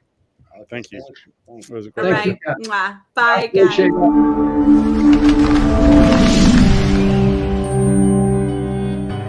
it. Welcome to the Los Angeles Tribune page. Here you will find original news programming, exclusive digital events, and shows that are directly from the community. At the Los Angeles Tribune, we believe in giving a voice to the voiceless. We are proud to be the only national brand to empower everyday people to make a difference. Since 1886, our reputation has been built on truth and responsibility. Thank you for watching and making a difference. For general inquiries, contact today. Thank you on behalf of the Los Angeles Tribune team.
And we're back, and I'm excited. We got a lot of incredible folks that are about to join us for our next panel. But before we get there, I see that Dr. Natalie Forrest has decided to step in. And thank you, Dr. Natalie. I know you have a very busy schedule with everything that you do, not only in your personal life, but also with the Los Angeles Tribune as our VP of Operations. Natalie really always does incredible things. And in fact, this entire program would not exist if it wasn't for Natalie Forrest, because she's the person that inspired the community outreach division of the Los Angeles Tribune, which snowballed and led over the past couple of years into the global phenomenon that it is. #1 digital events in the self-help space all around the world. And with that being said, I want to thank Adora Evans, Ace Productions, for also making this happen, and the Napoleon Hill Foundation, whose CEO you just heard from. And that was kind of fun, Dora and Natalie, talking about our collector's items that we all have, that we all, carry. But this magazine is truly remarkable, 100 years old. Lucky to have it in my library. And the next panel, Dora and Dr. Natalie, is going to consist of some folks that I know are very remarkable speakers. Folks that I know are here to inspire, uplift, and change the world. Not just Lori Marini, but Danella Burnett, Christoph Wyman, who is a friend and also somebody that's doing incredible things in the speaking space. Some visionaries are about to join us, some folks that I know are going to inspire the audience. So if you're watching right now, make sure you have a pencil handy. I'll remind you guys time and time again to have a pencil handy, right? Because you're going to want to take notes with these speakers. And I'm going to bring in Carissa as well in a moment here. So Carissa, Natalie, and Adora can lead the way. But with that, I'll be backing out. Let's go ahead and bring in Carissa, and also let's go ahead and bring in our guests. Look at this incredible lineup of speakers that we have. And I'm going to kick it off. Before I step back, I'm going to kick it off with you, Christoph. Go ahead and just answer the question. Can you really think and grow rich from your perspective? Go ahead. Wait, one thing. Dora, go ahead. Yes, one thing. We have to thank Matt Tamayo. If you're getting text messages, you were able to register. His company, Greatness Events, supports Les Brown, supports us right here. And we absolutely would not be operating at the levels we are without him. We need to thank Driven Trading. And those of you that were here live, did you see the hookup you got on fast action tickets? Like, hello, keep doing that. Okay, with all that, I love you guys so much, and I'm going to back out. Woohoo! Perfect. So let's go to you, Christoph. The floor is yours. Can you really think and grow rich? First, I just want to say thank you so much to you, Mo Rock, the Los Angeles Tribune. and to Adora and the whole team. This has been absolutely, as I messaged you yesterday, this has been the absolute best online event that I have ever participated in. And I'm just humbled and honored to be able to be here and share the stage with these amazing, amazing influencers. Can you really think and grow rich? Well, I think if you practice the principles, if you follow the formula, if you put it into action, and you apply all of these different steps in Think and Grow Rich, absolutely. Does it happen overnight? That's not been my experience. My favorite quote from Think and Grow Rich is this, because I've had some rough times, as I'm sure we all have. But there's a quote that says this: when riches begin to come, they come so quickly and in such great abundance that one wonders where they have been hiding during all those lean years. So my answer is yes. That's a brilliant way to answer that question. That really is a brilliant way to answer the question. So thank you for that, Christoph. Let's go now to Lori Marini. Lori, can you really think and grow rich? The floor is yours. Oh, I believe you can, absolutely. So when I hear Think and Grow Rich, a lot of people will think it's a monetary thing. But for me, it's really being a demand in your life, having that life that is just absolutely amazing, awesome, inspiring, and being unstoppable to get yourself there. So just like Christoph said, right, you need to dream it, have a vision of what's possible, even if you can't see it right now, even if it's something that's not in existence. And then you create a plan, you surround yourself by powerhouses who are gonna lift you up, and then you execute. And a lot of people get caught up, right, in the not getting to where they wanna be as fast as they want to. So it's really about having a mindset. And the quote that I love the most from this book is that you can't have a positive and a negative thought at the same time. So if you strive to be 1% better than where you are right now, you're really embodying what it means to think and grow rich. Awesome answer. And Danella Burnett, who is a lovely friend and of course someone that has contributed and helped in her own way in spreading the word of this event. Let's go ahead and give you the floor. Can you really think and grow rich? You are muted, Danella, so let's make sure you're unmuted first, and then we're going to give you the floor to answer the question, can you really think and grow rich? Danella Burnett, the floor is yours. Wow. Tough act to follow, my two fellow panelists. I'm honored to be here with you all, and Mo and Dr. Forrest, so good to see you again. Glad to be here. So can you think and grow rich? Yes, you can. Like my fellow panelists said, if you take action.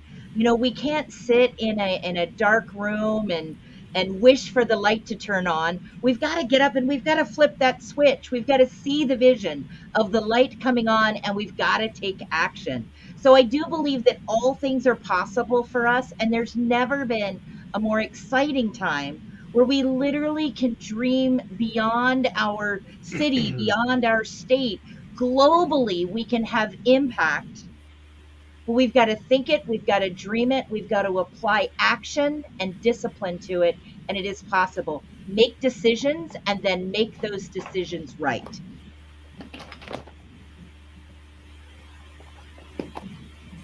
I love that. And thank you so much, Danella, Lori, and Christoph, 3 leaders that are actively making a difference and leading by example. Speaking of leaders that are leading by example, I'm going to step back, let Dr. Natalie Forrest take over for a few minutes, and she will be joined momentarily by Rex Sykes. But until that happens, Dr. Natalie, take the floor and just engage with this incredible lineup that we have. And let's give the audience some big take-home value with this panel.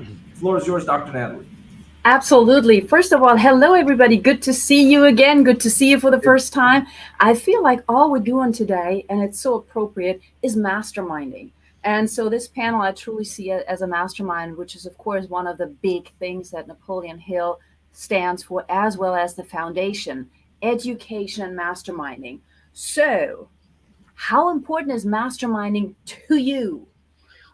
Because there's also the idea that Napoleon Hill talks about, which is self-confidence. and self-reliance, to sometimes opposing items when it comes to mastermind. So, Danella, because I know you a little bit better than the other ones, I'm going to have you start out. What is the importance of mastermind for thinking and growing and acting rich? So masterminds are a huge part of me and my growth, not just professionally, but personally as well. The same mind will only take you to the level that that mind can imagine, that mind can vision, and the same actions will only take you to a certain level. So, we've all heard the saying before, if you walk into a room and you're the smartest person in the room, you're in the wrong room. Right. And so you need to take a look around on a regular basis, because you might start with a group of people that you're coaching with or you're learning from, and you might reach a level where, you know what, I'm darn close to the smartest person in the room, or I'm the smartest person in a certain area. So it's time for me to grow and expand. So masterminds are huge for me. I'm actually involved actively in about 3 masterminds right now that are different parts that bring different elements into my business, into my personal mindset. And I literally would not be the person that I am today without surrounding myself by great masterminds that hold me accountable. They give me the opportunity to explore and imagine in a safe environment and get feedback, often from people who are that level ahead of me. So it's got to be that place where you can grow, you can expand, you can fall, and you can be encouraged to get back up again. You can get advice. So for me, masterminds are absolutely a critical element of being a success. Yes.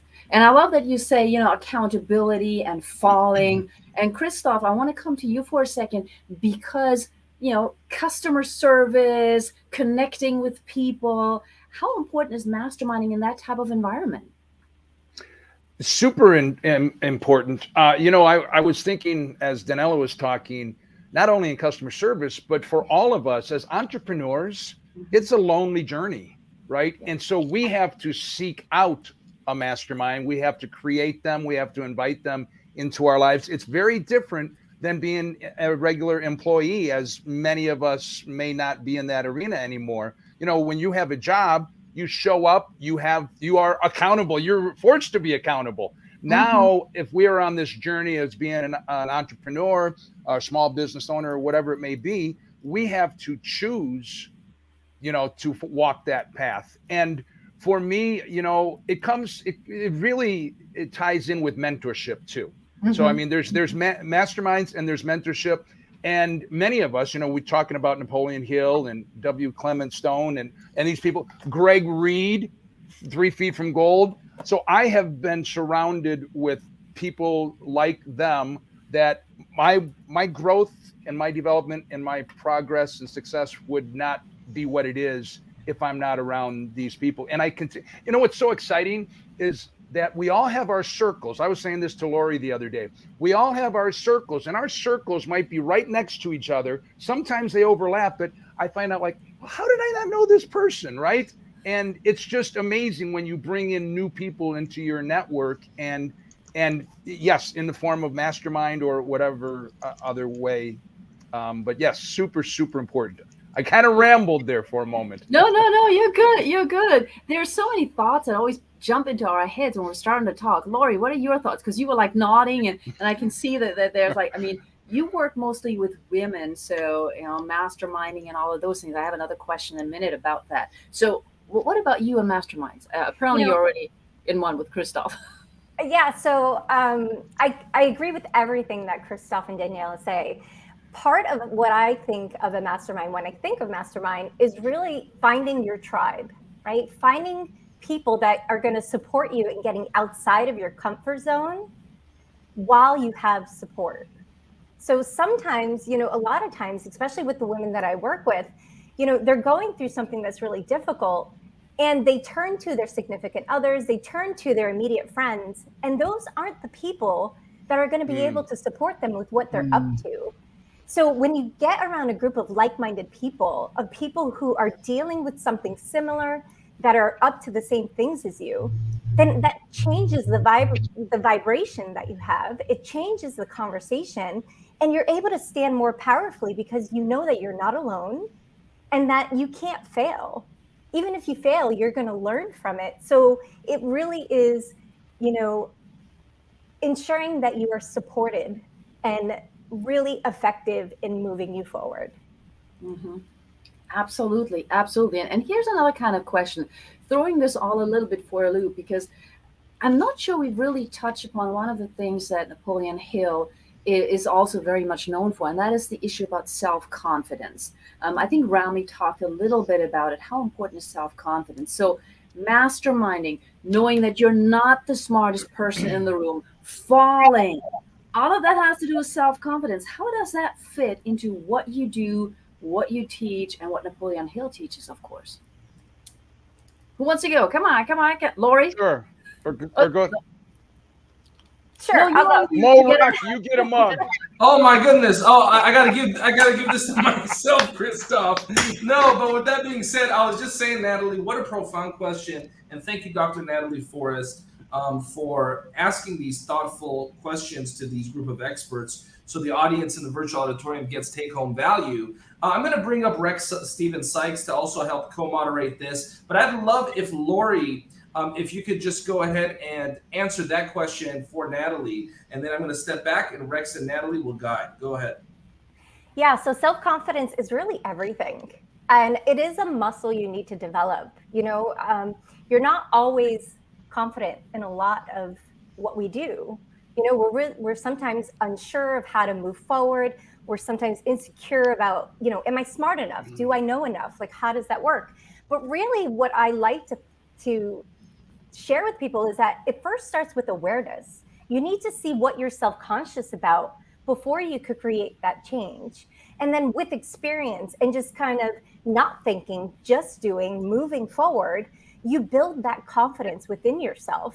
And it really is what's going to support you in staying on this journey that's just called life. Life is going to kick you down, right? Life is going to have things happen.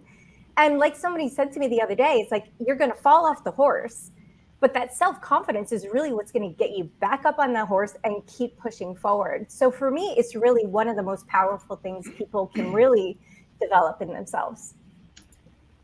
Awesome. Thank you so much, Lori. I appreciate that answer. And I know Rex is here too. He always has something to say, and sometimes he doesn't dare to interrupt me. So Rex, did you want to? And you're on mute, so please make sure that you don't get another mug thrown at you. Yeah, before this is over, we'll all have like an entire cupboard full of mugs and a closet full of hats, caps, if we're lucky. Hi, everybody. It's good to be here with Rex. you. Thanks, everybody. This is awesome, and what great shares. I hope I don't throw too much of a wrench into what was said earlier. If I can go back to Mastermind, because I'm kind of a Mastermind snob, and the reason I say that is because there's a lot of things out there today that are being represented as masterminds. And I think that what Napoleon Hill, as you guys know, had in mind with the mastermind is more along the lines of what Andrew Carnegie had or Ford had when he describes, U.S. Steel. And he said he had all these people in different positions who knew more about steel than he did. He had accountants, he had, forgers, not forgers in crime, but metal forgers and people who mined it. He had all these different things that he put together, and they said, well, what do you do? And he says, well, I manage the mastermind. And if you don't have any idea what kind of job that is, it's trying to keep these people in harmony. So you'll see where I'm going with this in a second, because I apologize, but I'm going to ask you. So, essentially is there's a purpose around one particular purpose for a mastermind. There are different moving parts that are all specific parts. Harmony is the major goal, and if Hill said if they're not in harmony, then remove the person. Mm-hmm. And what typically gets represented as mastermind now are like master classes or networking groups or even teams and things like that. That said, I believe that from these groups a mastermind can emerge, but that what typically is happening is that, or what's often represented as mastermind, is just not a mastermind. it's a good collection of people, but it's not a mastermind. Anyone care to share or talk about? Yes, Chris. I completely agree with you, Rex. I wouldn't call myself a mastermind snob. However, I do relate with that mindset, especially in the last few years. Even seminars and summits, people are calling masterminds. So I've gone to these masterminds, and guess what? It's one person teaching for 3 days. And there's nothing wrong with that. But you can't call that a mastermind because we didn't come together. We didn't share our input. We didn't, because as you know in the book, Napoleon Hill says a mastermind is when the collection of 2 or more people come together, a separate entity is then created. It's something that's above and beyond even just our mental capacities. It's not just sharing thoughts.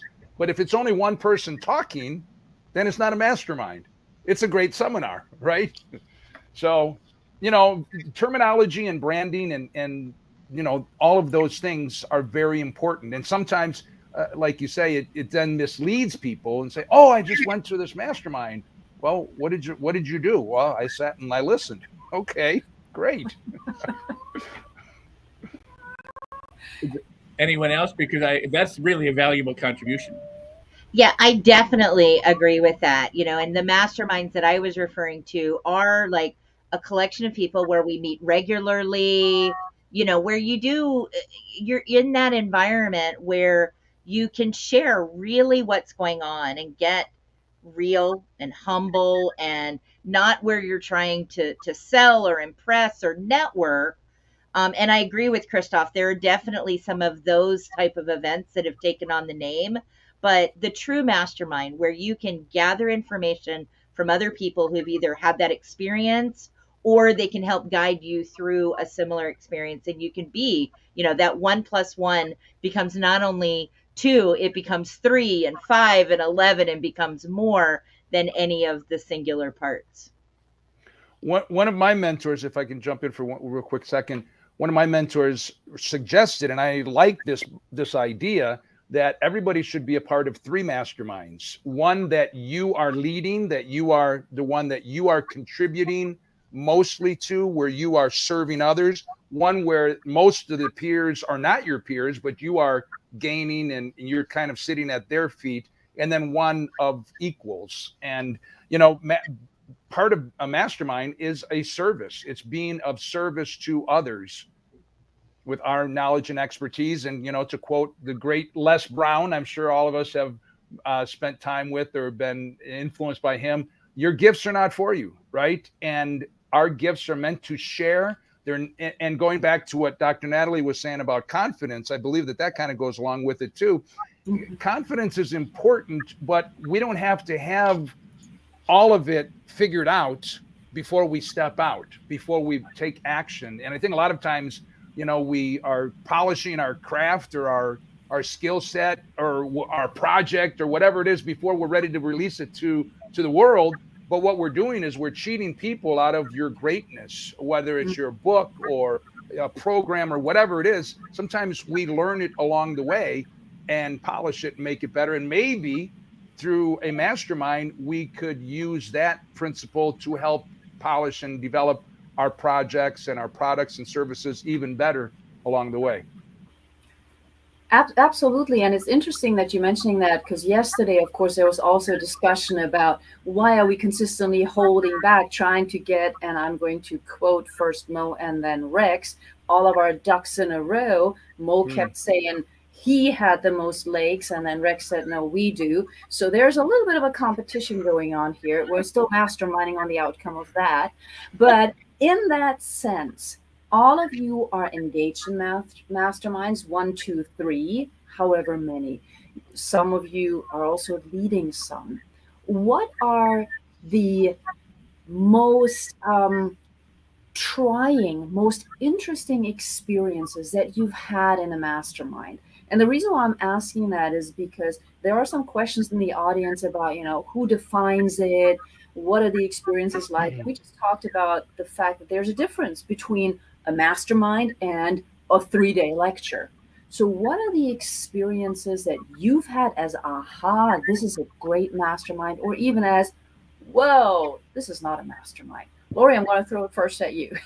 Yeah, thank you. So I've had both experiences. I've had experiences where I've been surrounded by people that support me in developing the idea that I kind of don't really know how I'm going to launch it, but they support me in really embracing first, like I said, the idea, and then we work on it, we develop it, we see what works, we see what doesn't work.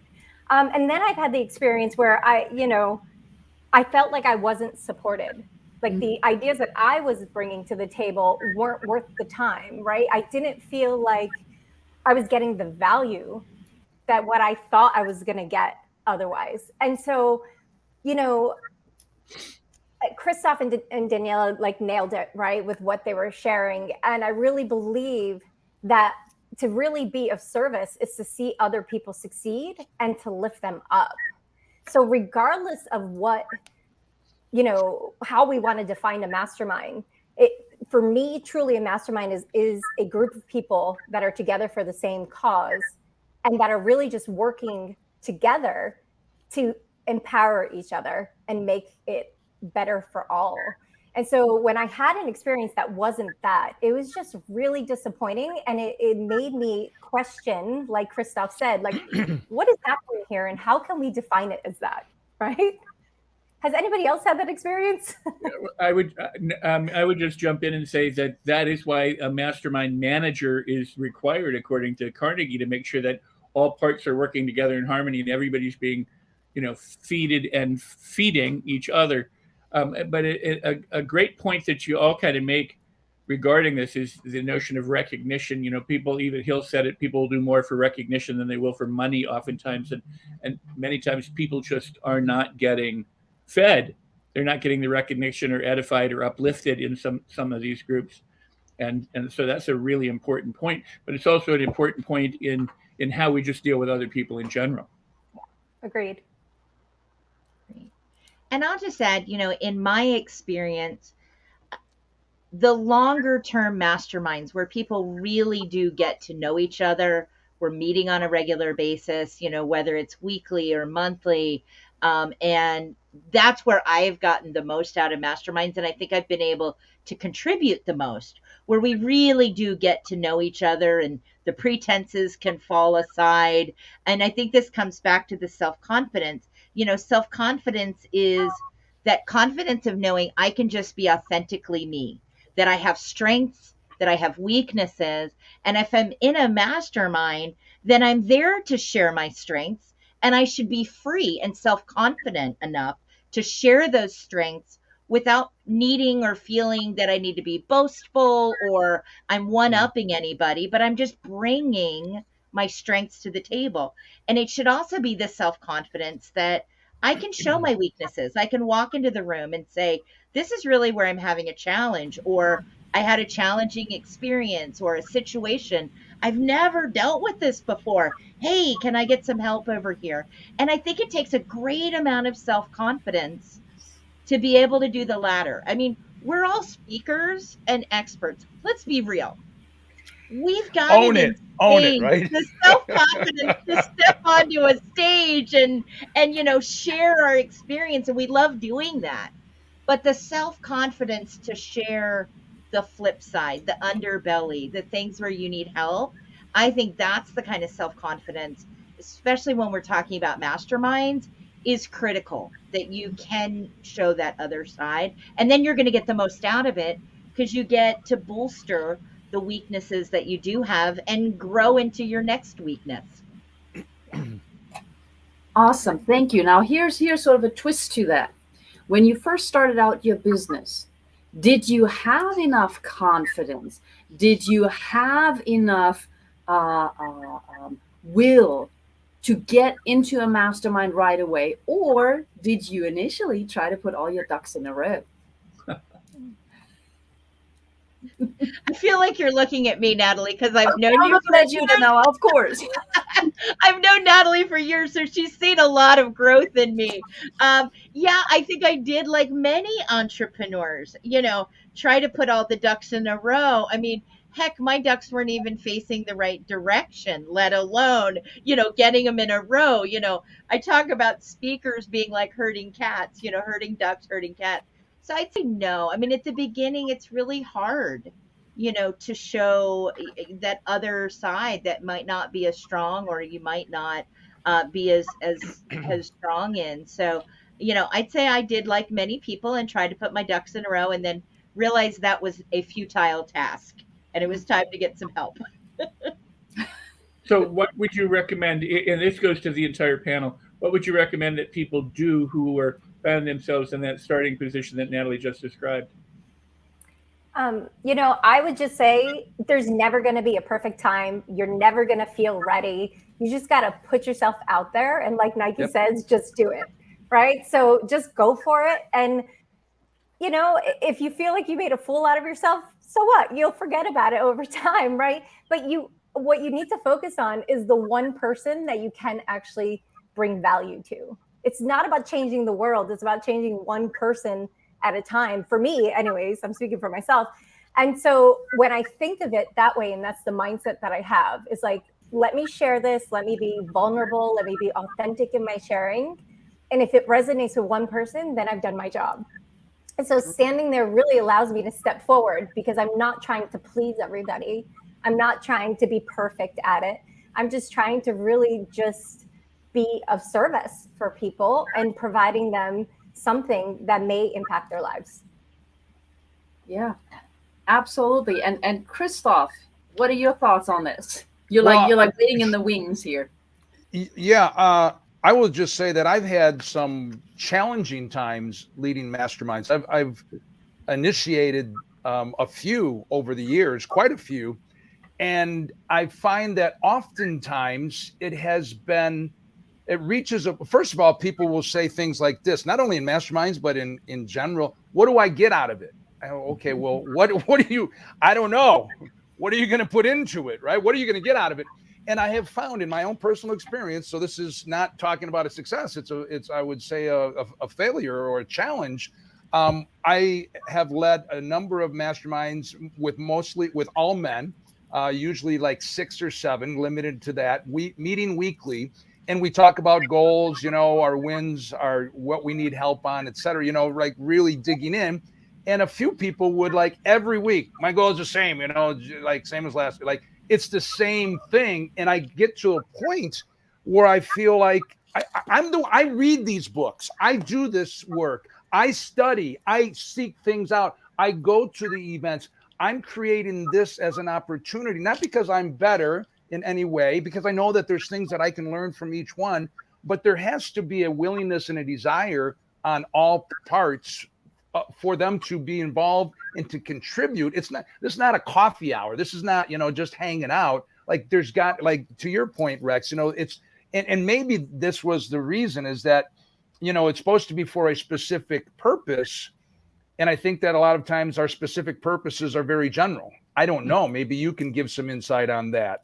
Well, I would just add that I think that probably we should actually differentiate between, say, the educational mastermind where we all come to learn and to better ourselves versus a business mastermind where we come for the purpose of making that business better, and we each have a specific role, like we're an accountant, we're a marketer, we're a creative, we're an executive, whatever, just to differentiate between one. But I want to come back to, and I hope that makes sense to people, I want to come back to your concept there a second ago. We're so consumer driven, and I'm going to open this up to everyone again, that we pay to get things. Like you said, what do I get out of this mastermind? You could pay $1 or $100,000 to be in a mastermind. How many people say, what can I add value to this group for, even if I'm paying $100,000? How much value can I add? Because guess what? I'm willing to bet that the person who adds the value gets more from the mastermind than the person who's there to take from the mastermind. Yeah, absolutely. What say you? I mean, I see heads, but well, I want to add to that real quick before I see Christoph, because I think that also goes to the question of thinking and growing rich, right? If you're going in saying, well, what can I get out of it? That's almost like scarcity mindset. It is limiting already. It's not just the idea of, well, I'm going to get out what I put in, or what else can I put in? It's also scarcity mindset, isn't it? True. We also, I think definition of mastermind now in my mind is expanding. So with our event that we produce, we do have a mastermind of different people on the team. We call it a team meeting, but in essence, it is absolutely that. It's not just Christoph's event. It's not just me making the decisions. And I've only started to open that up even more recently. And it's amazing. The contribution and, the ideas, we can't figure it out all on our own. There's no way. I'm brilliant. I'm sure all of you are as well. We all are. But I don't have all the answers. And I just see the growth of our event expanding because of the contribution of others. So that's a success compared to the other ones that I was mentioning about. Yeah. And I just want to add, as you mentioned, if you are providing value into the mastermind and you're not going in there with that scarcity mindset, as you mentioned, you're being a contribution to others. You're in the state of flow. You are being of service to them. So of course, what's going to happen is it's going to come back to you, and you're going to be more fulfilled because you're in that flow, that state where you're providing to others.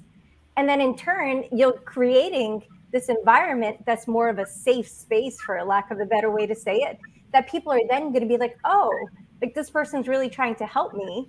Let me support them too, right? So sometimes I think too, just as humans, we have a hard time being generous with people, especially if we're trying to stand in being perfect and being an expert and in our heads about it. But if we're really coming from our heart and being a contribution to the empowerment of the group, I really think that it goes a longer way than that. Mm-hmm. I love that you are all about service as well, Lori. I have a quote, if I can share. I say this: our highest calling is to use our gifts in service to others. The world is waiting for you to heed the call. I love that. It really is. It is, to me, it always comes down to service in everything we do. People talk, we're all speakers. We hear people talking about speak to sell, and we are, that's fine. But speaking is service. When you are speaking to serve, then you will enroll more people. And maybe I'm going off a different thing, but it's just like, I keep hearing you saying service and Danella and everybody. So to me, that's always an underlying foundation of everything. Well, I think all of us here, we all have that in our hearts. We all have created businesses. I know everyone here have created businesses with that as a foundation. So it would make sense that when we go into a mastermind or we go into a situation like that, we want to be of service. My entire business, helping experts create profitable events, it's about serving in a bigger way. Speakers, I want to help speakers get out on more stages as you do so that they can impact the world in a greater way. And to Lori's point, we impact from the stage in multiples, but we're really having individual conversations, just more than one of them at the same time. It is about serving the greater good in bigger and better ways. And we all have that servant heart in us, or none of us would be at the level that we are in business. None of us would be at the level we are personally if we didn't have that heart for service. And I have yet to give or give first when it didn't come back to me in some way, and not always, tit for tat. I think if you're stuck in that, and I think early on in business, for those who might be listening now, I know there's a lot of you listening, but if you're early on in listening, don't look for I gave this, so I'm going to get it back exactly, or I'm going to give this and it's going to come back from that person. Nope. But I think the principles that we're talking about is, if I give where I have the strength to give, and I'm giving it from a place of openness and wanting to serve, I just trust that it's going to come back to me. It's going to come back to me it might be a different shape. It might be from a different person or a different entity, but it does come back. And now it looks like in the chat, we've got a lot coming back to us. Oh, boy. That's a little bit more than we want to come back. So it's all energy. We're all connected, and it all comes back to you. Great point, Danella. It's never tit for tat. It's never. Oh, that's what happened. You said that phrase, and that's why they did that. But it's never. I give to this person or this group, and that's where it's going to come back directly. It's going to come back from somewhere, somehow, because it's, again, back to Lori, your terminology, your phraseology, in the flow, right? When you're in the flow, it's not here and then come here. It's like this. It's circular, all of it. I love this group. I'm so really excited to have spent time with you all. So I wanted to direct it back to your question again. So for those people, I mean, now we've talked about adding value and contributing, and some people aren't confident in doing that. What would you suggest for people to develop that confidence? How might they become a giver and go first confidently? According to Napoleon Hill, an auto-suggestion, which now today we all use the term affirmations.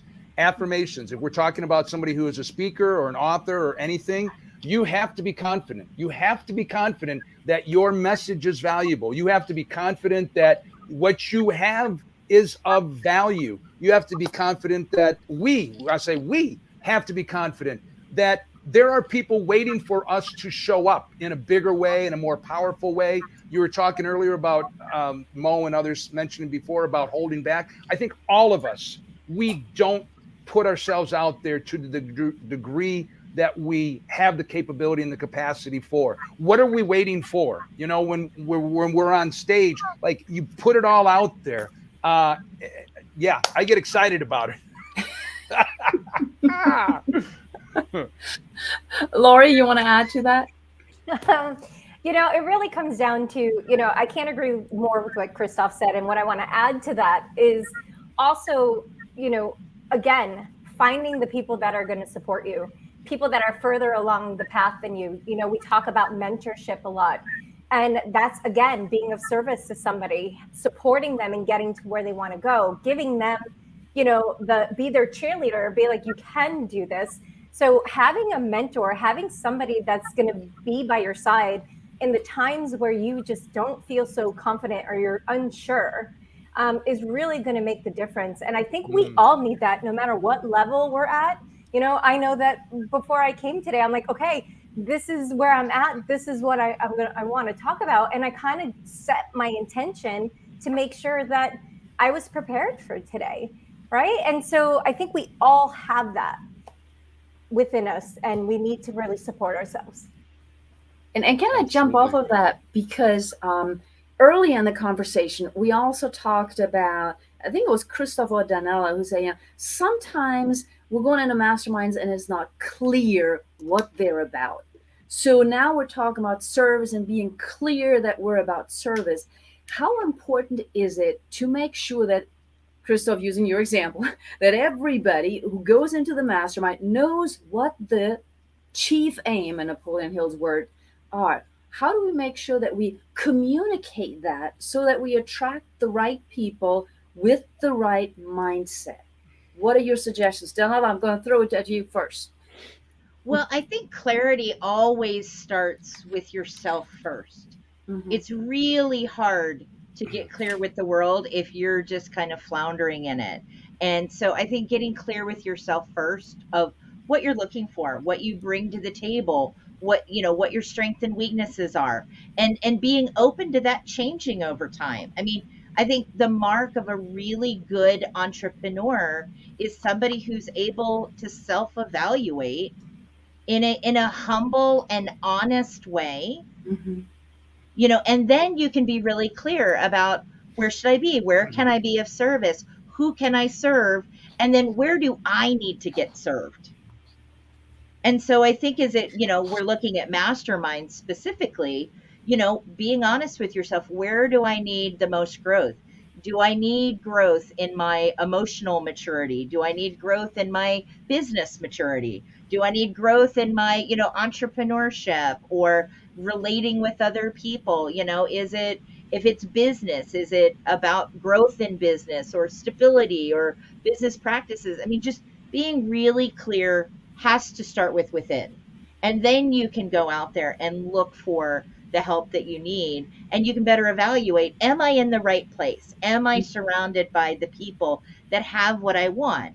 You know, I mean, we hear we shouldn't judge people. I mean, I disagree with that to an extent. You've got to judge who you're surrounding yourself with. And, you know, you've got to be able to evaluate, not in a harmful way, but in just a really honest way. Is this the room I should be in? Am I serving? Am I getting served? And is this, you know, that environment that's going to allow for growth? Right. That's that discernment, right? It's the idea of, okay, it worked for a while, maybe no more, or no, that person's not quite what I thought they were. And then it takes sometimes a little bit of time to figure that out.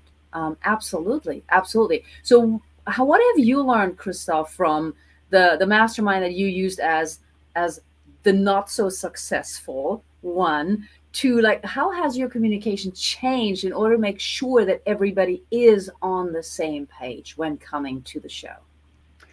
Setting intention from the beginning.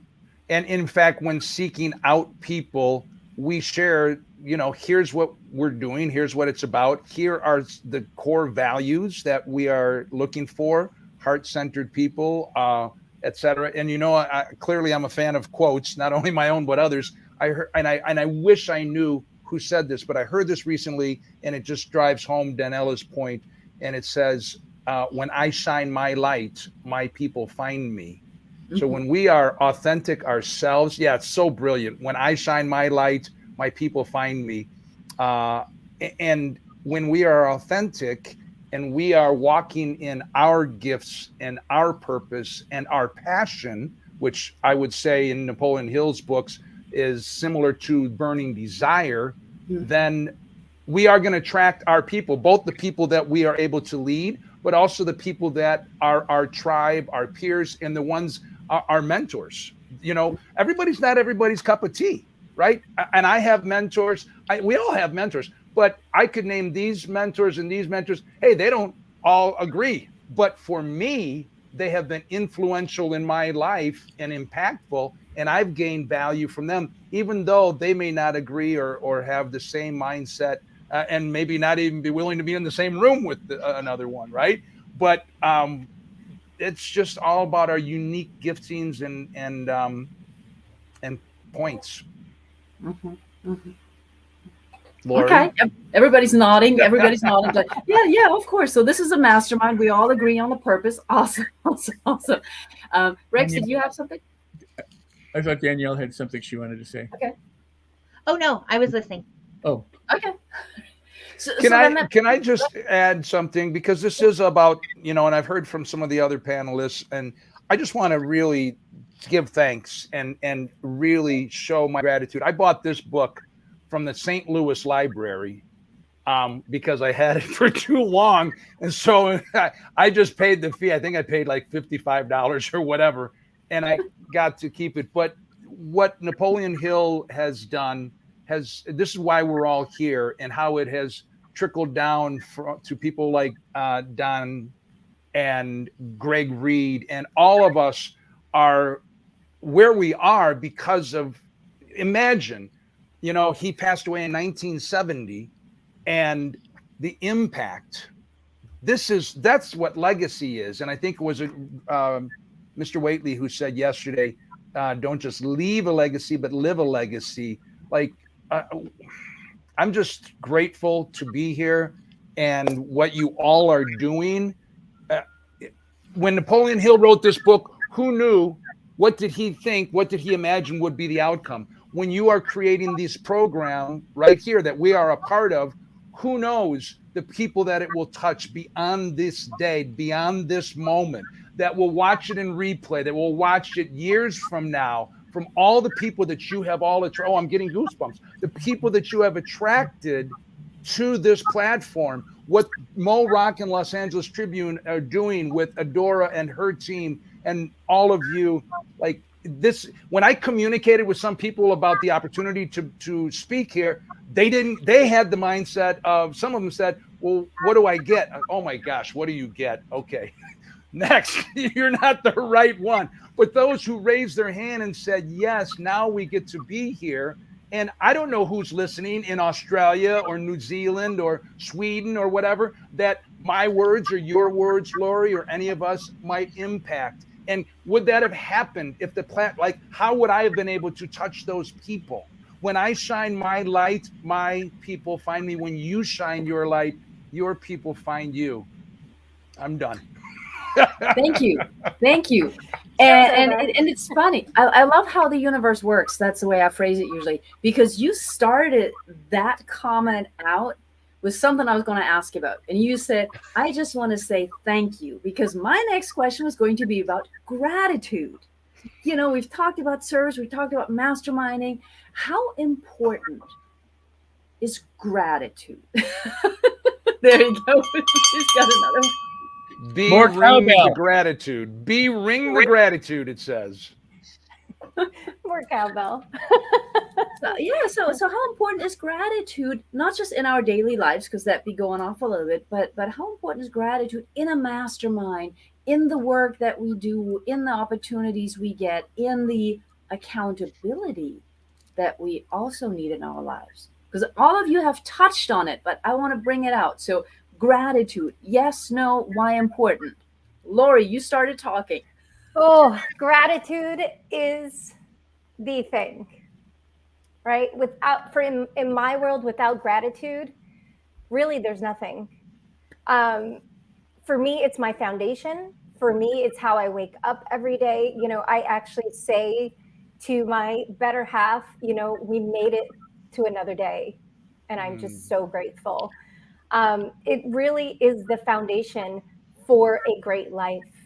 It's recognizing that you may not have everything, or everything may not be perfect, whatever it is that you have, but being grateful for what you do have and the people in your life and the opportunities, like today, being here with every one of you is truly humbling, and it is life-changing, and it makes me not want for more.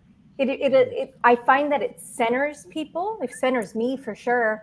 And it allows me to just be present and to be thankful for the connections that I have and the opportunities, and even to have the voice to be able to share with others. It truly is the foundation for all.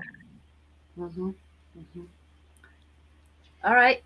Crystal already talked. Yeah, Janella, go. I'll jump in there. You know, how important is gratitude? Not really. It's just everything.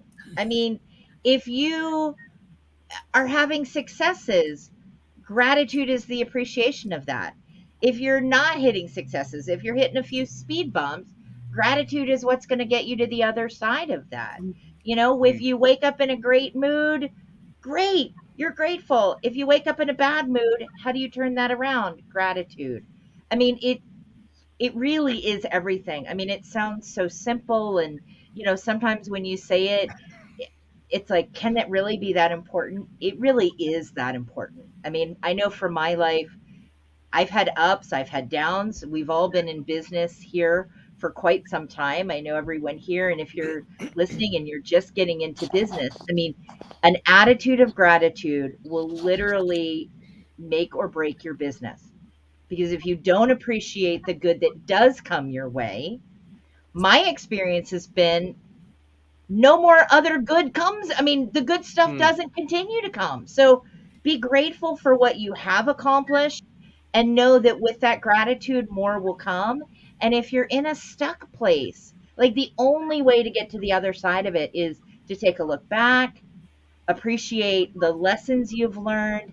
And if you live long enough beyond a speed bump, every single time I've looked back, it's filled with gratitude. Like, look at the lesson that I learned in that, or look at who came into my life because of that challenge, because I reached out for help. I mean, there really is something to be thankful for in every good thing and every bad thing, because in the moment, we often don't even know what the good and bad things are. We only know our perception in that moment, but in hindsight, everything has been a blessing. And I just want to touch on that, just for a personal note, to Danielle, thank you for your share, because I have to share with everybody, part of why I say gratitude is everything is that, for me, a lot of people would say, I'm a cancer warrior. I have breast cancer. That's just what's happened to me. And I am grateful for it.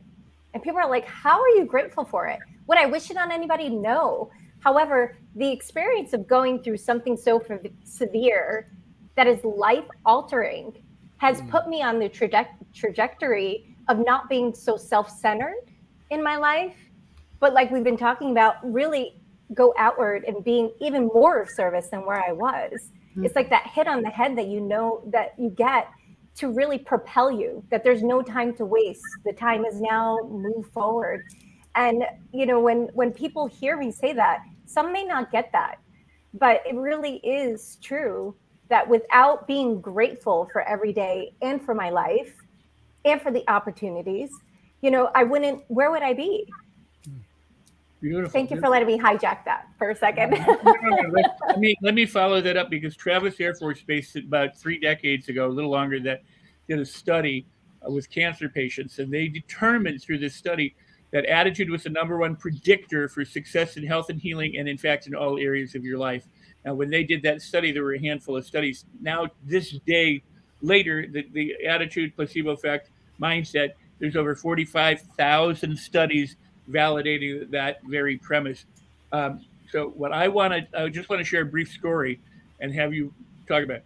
There's a gentleman who is a prisoner of war, and in order to get home, what this person decided was, I want to get a burger. All I want is a burger. I want to have a burger back in my hometown, and I want to do. And for the years that he was in the concentration camp, he kept imagining having a burger. And living and having a burger, and he was eventually released from the war camp and went home, had a burger and everything else. The point is this: it was just a burger, but it was with such focus, he used his imagination. Now, that burger thought kept him alive. Yeah. So how much more important is it for gratitude or our mindset, our attitude? Because if you can do that with a burger in your head, imagine what you can do when you have some powerful thoughts for gratitude and other things. What say you?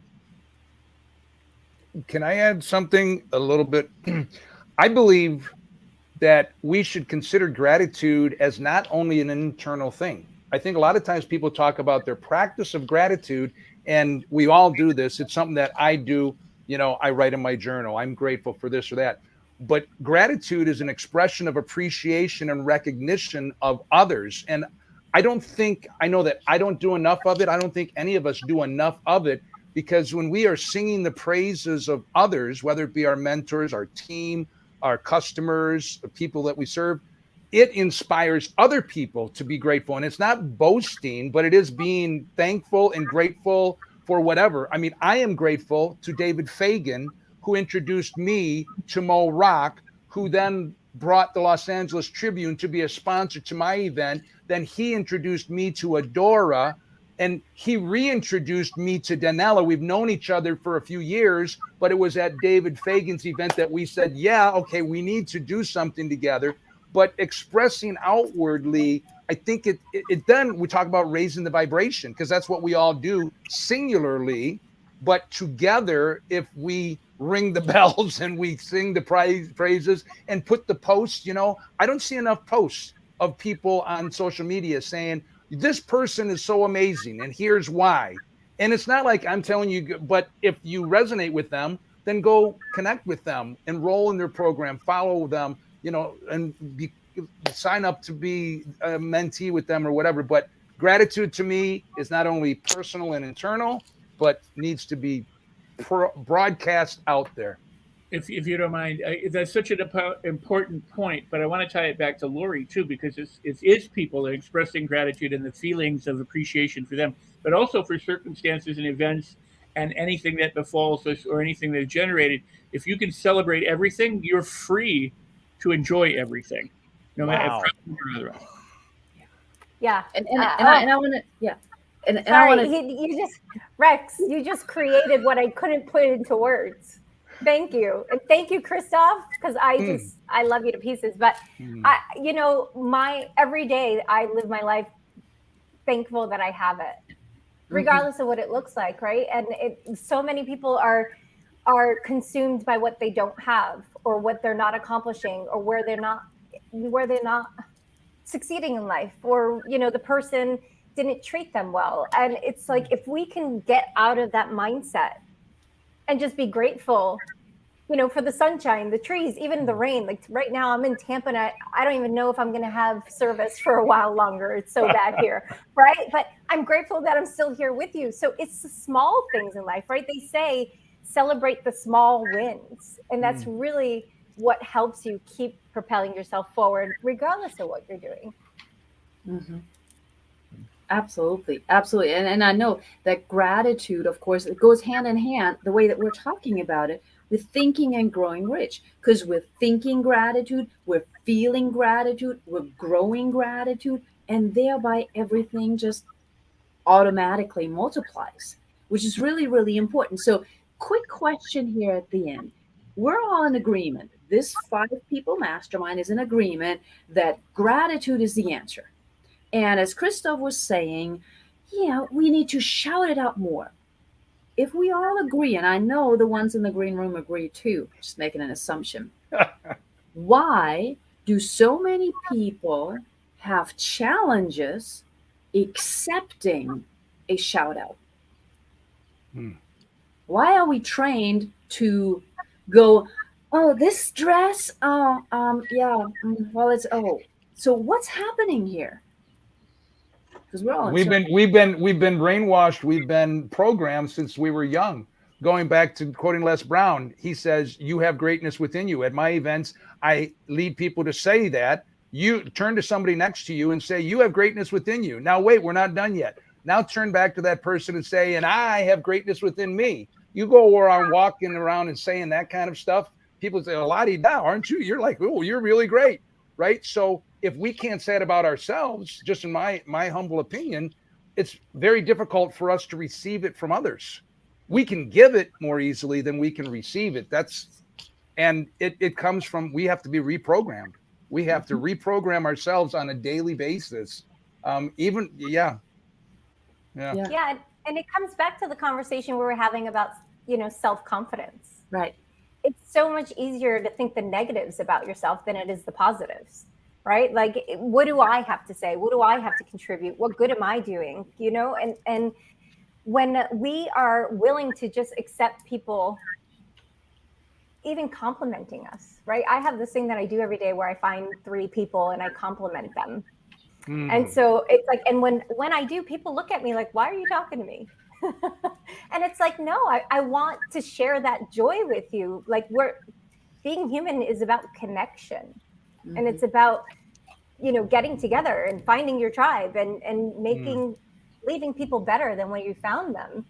And so I think it's one of those things, I can't agree more with Christoph, of like, we've been trained, we've been programmed to be like, not boastful and not to think well of ourselves, because it's going to affect people badly. And I just don't agree with that. I think we should all look at ourselves in the mirror every morning and say, you're awesome. I love you. You're so powerful. Get to it. Right? So I'd like to offer something and tie it back to something, Christoph. You've all said it, but it's habit. I mean, it's neurowiring, it's conditioning, it's programming. We do things out of habit. We perpetuate the old. So if you're used to saying I'm stupid or I'm not good or I don't have money or any of those things, that's just a habit. And if it's hard for you to say I'm confident, I'm loved, I'm deserving, I'm abundant, it just means you haven't done it enough to make that a habit. So if it seems difficult at first, it's because you just haven't done it enough. If you wanted to be a master juggler, you'd have to juggle at least a little bit every day in order to get good at it. So when you said auto-suggestion, the idea of affirming and these practices of gratitude and feeling it is also another part of the habit. It's not just enough to say it, it's enough, but to think it and to walk it and to be it. So, Danella. Yeah, I'll add to that. I think we all got that incorrect dictionary that humility was somehow making ourselves very small, was somehow belittling ourselves, turning the light off on ourselves, to use Christoph's example there. And I remember you mentioned David Fagan. The first time I met David Fagan, many years ago, actually the same time I met Dr. Natalie, he handed me a book, and in his book, he has a chapter called The Humility Myth. And he said, wow, Danella, read that chapter first. Wow. And it spoke to me, and you know, obviously since then, much more personal development. But I had that incorrect definition of humility, that it was about making myself small and hoping somebody would notice me, and just not really being my own right size. And I think it goes back to that self-confidence, not being more than you are, not being less than you are, but being perfectly confident in that authentic state that you're in. And if you're there in gratitude, then you can shine the light on yourself, you can shine the light on others, and we all rise up. So, you know, the teachings of Napoleon Hill, conversations like this, the work that we do in the world, all of this, I think, is dispelling that notion that we somehow have to be small. None of us need to be small. We're all incredible, beautiful human beings that bring strengths that only we have. And we have weaknesses that only we have, but it fits in with the other people on the planet. And together we rise. And together through gratitude, and gratitude allows me to edify other people. And because I know now, in gratitude, somebody else's wins in no way diminish mine. There is no limit to the wins. We can all have all of them if we do it together. Rex, to your point, I wrote a quote from the chapter on desire. You were talking about the thoughts and the feelings. It's not our affirmations. It's not just about speaking it, because speaking has power. But if it's, so Napoleon Hill says this, all thoughts that have been emotionalized, given feeling, and mixed with faith begin immediately to translate themselves into their physical equivalent or counterpart. So if you're out there and you're thinking, okay, I'm going to start doing affirmations, and I call them declarations as well, you need to really feel, talking about the guy with the burger. So the guy at the burger, he was salivating, he was imagining, he was thinking about it with feeling and visualization. And that's with all of us, you know, whether it's about the gratitude or whether it's about our goals or our, you know, things that we're intending to accomplish. Energy, everything is energy, and thoughts are things. Thoughts become things. I told this to Adora when she told me about this event coming up. When we had our first conversation, I said, you don't know this. Of course she didn't know it, because I didn't even know her. I journal every single day. At the beginning of my journal, I write one phrase, and I learned this from T. Harv Eker at an event, and it's, I love my life. And then I do my journaling, and I write it twice. I love my life. I love my life. I love my life. And then I end my journal every single day, no matter what I've written in it, with the phrase from the first chapter of Think and Grow Rich, which says, thoughts are things. I will show, just so that you know, I'm only going to show you this part. This is from my journal this morning. Can you see it? Can Not it be really, said? but we get it. It says thoughts are things. And then the last line I write is, my thoughts become things. And again, just how impactful, I mean, the legacy of Napoleon Hill in my life.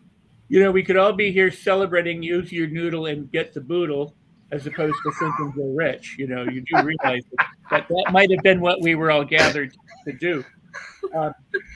A little something that I've used to help me in my life is I go, you know, you hear the statement, any day above ground is a good day or worth being thankful for. Well, I realize that as long as I'm above ground, it is a good day. And I literally get to have everything that comes with being above ground, whether that's a problem that you want to call it a problem or challenge or a hardship or difficulty, or insufferable people or whatever they may be. I get to enjoy that. I get to do it because I'm alive, for God's sake.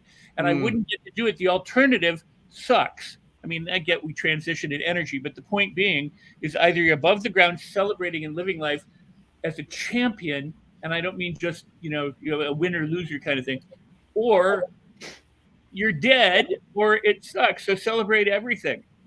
And love by that. the way, before Mo jumps in, I want to celebrate each of you and Dr. Natalie.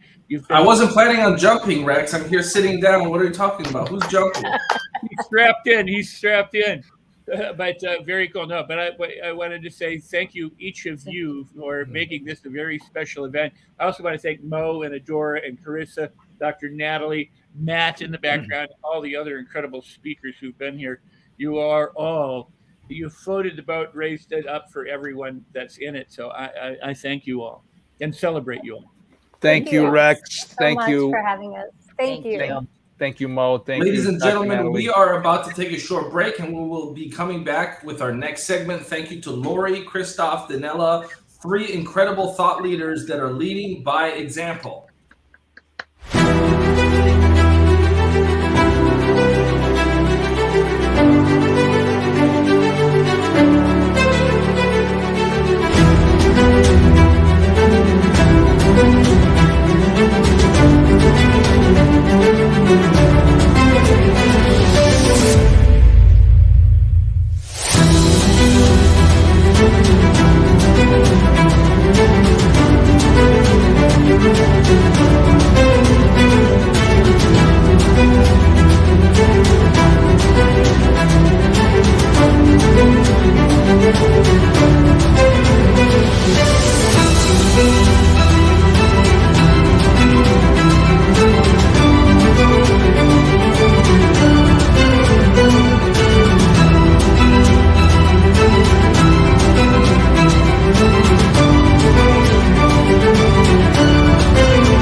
And we're back, and I'm excited, Rex, Carissa, Dr. Natalie Forrest, because we're about to have Megan Nolan, who's going to come in and give a speech. Don't look so shocked, Rex.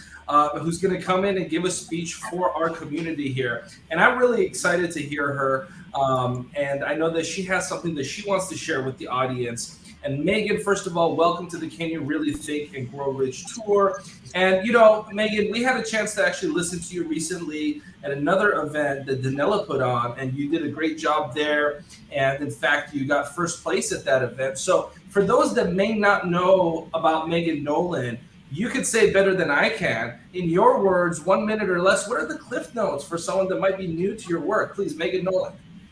Thank you so much. I'm so grateful to be here with all of you. So the Cliff Notes version, I am taking a stand for all of you and all leaders everywhere, because I believe that as someone who is here this weekend and on this stage, you are a change maker, you are a guide. And in order for you to shine your beautiful, brilliant light, you need to be authentically happy and healthy from the inside out. And that's really what I am so passionate about. What a beautiful message. Authentically happy from the inside out. And this is a reoccurring theme with a lot of the work that we have been discussing the past 2 days, is that there's a inner game as much as there's an outer game. So with that, Megan, the floor is yours for the next few minutes for you to share your work with our audience. Floor is yours. Megan Nolan. Thank you so much. So how much do we love the days when you are feeling just lit up and on fire and ready to take on the world? Let me know in the chat if that's your favorite kind of day. Yes, I hope it is, because that's definitely my favorite kind of day as well. And I know that that is maybe our favorite day, but there's going to be other days when we find ourselves in that questioning, that doubtful moment of, is this ever going to work? Am I ever going to figure this out? Wondering what's happening. And I know I've definitely been in that moment. And maybe there's some of you that have as well. And if you have, I'm so proud of you for continuing on. And if you haven't, then keep listening, because we want to make sure that you don't have to experience that. Or maybe you know somebody who's in that moment. So a few years ago, I found myself in that moment, really struggling, feeling like I was pouring everything I had into my business, into my life, and it was just kind of pouring out the bottom. And I found myself just staring off into space out the window over there and watching this leaf that was just caught on a spider web, just spinning in circles. And I thought to myself, that's exactly what I feel like. I feel like I'm going in every different direction, but I'm not getting anywhere. And I just really didn't know what to do. And I asked for guidance, I asked for help, and thankfully I received that. And I believe that we can ask for that guidance, ask for that help. And I know that many of you here believe that as well. And so please let me know in the chat if that's something that you do on a regular basis. I've loved listening to all the other speakers, how we lean in and we can ask for that inner guidance from that inner knowing. And so really been a moment to be able to step back and recognize we have that ability to connect to your higher power, whatever that is. And for me, what I recognized in that moment was that I had lost sight of my desire. I had gotten so far out of my routine that I had no routine anymore. And I recognized that if I continued along that path, it would just feel harder and harder. And that's not the way we want it, right? Don't you want it to feel light and easy and fun? Give me a yes in the chat or wave at me. I'd love to see it, because I know that that's what we all want. And that's what I want for you. We all have the power to tap in. Janet says, yes, absolutely. Absolutely. And so what I recognized was that in order for me to truly activate the elevated emotion of my desire, then I needed to take a step back and connect to that. So I'd love to know now, what is the emotion of your desire? What is that elevated emotional state? Because I can bet that it is not frazzled and frantic and all of that. I can bet that it's more along the lines of joy and playfulness and creativity and love and gratitude, to our last panel's point. Let me know in the chat what the elevated emotion of your desire is, because as Napoleon Hill so beautifully said in the book, it is so important for you to be wholeheartedly committed to that desire and cut off any other way of being. Because Albert Einstein said, everything is energy, and that's all there is to it. Match the frequency of the reality you desire, and it cannot help but be yours. This is not philosophy. This is physics, he said. And so what is the frequency of your desire? Yes, passion projects, creativity, love it. Joy, passion, gratitude, love it. Thank you. Keep them coming. Keep them coming. Absolutely. So I realized that in that moment when I was stuck in the struggle and those lower vibration emotions that can sometimes happen to us, right? Because as much as we know it's important to step back into that energized, uplifted frequency, sometimes it's not the way we are. And we want to be authentic, but we want to have tools to get back into that flow, right? We all love to be in that flow state that so many of the speakers have been speaking about. And so what I recognized was it's very important for you to have tools to truly begin to embody your intention, to show up from that place of alignment every day and go back into that sensation of feeling free. Yes, everything is energy, passion, gratitude, absolutely. So going back into that, because it's really easy, hands up if you've recognize this, it's really easy for you to get into that hustle, go, gotta get it done, blah, blah, blah, blah, that frantic energy. So really learning how to strategically press pause, connect back into the present moment. And do you know what the most powerful way to do that is? I'll tell you. And it's a lot more simple than you might think. Anybody want to guess what that is? I know there's a bit of a delay. So let's all, in the meantime, take a big deep breath. And I hope that gave you a clue. Your breath is literally the most powerful tool for you to come back into the moment, to have that peaceful pause. Yes, pressing pause, coming back into the alignment of the present moment. Exactly. And that allows you to connect to who you are being. Because when we wholeheartedly commit to that and cut off every other way of being, as Einstein said, when you align to that frequency, it cannot help but be your reality. So how can you align to that frequency right here, right now? So the power pause method has 3 pillars to it. So the first one you already did. So that's the breath. So do it again. Yes, do it as often as you can, right? It's such a beautiful moment to connect to your breath. Ask yourself, Who am I being right now? Who am I being right now? And how are you being right now? Because you get to decide, beautiful one. You get to decide how you respond to every situation. As Viktor Frankl said, between the stimulus and the response, there is a pause. And in that pause is your power to respond.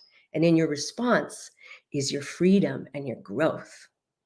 Let that sink in for a moment, because that is liberating, right? That is liberating when you realize and remember how powerful you are. So we've talked about the breath. We've talked about who you are being, aligning to that frequency, the elevated emotion, creating that clear intention. So say it with me now. Say, I am the embodiment of my desire. Say it, drop it in the chat. Be the embodiment of your desire right here, right now, beautiful friends, because that is your ability to do right here, right now. So I'd love to see that in the chat. And then finally, ask yourself, what can I do right now to come back into balance? What do I need to come back into balance? Because if you are like many people, you spend a fair amount of time every day sitting down, and you might even be sitting right now. I'm sitting right now. I don't really sit very often, but I'm sitting right now. So if you are like one of the people that spends between 8 and 10 hours every day sitting and working on a computer, maybe what you need is to get up and move a little bit more, because the modern reality tale of all the sitting we do, I call it sleeping booty and the 7 sneaky symptoms of sitting too much. And yes, you heard correct, sleeping booty. Technically, it's called gluteal amnesia if you want to get fancy, but yes, you get the idea. So the sneaky symptoms come along and you might recognize those, slouchy and droopy and cranky, but all of them pull you out of that frequency.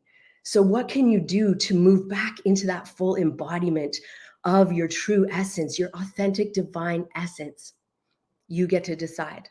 So let's do that together right now. Take a big deep breath and exhale.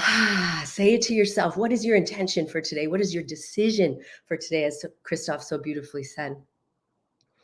Say it to yourself. Drop it in the chat, and remember that you have the ability to step back into that every day, because your beautiful light, your beautiful brilliance is needed now more than ever. And the fact that you're here this weekend and you're spending your weekend with us, I am so proud of you, and gold stars to you, because that is absolutely beautiful, because that means you are on a mission.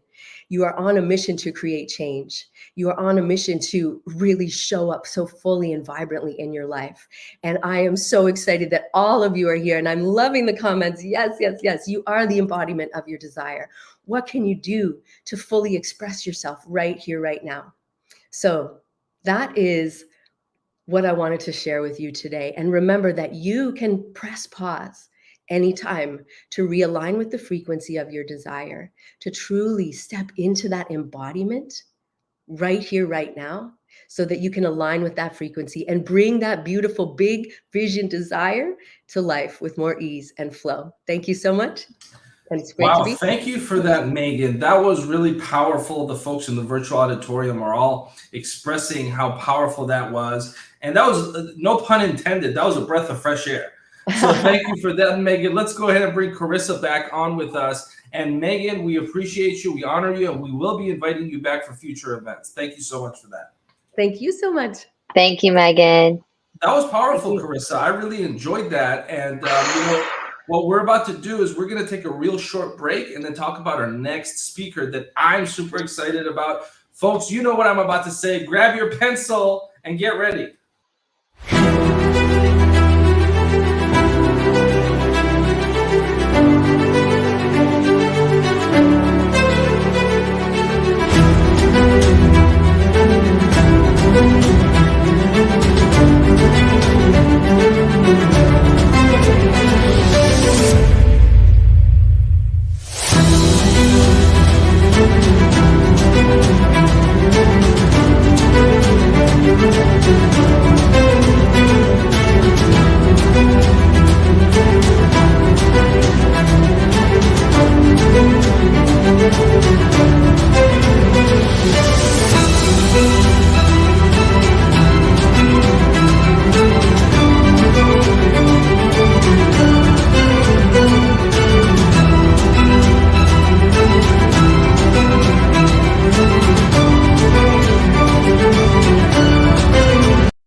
All right. And folks, if you're watching in the virtual auditorium, remind us what part of the world you are at. Where are you tuning in from? What city? Even if you've already let us know again, because it's been quite a few hours since our last global check-in. We want to know. We've had to our count about 22 different countries. We want to thank our friends that have promoted this in the Asia Pacific region. We want to thank Doria Cordova, who's helped push this in different markets all around the world. And I see some folks in Hawaii checking in, some folks in Georgia. So keep letting us know. But before we do that, I'm really excited about Blair Kaplan Venables because what I know about Blair, and she has spoken on many different stages, including the New Psychology of Winning tour last year. And she was a hit with our audience because she knows how to uplift, inspire, and transform individuals. So folks, again, grab one of your beautiful pencils, okay? Sit back because we're about to enjoy a real exciting treat with Blair. So Blair, welcome to the Can You Really Think and Grow Rich tour. You have been one of the most anticipated speakers of the day. So I'm pumped up. I'm excited. I want to thank you. And Carissa and I will be joining you in a few minutes. But until then, we're going to give you the floor. So Blair, the floor is yours. Thanks, Mo. Hi, everyone. I just want to give you a trigger warning because what I'm about to read is heavy. What I'm about to share with you is heavy. It's a heavy subject. And it's okay not to be okay. If you need support, you can reach out to me. I can help you find the support you need in your community. January 1st, 2019. Dear Blair, I want to take a moment to start this year of 2019 to write a brief letter of apology to you. In the mid-1980s, I became a drug addict and as a result became an awful dad. I apologize for all those times that I failed to arrive to pick you up for family time. Your mom dressed you up and you waited patiently at the door for me to arrive, but I never did. I repeated this awful traumatic event over and over again, not realizing that you were too young to understand. I had no excuse for keeping you waiting and wondering why your dad never showed up. You were the most important person in my life, and those moments tore me apart emotionally, and I continued to numb myself with drugs to ease that pain. I humbly and with guilt and remorse ask for your forgiveness for the wrongs and bad choices that I made in your formative years. Love, Dad. My name is Blair Kaplan Venables. I'm the daughter of a man who lived with an addiction, and this is my story about how I strengthened my resilience muscle. So before I go on, just a little highlight, or I guess a little current events. I'm coming to you right now from Winnipeg, Manitoba. I live in British Columbia, Canada, and I'm going to really share with you how I strengthened my resilience muscle and let you into what my last 24 hours has been like and what I'm in the middle of, because it's quite spectacular and hard and beautiful and painful and sad. But I want to ask you a question. How would your life be different if you had the power to forgive the person who hurt you the most? Can you even imagine forgiving them? I'm a vintage millennial, meaning I was born in the mid-'80s, and I was one of the first kids in my class with divorced parents at the age of 7. I remember being really close with my dad and being a daddy's girl. And I also remember being really sad when I realized he wasn't around as much. You see, in the 80s, my dad became a gemologist and a diamond dealer. And what that means is that he was very busy innovating using technology like computers in the 80s to look at jewelry and give it a value. He sold diamonds to very affluential people like Wayne Gretzky for the Stanley Cup rings. He was extremely successful. My dad was extremely brilliant. He taught himself how to play songs by ear on the piano. He knew how to fly. He was an entrepreneur through and through. He was very special. But you see, he wanted to work more and make more money. So someone showed him that cocaine. They gave him a vial, and they showed him that cocaine will help him work longer hours. And he did cocaine, and he did more of it. And what happened was the party stopped, but he didn't. And I didn't know he developed an addiction, but I do remember at the age of 7, he stopped being around Things seemed different. We moved. He wasn't home as much. My mother was angrier. I was more upset. In fact, I knew my life was different, but I didn't know why. No one sat down with me. My dad was basically in and out of my life. He would tell me he would come pick me up for lunch at McDonald's or come to my birthday party at the roller rink, and he never showed up. I would stand by the door and wait for him to pick me up. He wouldn't come, or he would call and say, I'll be there soon, I'm running behind. And he would call again, I'm running behind. And he never came. I'm coming to your birthday party, I promise. And I would be at the roller rink and I would sit by the door waiting for him. He would never come. And those are the main memories I have as a kid from him. I have a few happy memories, but they might be from the VHS collection that my sister and I found at my mom's house. I'm going to the zoo and playing at home. So I do have a bit of happy memories, but they're really clouded by the sad memories. I developed a lot of anger, hate, confusion, trust issues, a broken heart. I didn't really understand what was happening, but whatever was happening was affecting me on a deeper level. I developed depression. In fact, I started writing in my journal and writing poetry. And my mom was even called into my school. The teacher said, Sharon, which was my mom's name, we think Blair's depressed. And she said, no, she's fine. She's happy. But my diary entries were saying that the school thought I was depressed, and I probably was. And you know what? The teachers are right. I never had therapy. No one really talked to me about how to navigate this. And so I just continued to live my life. I went to summer camp. I went to B'nai B'rith Jewish Community Camp. I grew up in the Jewish community in Winnipeg. I loved it. It gave me a sense of independence and freedom. It was, 3 hours away and then a boat ride on an island. I learned to canoe and kayak and build fires and sleep in tents, and I loved it. It was away from the toxic anger and energy of my home life. And it was me being independent and fresh and free and in the woods. And it was amazing. And little did I know that this was the beginning of me starting to strengthen my resilience muscle. I also had a really supportive family. You see, my mom had a vision for how she wanted to raise me and my sister. Okay. She wanted us to have a Jewish education. She wanted us to have a good education. She wanted certain things, lessons and whatnot. So she worked really hard. She was a dental hygienist. She worked really, really hard to give us a good life. That meant we had a lot of support from our community, our friends' parents. We also had support from organizations to help subsidize things like lessons and summer camp. Our grandparents and aunts and uncles were a huge part of our life. We had a really supportive, loving family.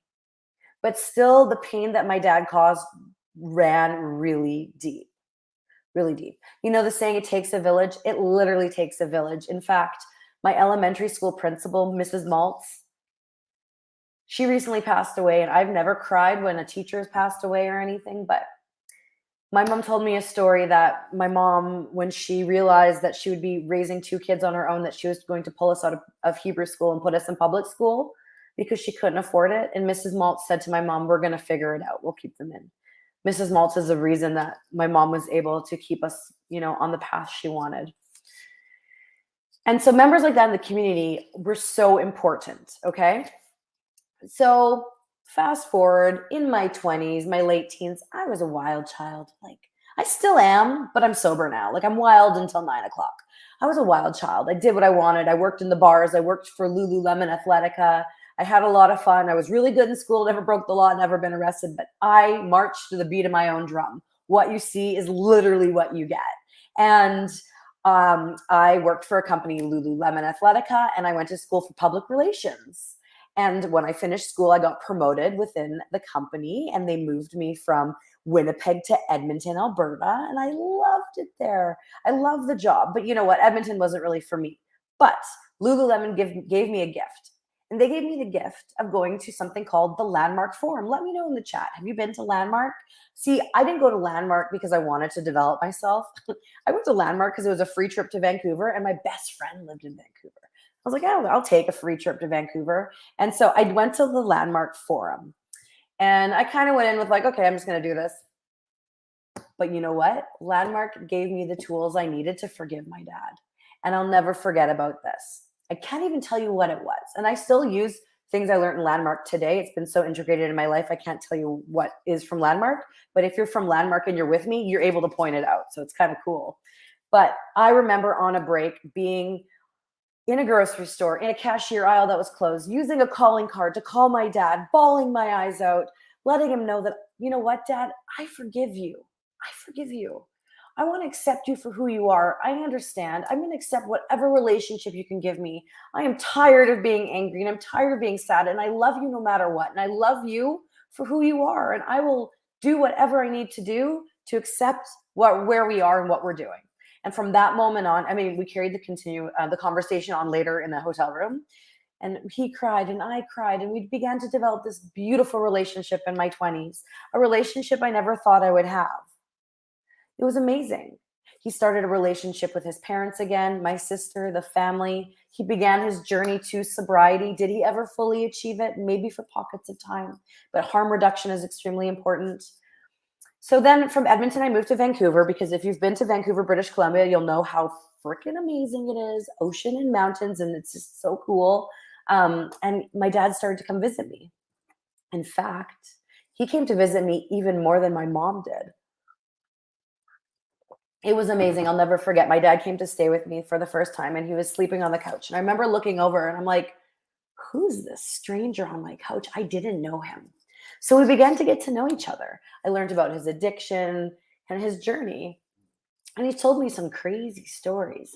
One of them was that when I was a baby, he got me all dressed and sat me in my high chair, gave me my juice box, turned around to the counter, cut up lines of cocaine, did them with like, I don't know, maybe a straw or a bill. He like snorted them, and he turned around and looked at me, and he saw me sticking my straw in his nose. And that was one of the moments where he realized how bad his addiction had gotten and that he had to leave the family.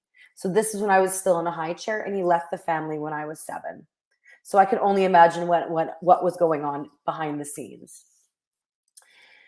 So at the age of 22, I began this beautiful journey. I never thought I'd have my father walk me down the aisle. I never thought my dad would come visit me and get to go on walks with me and dinners and be with me and my husband. Like, this was just not, it wasn't a reality for me.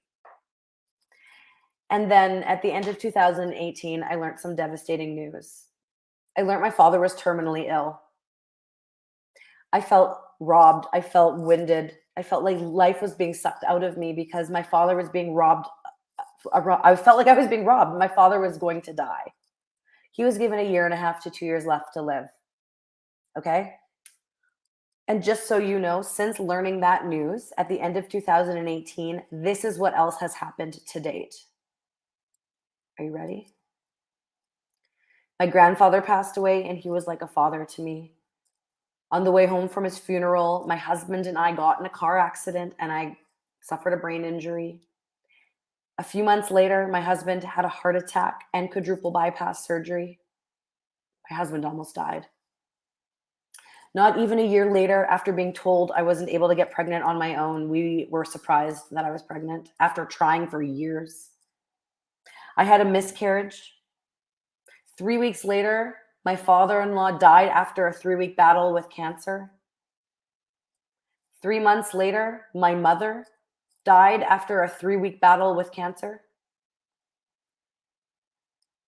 Right after my mom died, my husband went legally blind. And not even a year after my mom dying, 4 months ago, not even, my father passed away. And a whole bunch of other stuff happened. I dealt with anti-Semitism. I dealt with a severe burn from a coffee press exploding that landed me in the ER, and a whole bunch of other things. And you know what? Every time I suffered a blow, I had a choice. And my choice is to flex my resilience muscle. I've been strengthening this resilience muscle purposely for at least the last 3.5 years. But since I was a little girl, I've been doing it without even knowing, preparing for this very moment. I know there's a light at the end of the tunnel, and I know that these secrets I'm about to share with you are really going to help. Are you ready? Okay. So the first one's my favorite.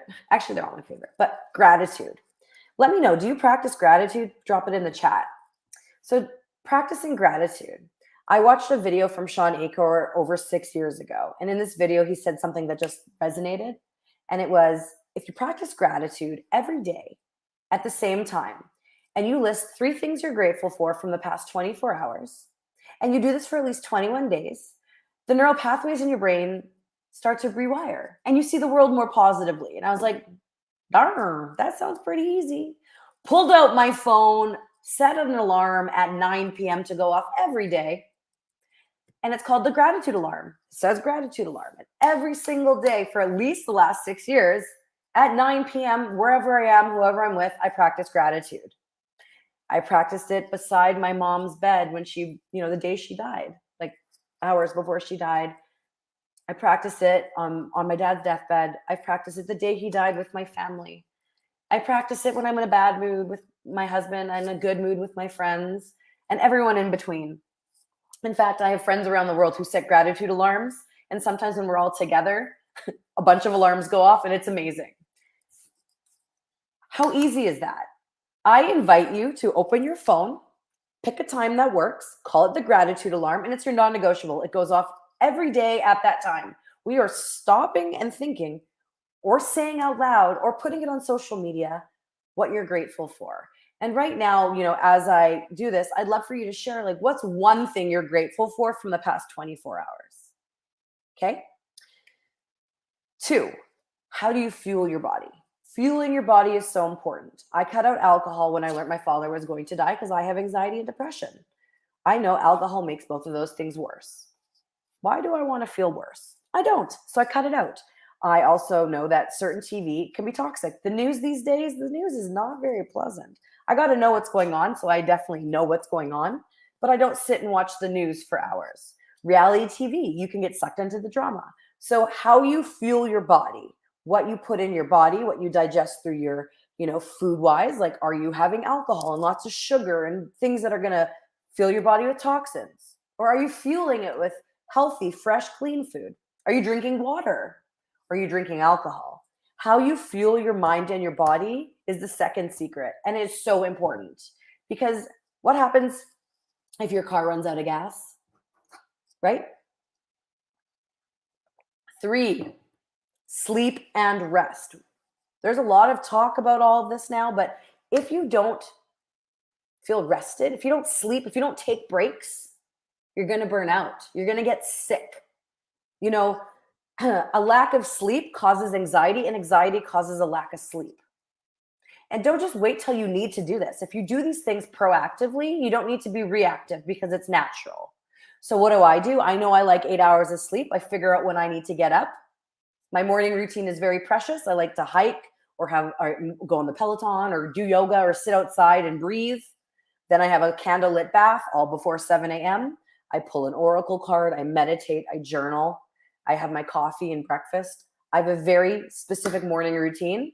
That's not part of the secrets, but it is because it's kind of rest.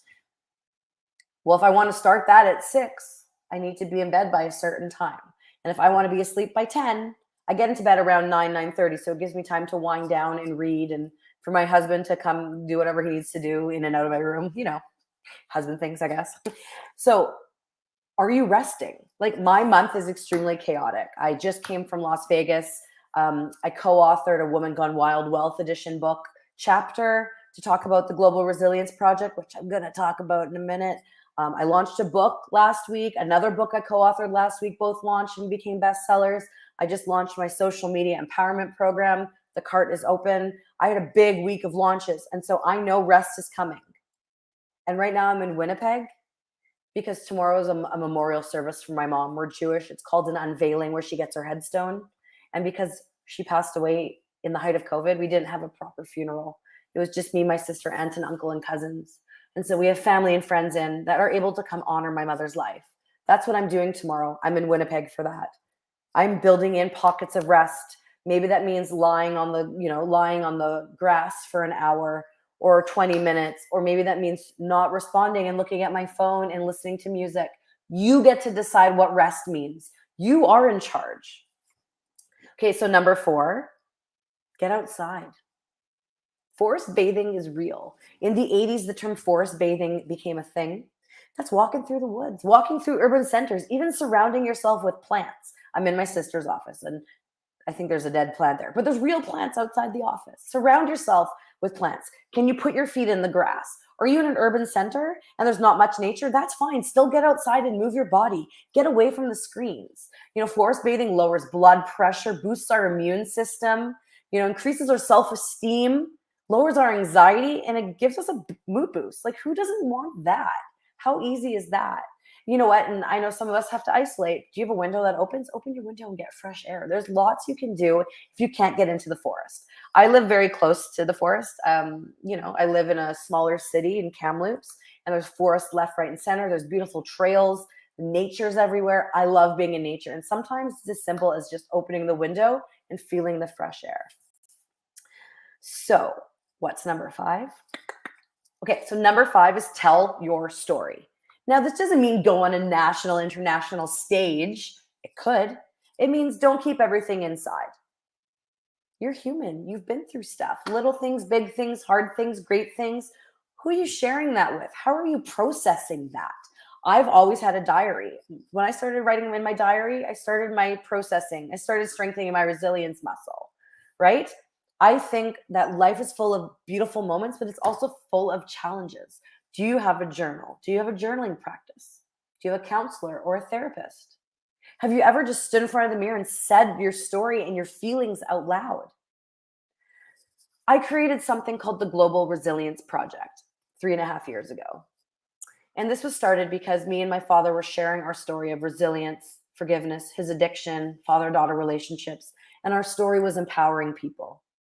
Our story was empowering people to maybe go to a therapist and sort some stuff out that they have to with other family members, or drive across the country to fix a relationship with their mother before their mother passed away, and more. We were getting lots of these stories. I'd sit for a friend with coffee and I would get the most positive feedback. And I was doing this for me. I was processing and sharing my story to help me heal, and it was helping other people heal. So we said, me and my dad, wow. And I said, why don't we create a project? Why don't we write a book? We'll gather stories of resilience from around the world. It'll start with your story and end with my story. And friends, I believe every story deserves to get told. Every story. You can tell it online, in a blog, in a video, on Instagram, to a therapist, to your friend, to a journal. But I wanted to create a safe space for people to share and read stories of resilience, and so I did. So the website iamresilient.info exists for you. Every story gets submitted, gets told on our website and social media.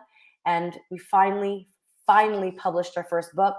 That's the author copy because I didn't want to fully put it out till it's perfect. But last week we launched and became a bestseller with the ebook, and the Global Resilience Project book will be available soon. And guess what? For being here today, you get access. I don't know if it's all of you, but there is a gift to get access to the digital version, because reading stories of resilience can help you through a very difficult time, and sharing your story can do the same. I believe every story deserves to get told, and I wanted to create that place for you, the Global Resilience Project. Just know that you are resilient. You do not have to do it alone. And I want to know, who are you ready to forgive? Wow, wow, wow, wow. Blair, I'm going to sit back, and Natalie and Chris are going to do a debrief with you on that, because that was so powerful. We have to hear from them. I'm going to start with you, Dr. Natalie Forrest. Well, first of all, thank you, Blair. Thank you for being back at one of our events, and thank you for sharing. We have a lot of comments, obviously, acknowledging and honoring your vulnerability. And I love how you're turning it around into resilience. One of the things that stuck out at me is not just the resilience part, but the forgiveness part. So I know you talked about forgiving your dad. What about forgiveness for self? I think that came as a positive byproduct or reaction to that.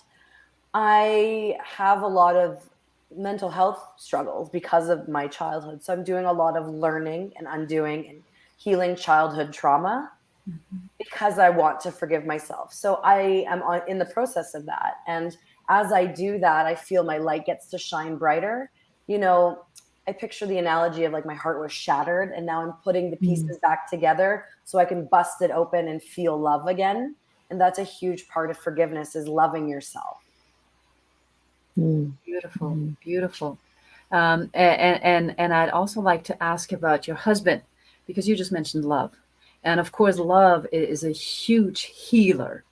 Normally we say you can't really get love unless you love yourself, but you seem to have a very special relationship also with your husband.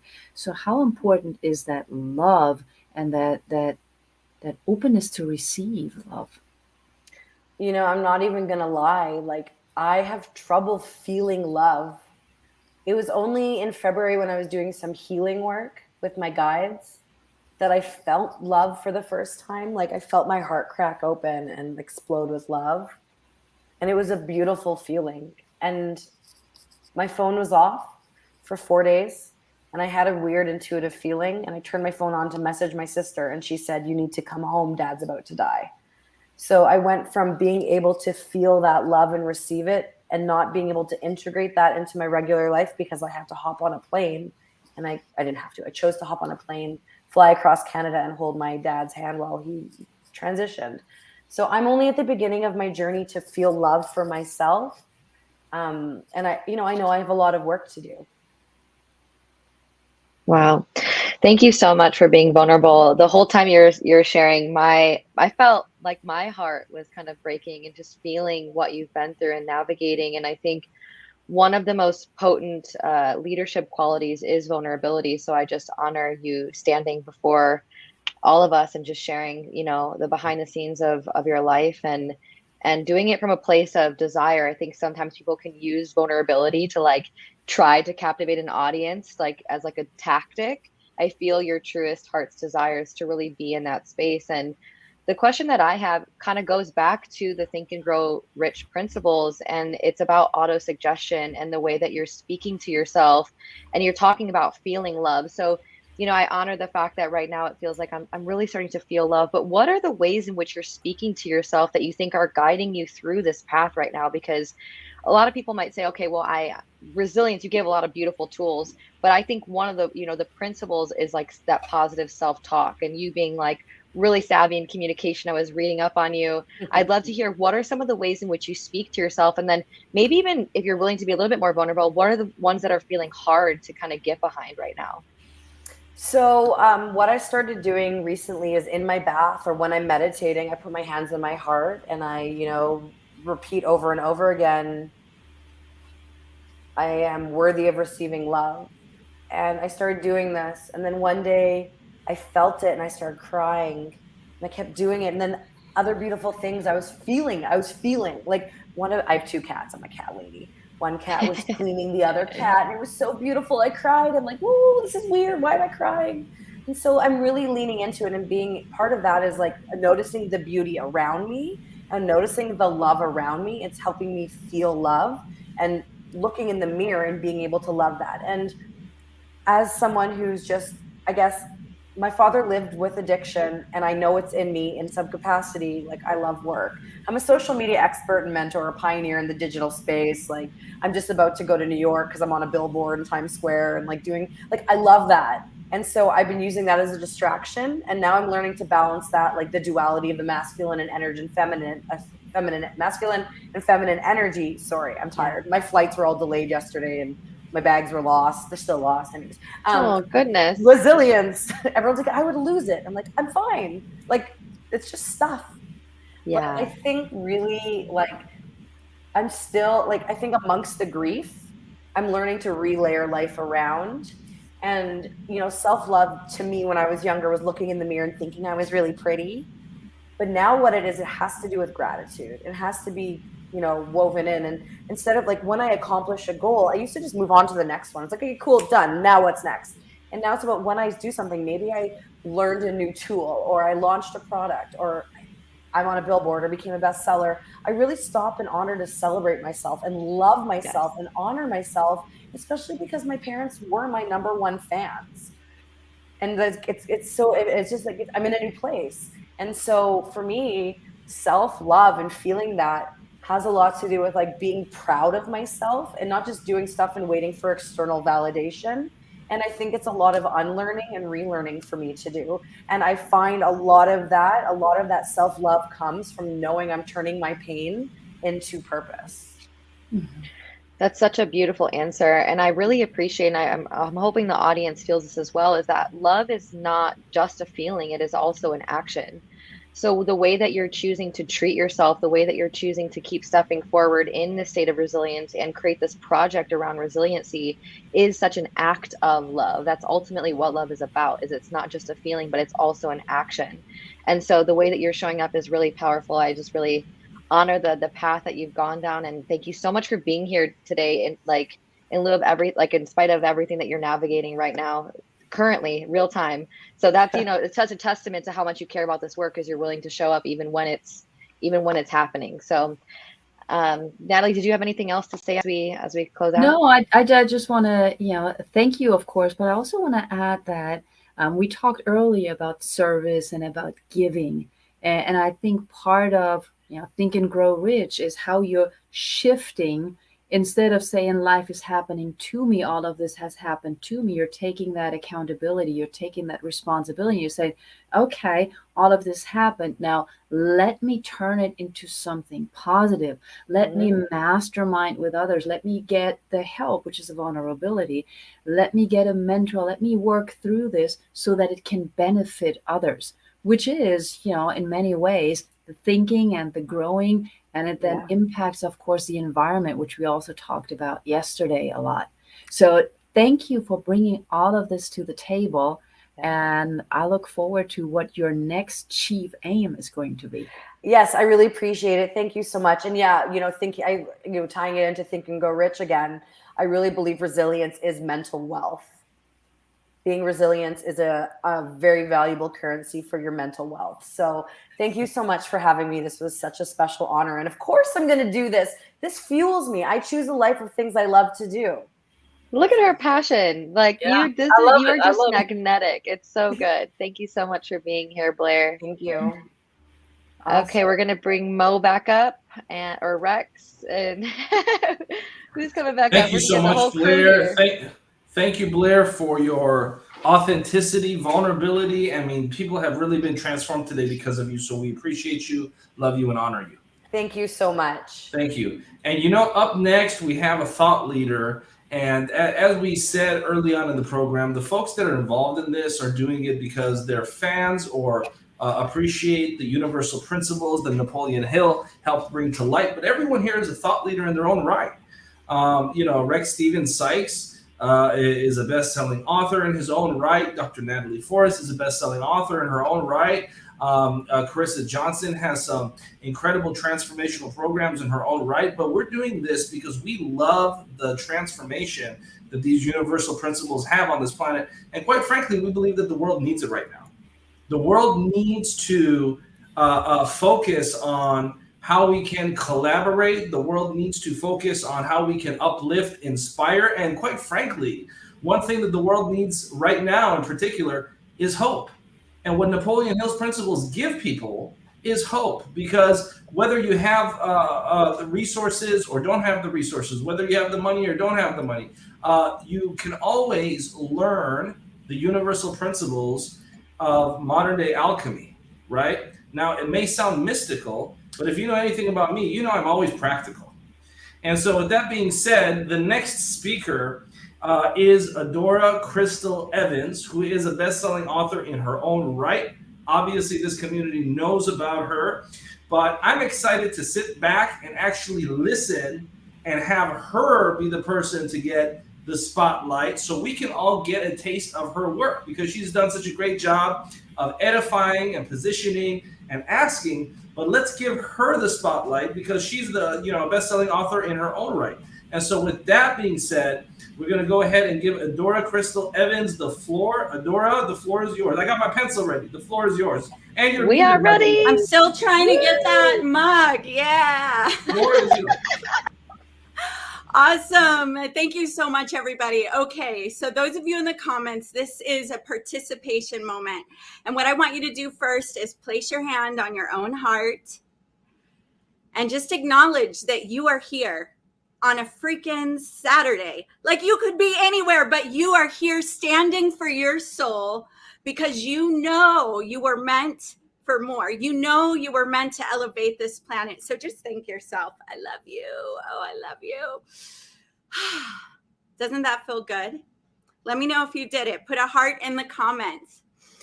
So I'm so excited that you're all here, and some of you know me, lots of you don't know me. So I need to give you a little story about Napoleon Hill in my life. So imagine this, I'm 15 years old and I'm living with friends, okay? I moved out at 15. Now imagine 17. And if you've ever seen a home when there isn't sheetrock in it yet, so I'm living in a boarded up home with no electricity. There isn't sheetrock. A loving family allowed me to stay there for either $50 a month or I could fix it up. And I wasn't a very good fixer-upper, okay? So I'm living in this boarded up home with no electricity. I'm already the town scandal because I'd already been married at 17. And I was married to someone who was going to be a pastor. I was supposed to say prayer at graduation, and I ran away in the middle of the night with another man for no real reason that I could explain at the time. So I'm like in a tiny town, scarlet letter. Everybody knows what's happened. Have no electricity, by the way, because I wasn't providing well for myself. Grew up on welfare, la, la, la. You've heard a lot of the stories. And so I'm working in a jewelry store, and this woman comes in talking to me about transformation. And long story short, I was an optimist. And instead of turning on my electricity, I invested in a distributor kit. And inside of that distributor kit, I found a cassette tape. Does anyone remember what cassette tapes are? You young people may need to go to a museum or Google it. But I found this cassette tape with Jim Rohn, and I had a little Walkman radio, and it was like Jim Rohn was speaking right to me. He said, it doesn't matter where you are.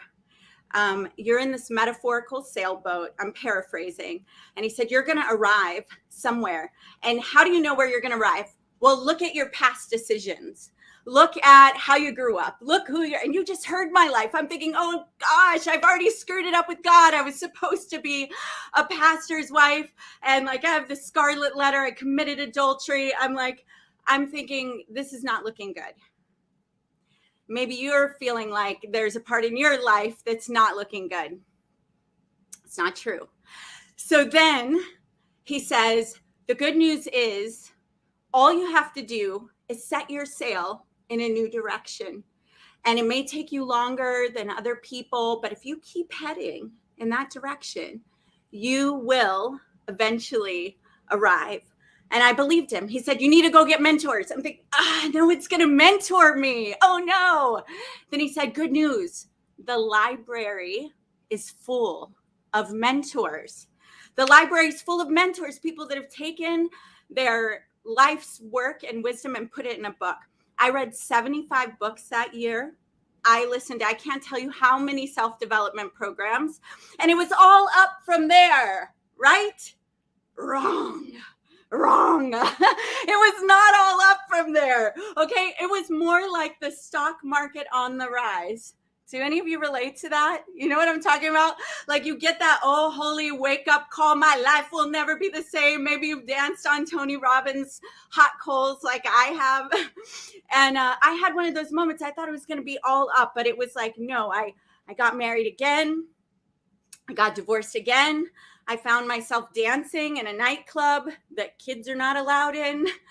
And I was working, and really, molestation was part of my past.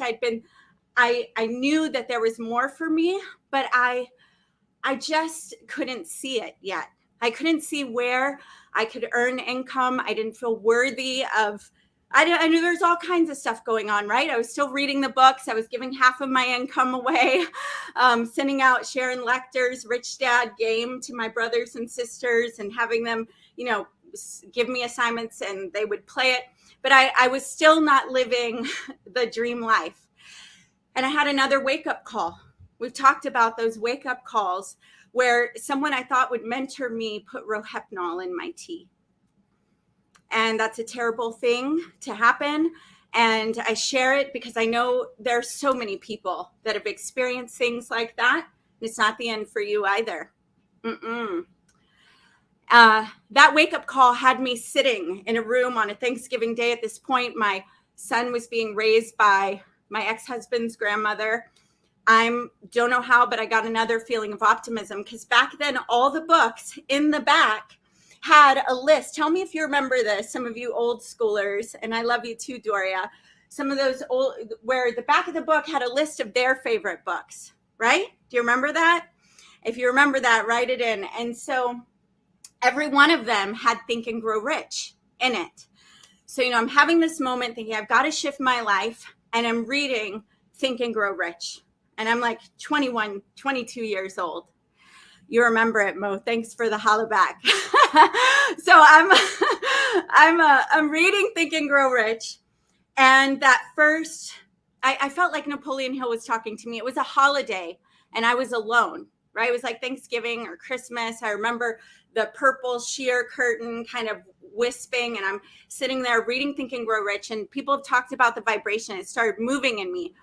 And deafness of purpose. So I was naive enough to write down, I want to be worthy. Oh no, actually I said, if I could do anything with my life, I'd love to interview successful people. I thought I'd love to be paid for it. Napoleon Hill wasn't paid for it, but I'd love that. And then, I have a lot of energy. If you haven't noticed, anybody else have a lot of energy out there? Put some fire or some dancing emojis in here. Remember, when you participate, you open that reticular activating system and you're taking action and energy and you're going, whoa, this matters to me. I'm here for it. So don't be passive. If you're free, if you're driving, don't do this. But, let's participate. So, I'm in that moment and I start reading it out loud because what does Napoleon Hill say? He says, shout it with enthusiasm. So I already have energy. I'm in an apartment and I'm like, la, la, la, la, la. Yeah, yeah, yeah. I'm saying all this stuff so loud, obnoxious, poor neighbors, still my poor neighbors, even if they're like not so close. And so I'm just saying it out loud. No one knew what I'd written in there. And I get this call from somebody I'd met in that club. You remember cassette tapes? And he says, listen, there was a job that I had in my early 20s. It gave me an incredible skill set. They're interviewing, they're hiring. I can get you the interview, but you're going to have to pass the psychology test, right? I have braces. I'm trying to put my makeup on real dark to look old. Some of y'all trying to look young, like me now. I'm trying to look young, but I'm trying to look old. I'm wearing boxy suits. Like nothing about me says I've ever been a dancer. I'm a super awesome businesswoman, right? That's what I'm trying to do. Thankfully, I passed all of the psychology tests, all right? Because the guy who referred me, I'd watched him go from 0 to millions. And so here's a little pause-worthy moment, because that burning desire, that breakdown moment caused a big enough breakthrough desire in my heart that all of my soul was saying, it was almost a desperate cry. All right. Sometimes it's not an inspirational cry. It is a I'm fed up with where I am cry, and I will not do this anymore. And that's what that was for me. It was like, okay, enough is enough. And so it opened this space in me. Well, what ended up happening is I get the job. I had to pass all these psychology tests, and it ended up that my job was being a producer on the Discovery Channel for Pat Summerall Productions. For all the football people, I had to figure it out. I didn't even know who he was, okay? I knew the Discovery Channel, but my job was calling CEOs of 10 million plus companies, and I had to interview them. First, I had to get them on the phone, interview them, and then enroll them in paying $26,000 to be featured on, the show. But here's the thing. I wasn't even finished with the book. And now I'm sitting in these cubicles in my little suit, knowing where I'd been a few months before. You know, maybe some of you are like that. You know, when it's time to step to a new identity, I call it, it's like being a tween, right? I was in this tween moment because there was this part of me that only knew poverty as I can define it. I know we're better off in America and in certain situations than a lot of places, but you know, all I knew was welfare, moved all the time, molested, failed God, you know, like failed as a mom. That was one part of my identity, right? There was calling. Of course, there was all this greatness in there too, but it felt like a whisper compared to all that big identity. And there was this moment. And so now I have this other possibility of like, I can become something. I can do this. I can, you know, I'm hooking on to these beliefs that these teachers and speakers are giving. And, you know, in that moment, you can feel like a tween. I call it a tween now because you're like half this identity and half this identity. And you feel a little like, and, you know, I have a daughter who's 11 now. Okay. But when she was 9, when she was 10, any parents out there that have had tweens, you know, there would be one moment where she's like, all right, let me help the children. I'm going to save the world. And so articulate, you're like, I see the 35-year-old lady she's about to be, like, whoa. And then the next moment she's back, her back is arched and she's throwing a tantrum like she's 5 years old, right? And it's a weird thing. It's a really weird thing because you see like this child and this grown up and this child and this woman she's becoming. And this moment was kind of like that for me. I'm sitting in this cubicle and all this identity is calling and all this possibility is calling, you know, at the exact same time. And I have some news for you. That doesn't stop. Every time you go to another level, you know, you get more comfortable with it. But every time you go there, you're going to have to leave behind the parts that have made you so beautiful. Like you would not be who you are right now. Just like my daughter would not be this beautiful 11-year-old if she didn't leave behind the little toddler that she was, right? And there was nothing wrong with that beautiful toddler, beautiful, beautiful being. And that was where she was. But you also don't go from toddler to grown woman, right? How many of you are trying to go from toddler to grown? Any of you trying to go from toddler to grown? I still try. Listen, it's all right. I'm still like, I'm going to make the biggest leap ever. And, you know, I fall down. It's part of the process. So anyway, I ended up becoming one of the top producers there. And part of it was because the turnover rate was hard. You feel like that, Lori? Cheryl, you feel like that? Teresa, betwixt and between. You never left the toddler stage. Mo, that explains so much to me. Yeah, I want to join you there. That's so fun. You know, so there are times when you're going to feel like that. It's normal. But I wasn't even done with the book. And I felt like Napoleon Hill was talking to me, okay?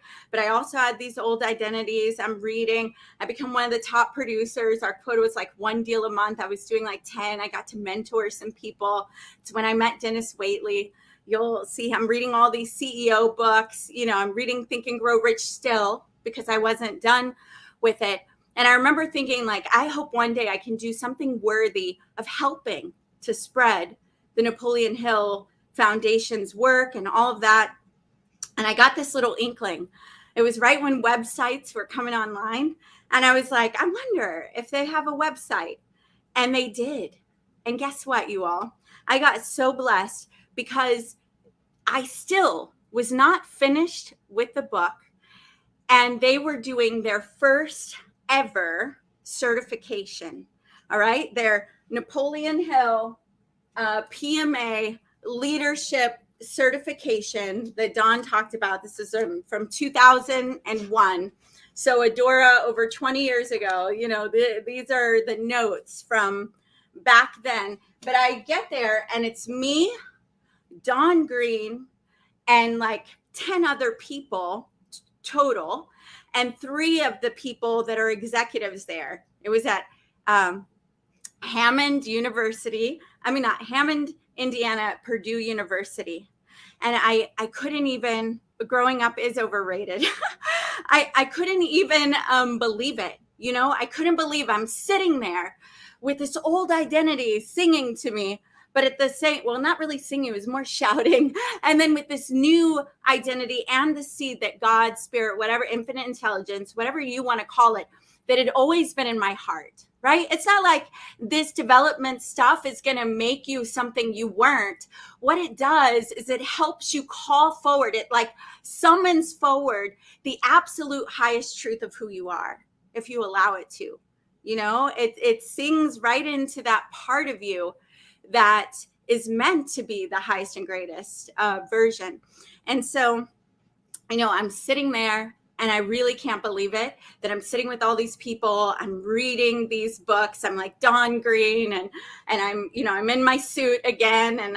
And so a couple weeks later, I write down, I'd love to do something to be in their women's book or to do something like that. So speed it up. I get a few calls from them. And I think they're calling me to say, can you find someone powerful for us to interview? But they're not. It takes them a few calls for me to get it through.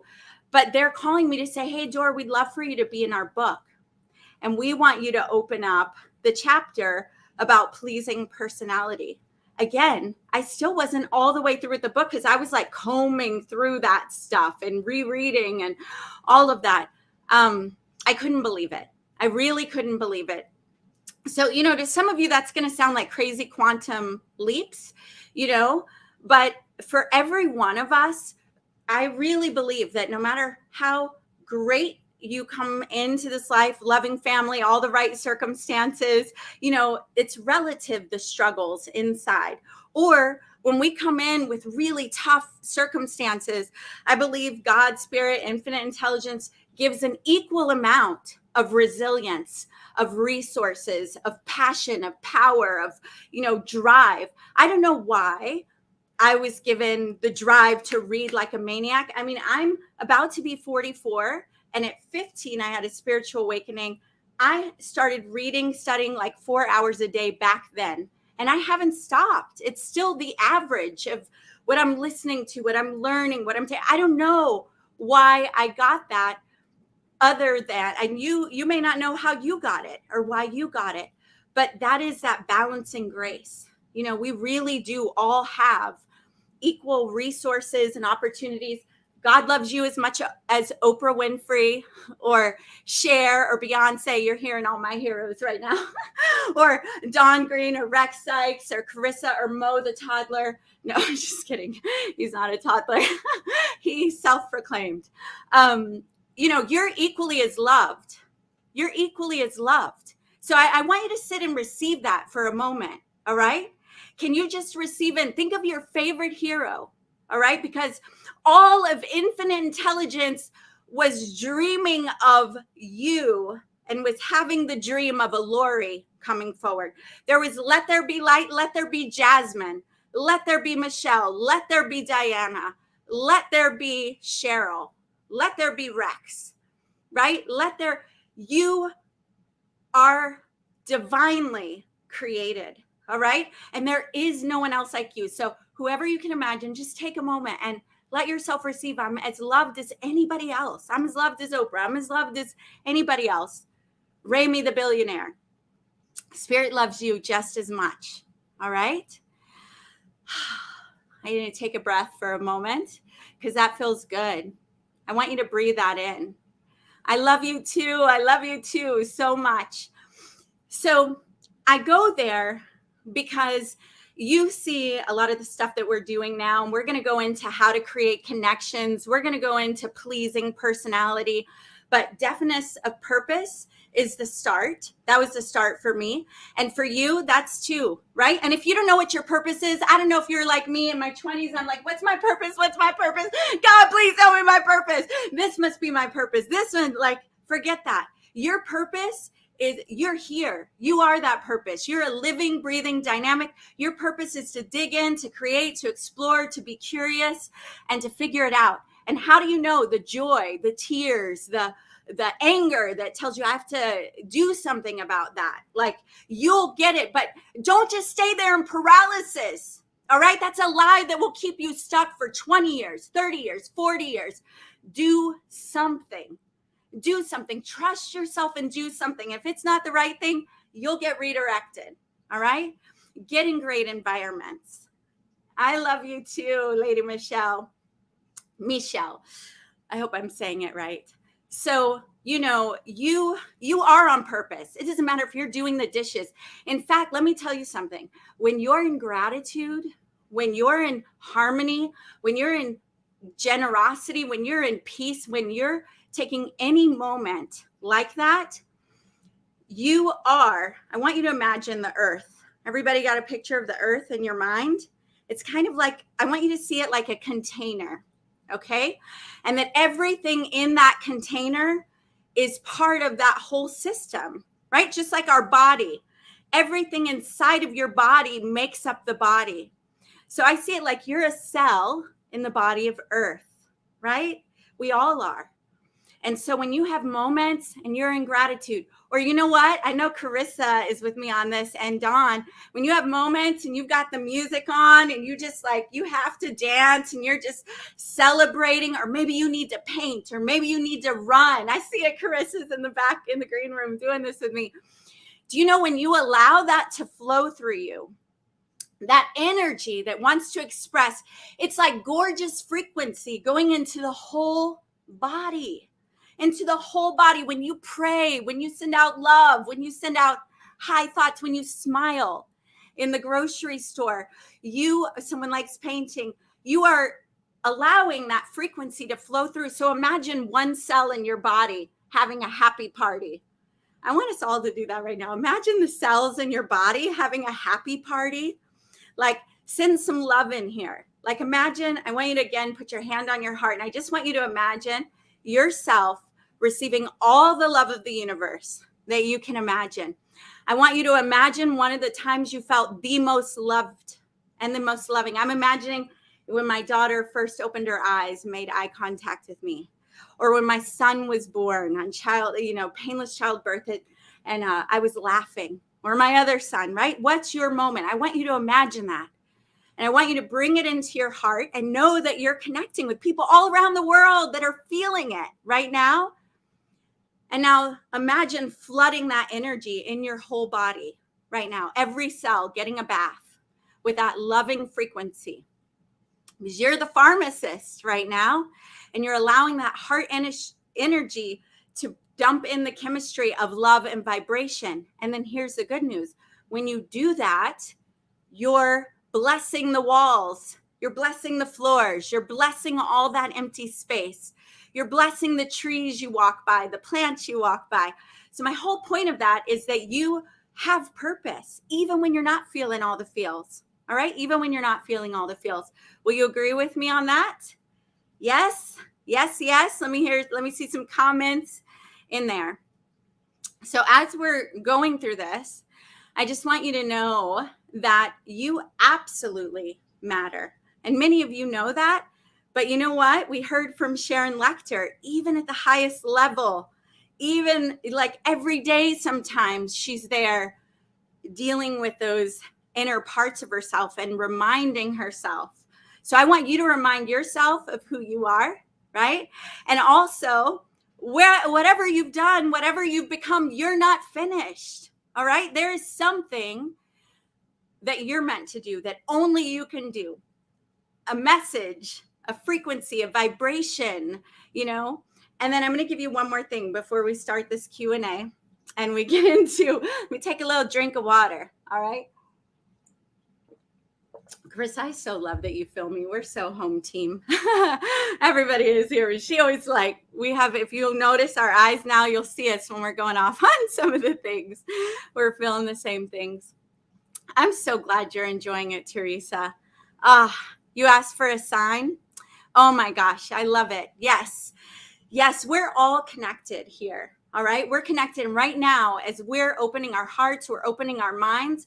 One thing that I know is one of the habits and the principles that has become more important to me than it ever was before in Napoleon Hill's work is cosmic habit force. I love that so much. And let me tell you why, going back to that Jim Rohn story. All right. Jim Rohn was like, it may take you longer than other people, but if you set your sail, It's giving me chills in that new direction. And you just keep going there. Eventually, you will arrive. So what does that mean? It didn't happen for me in all this. I wasn't living 70% of the time in awesomeness. In fact, most of the time, I had thoughts running like, I hate my body, I'm ugly, I'm fat, I'm not good enough. Why did I do that? What's wrong? I had this whole, like, especially early on, that was the main voice, all right? So it didn't mean that I had to get that perfect to have actual movement, all right? I just had these pockets of faith, these pockets of openness. And that's one thing, just those pockets, don't underestimate a pocket when you have leverage on yourself. And those leverage moments are, yes, those high inspirational, standing on the mountain in awe, looking at the pyramids, watching a birth. There's those moments, but there are also those breakdown moments, right? That are now jump off moments because they have you go, enough is enough. I'm ready to move on. I will not tolerate this anymore. I am done. When you have that leverage, you got to move, baby. You have to move right then, because guess what's going to happen? In that pocket, when you have that leverage, you have the most energy. Right after that, the flood of old thoughts, the people that know you as the person that dances on the bar and shows up where, look, I still dance on bars, all right? And I'm very punctual, but you know what I mean? People have a different viewpoint and they're there to remind you. So you got to take those pockets and move. And then consistently over time, I always used to hear that cliche, and I was not in sports, so I didn't get it. But have you noticed a lot of cliches are there because they are so true, right? And it's funny, I talk about sports. My children are in sports. I am not an athlete. Well, I work out, but I'm not an athlete. So that cliche about it's not how many times you fall down. It's about, do you get up, right? It's not about how many times you fall off the wagon with your diet, or you fall off in your business, or you fall off in your relationships, or you fall off because guess what? If you're playing a big game, you are going to fall off again and again and again and again. If you're in a good game, that's what happens. All right. If you're not falling off enough, play a bigger game. Play a bigger game. It's about, do you get back up? Right? It takes so much momentum to get going on the diet. It takes so much momentum to get the business going, to finally get on the dating site, to finally get the divorce, to finally, ask for the raise or whatever that next thing is. You get that momentum, you get that pocket, you jump in. So cosmic habit force is about, like, once you start, just keep going. Not like, oh, I messed up, I'll start next week. Dang it. That book idea, it was flying for about a day, but I don't feel inspired now. So I think I'll go eat a bunch of, taquitos, to Takis, whatever, Chick-fil-A. I like Chick-fil-A. But, we do that to ourselves, right? So cosmic habit force has become so dear to me because it doesn't matter what your old identity is saying. It doesn't matter what anybody else thinks about you. Because, I had this book that I would keep, and it was called Signs of High Calling. And it was back in those days after I'd been through all the things I'd been through.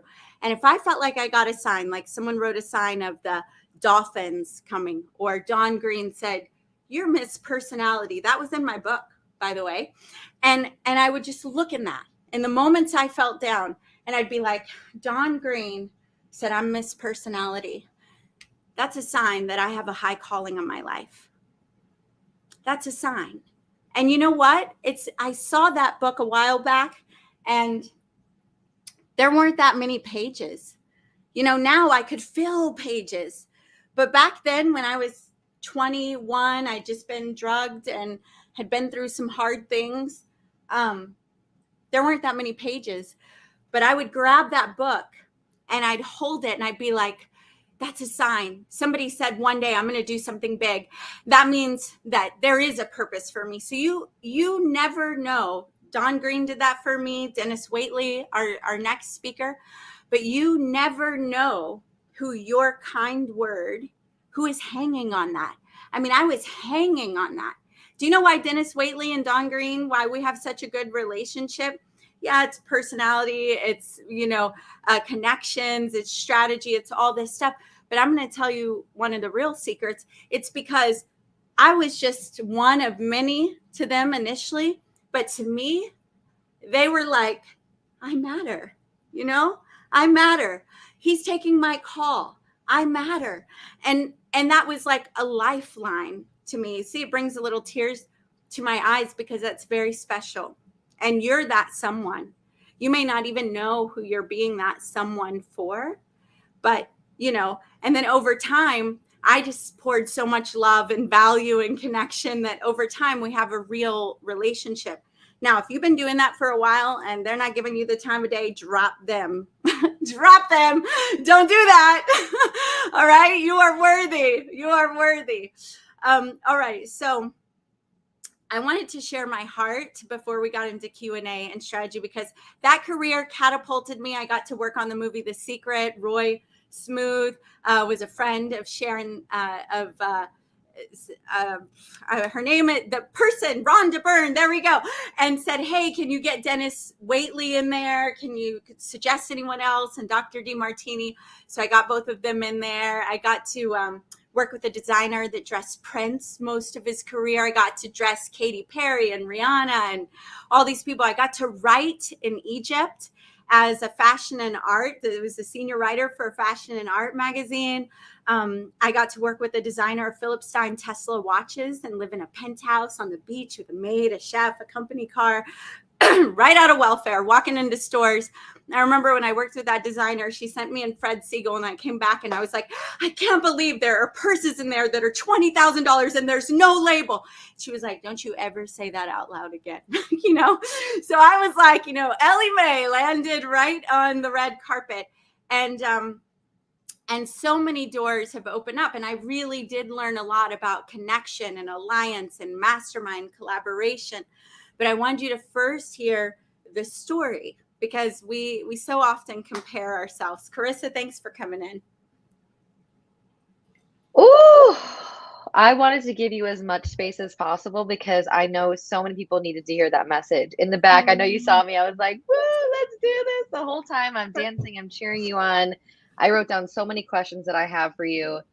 The one thing that, just honoring, hearing your journey and your process and what you've been through, I have the utmost respect for what you've navigated and how you've taken what could have been really painful and moved you in a direction polar opposite of what you've been through. And you chose to utilize that pain and that struggle and that difficulty and letting it empower you, which seems like a very strong theme here today. Raymie was talking a lot about that.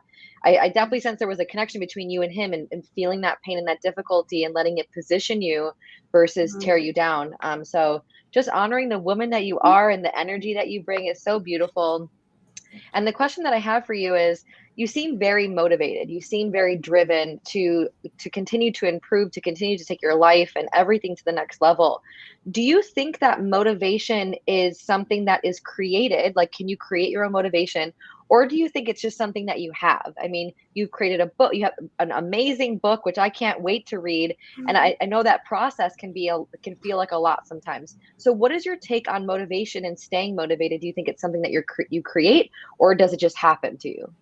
I think it's both. That's a great question. And Carissa, thank you. And I love dancing with you in the background. And I love feeling it. I know we're so aligned in so many ways, which is why I had you on my series as well. And we have you here.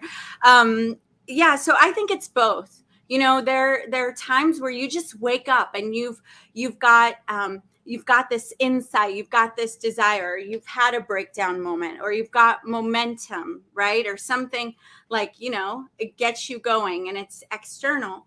But back to cosmic habit force, I work and nurture motivation into my life. So I have this whole manifesto written out. It takes 30 minutes. Because mine's long, and it's designing the character of where I want to go. And then I have it recorded. So I listen to it when I'm working out. And there are times, and there have been times where I was walking through really tough things like a breakup or, you know, just tough things. And I didn't feel motivated. I felt like laying in bed. I didn't even feel like being an awesome mom. I was kind of snappy. I was wounded. I was feeling the wound. But then I would think about, but who do I want to be? And then I'd grab that and I may read it out loud, top of my lungs, Napoleon Hill style, with enthusiasm. And maybe it took 3 or 4 times, you know, in a day. And then I get into action. So it's conditioning. You know, if you're living on this planet, I mean, Dennis Waitley's coming on in a while. You know, he walked through throat cancer recently. Like, it happens to the best people in the world. You can't, even though he's written all these books and is so well known, it's not like that doesn't hit hard, right? And yeah, he did it at the highest level. He made it through it. No one thought he was. He did incredible using, and we soothe and we work through the things. But yeah, it's a great question. But I think it's something that motivation comes and goes. I like inspiration, and I like, you know, but motivation is tied to emotion. And we talked about this before. Emotions are meant to get us in motion, right? So like if you're in a dangerous situation, you're not feeling safe, it's meant to get you in motion to get the heck out of there, right? If you're, so that's why, you know, this whole just suppressing them and putting sunshine and rainbows on it isn't the answer. Accurate thinking, like Napoleon Hill talks about, and then driving our emotions the best that we can, conditioning toward the vision. Beautiful answer. I love how it's a both. It seems like an and conversation when it's like, I'm this and I'm that. It's this and it's that. And really exploring that there's a polarization that we experience on this human dimension. And it's both. There's a lot of times there's both. You're inspired when you're on your path, and you also have habits and routines and practices that move you in this direction. You have a really good embodiment of both this masculine energy of like the habits, the routines, and also this beautiful feminine that's just like, oh, I'm worthy of receiving, I'm open. And so I'd love to explore that for a few minutes around worthiness of receiving and confidence. What were some of the practical steps that you had then and that you have now that supported you with feeling worthy of receiving the success, worthy of receiving the connections, worthy of being around these people? Because I know you said at one point there was still that loud voice that was there when it was happening. So like, how did you quiet that voice? How did you tap into the energy of feeling worthy of receiving?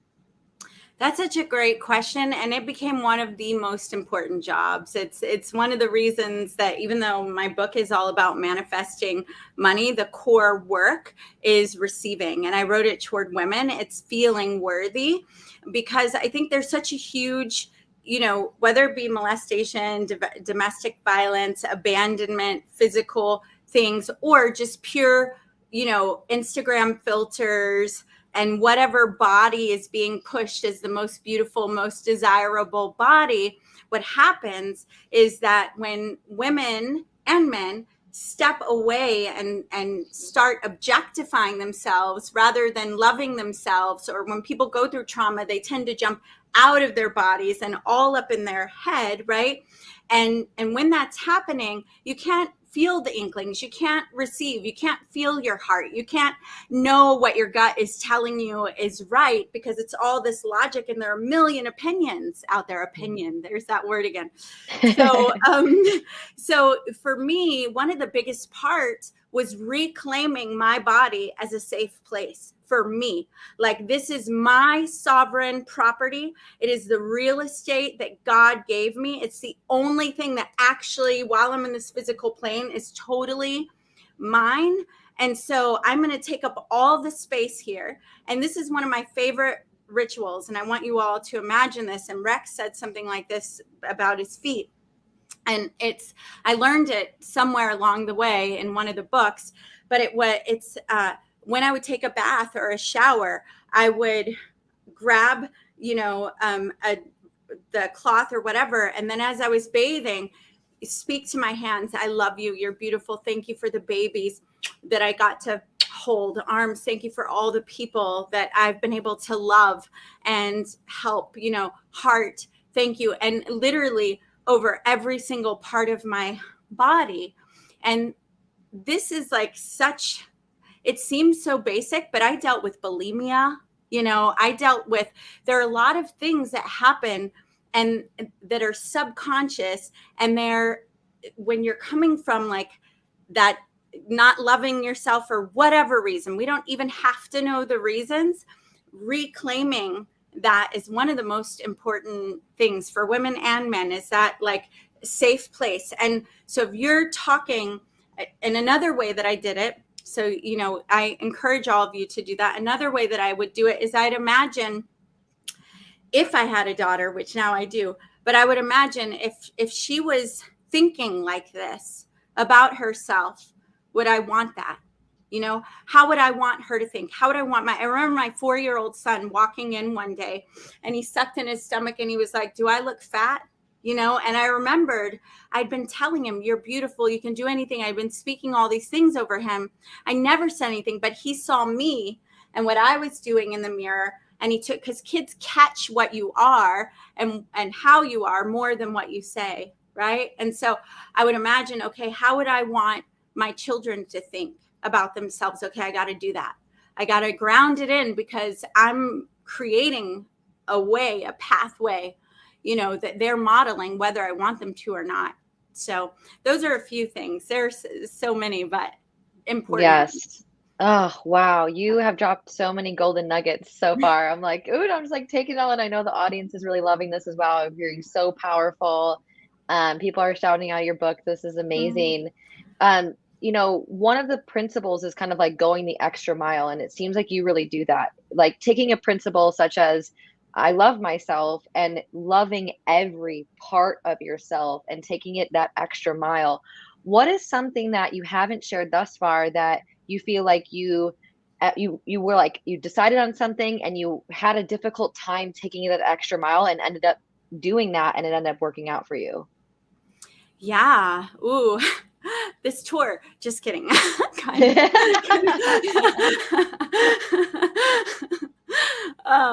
It's been amazing. No, yeah, that's a great question, Carissa. I'm trying to think, and I wish I had something right there. I can tell you one thing for sure is when I first started connection with Dennis Waitley and many of the different mentors, where people will tell you, go get a mentor, invite them to coffee, you know, most mentors, they want their own time and they'll buy their own coffee. Like they're trying to get free space from the busy schedule, right? And so what I did very early on that is extra mile, but it may be another principle too, is that like at Pat Summerall Productions, let's take it there. And then Dennis, there was a huge turnover rate there because people were used to selling, and that friendly, happy, on and on vibe doesn't go with people that are busy and bottom line. So people are packing up their cubicles every single Friday, right? The quota was 1 deal a month. Most people weren't doing it.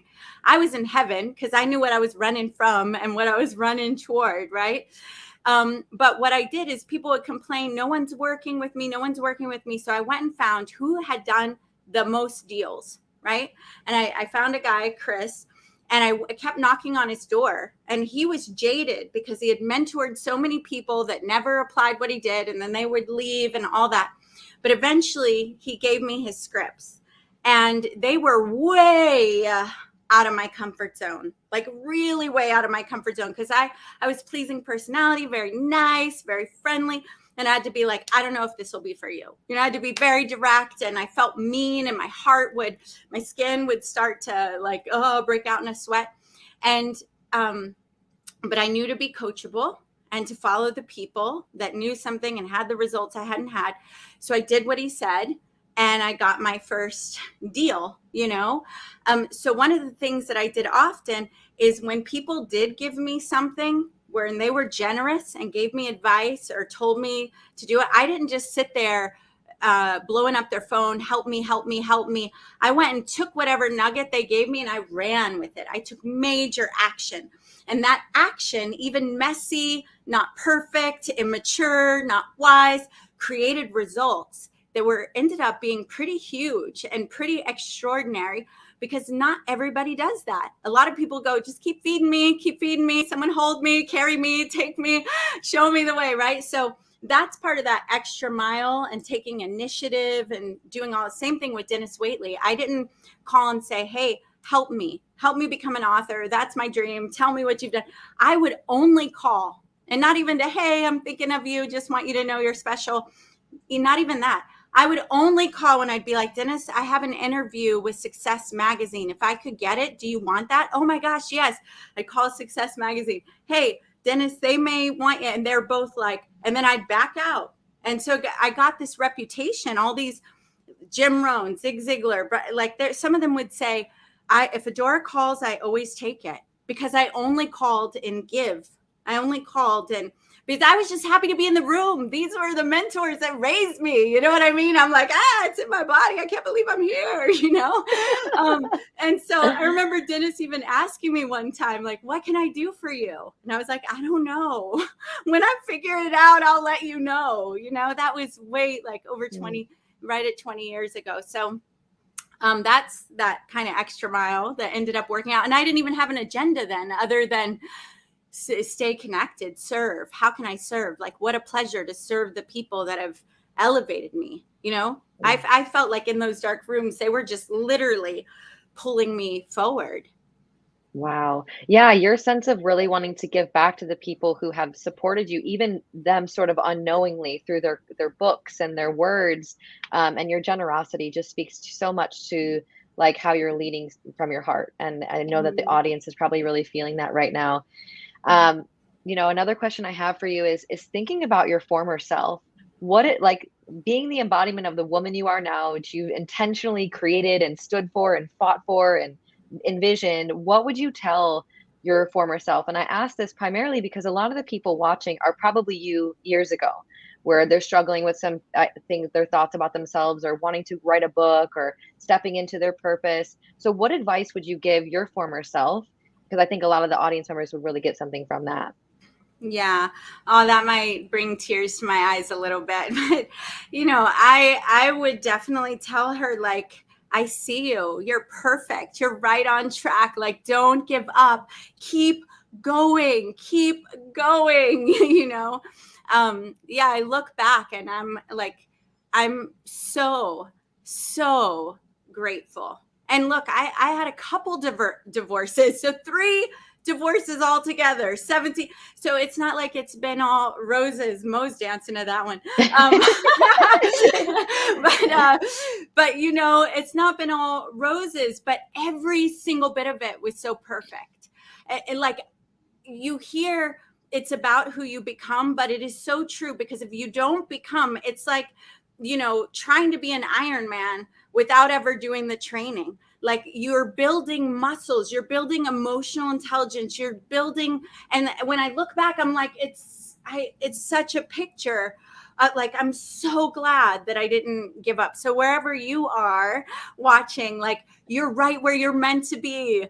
Give your persistence, persevere, keep going. Yeah.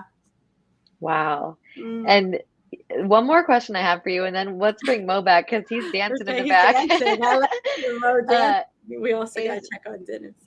What would your future self be telling you currently?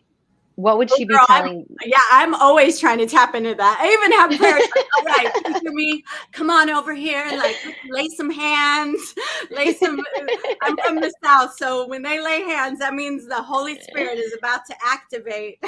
Yes. Video, Holy Spirit activate. Maybe it's a I haven't Southern seen that thing. yet. It's a Southern thing. It's good. I'll send it to you, Carissa. But yeah, I think it's the same kind of message. You know, keep going. I see you. Keep following. Don't give up. And a little like, relax. Yeah, like you get to celebrate how far you've come so far. Yeah, it's that, again, it's the both, like, keep going and then have that grace, like you're right on time. Because I still don't like making mistakes. You guys have seen that this weekend already. I still don't like it, right? I'm just getting better at working with it.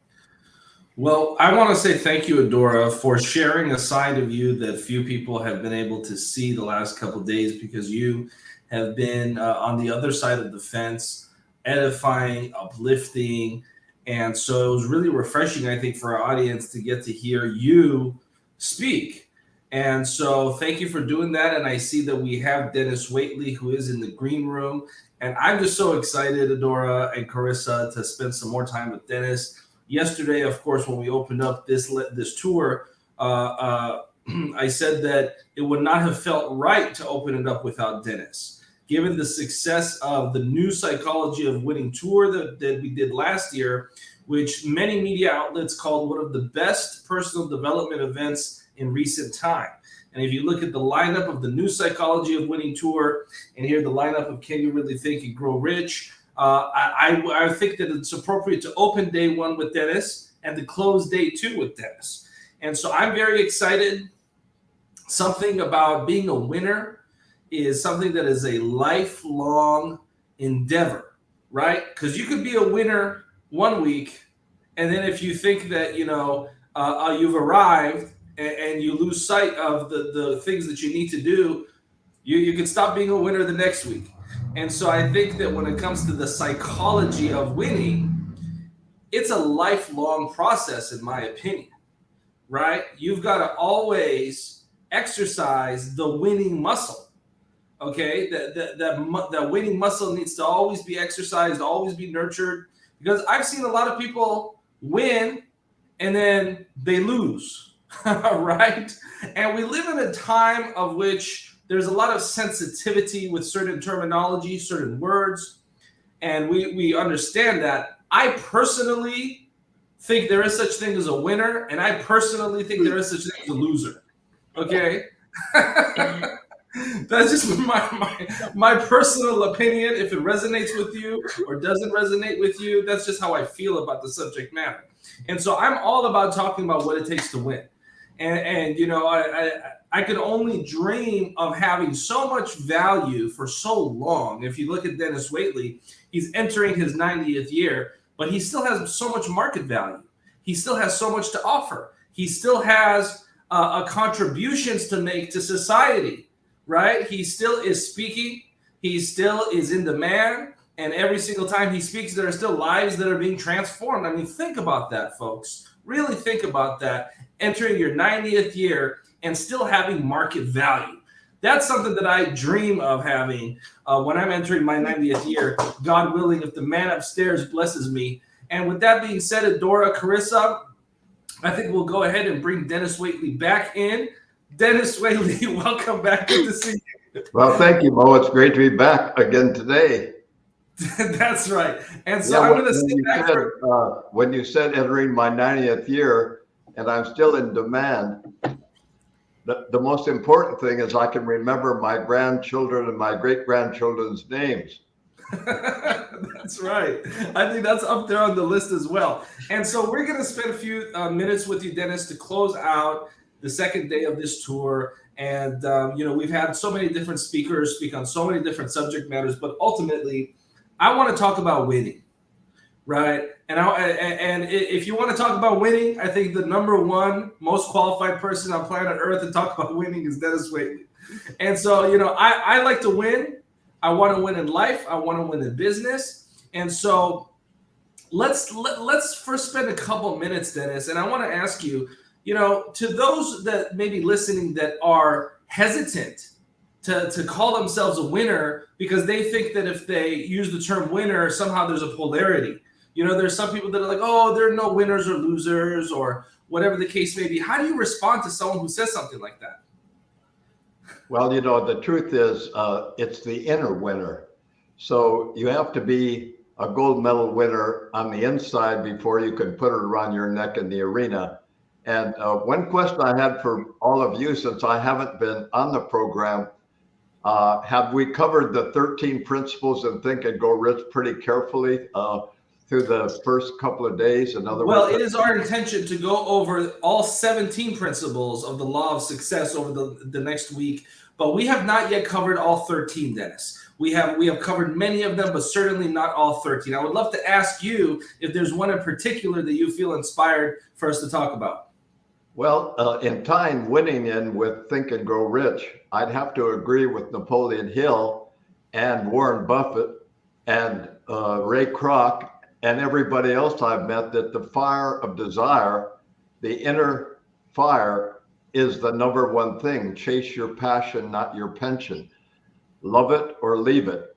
You have to turn yourself on with the pilot light on the inside. And when you light that pilot light, that's that inner fire of desire. And I think that's number one. With me, I can hardly wait to wake up in the morning, and I can't imagine not being alive. So I don't imagine that.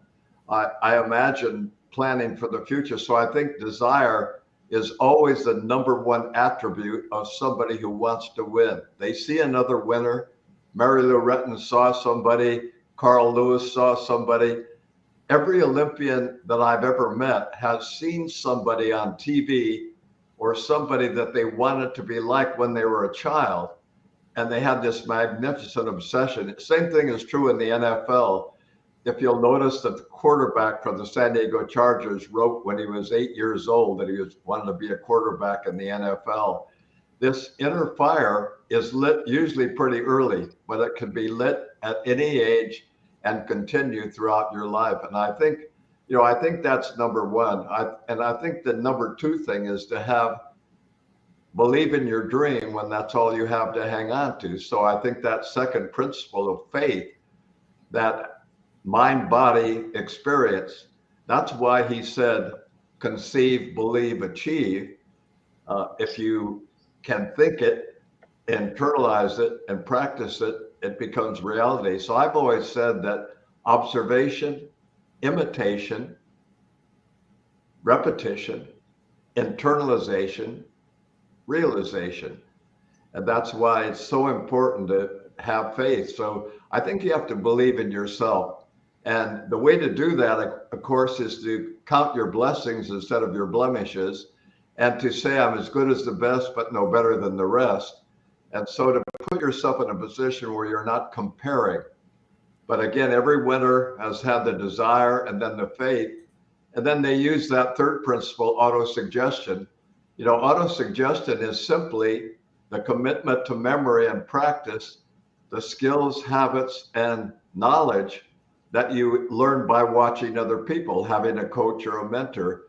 So I think, both Napoleon Hill, Maxwell Maltz, all the Olympians practice autosuggestion, which is really, if you will, being able to specify, being able to, and the other thing that fits into that is, I think what you want to suggest to yourself has to be very, very specific, because the mind doesn't deal in generalities.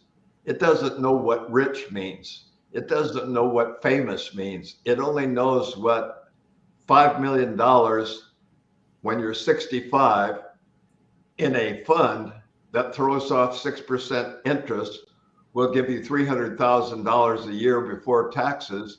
Or if you do it on a monthly basis, you'll get about $25,000 a month minimum. So if you can specify whatever it is you're motivated to get, and I think that was what Napoleon Hill really started out. He said, if you want to be rich, how much, by when, with what amount, and what are you going to do it? So I had to say to myself, if I want to have $25,000 a month after taxes, when I'm 65, what do I need to do to work backwards to get to there? So I had to have the desire to get to this specific target. Then I had to have the faith that I could do it. Then I had to confirm or affirm over and over again to myself. That's why I believe that confirmation is better than affirmation. I get so tired of affirmations because we all say them in the mirror, but I'm not sure we believe it. I think we're just saying it to hope that we begin to believe it, but a confirming belief is when you confirm to yourself that you actually believe in this dream. And that, then he goes on to say about specialized knowledge. And boy, do I like that. I like the idea that when we were talking yesterday and I was studying Tom Cruise in Maverick, as I studied Top Gun before, I found out both yesterday when we were talking with Joe Vitale that to be a pilot, I had to sit in my chair on the ground for months, flying the airplane that was only a simulator. I had to pretend that I was flying off an aircraft carrier on the ground so I could develop the specialized knowledge. So when I got in the air, I could do it right because I was doing it in a non-threatened environment on the ground. And that took an instructor to teach me how to get this specialized knowledge. So whatever you want to make your money in or be successful in, you need to really get a coach or mentor that'll give you that specialized knowledge. And I don't mean to go through all those points, but some of them are really important to me.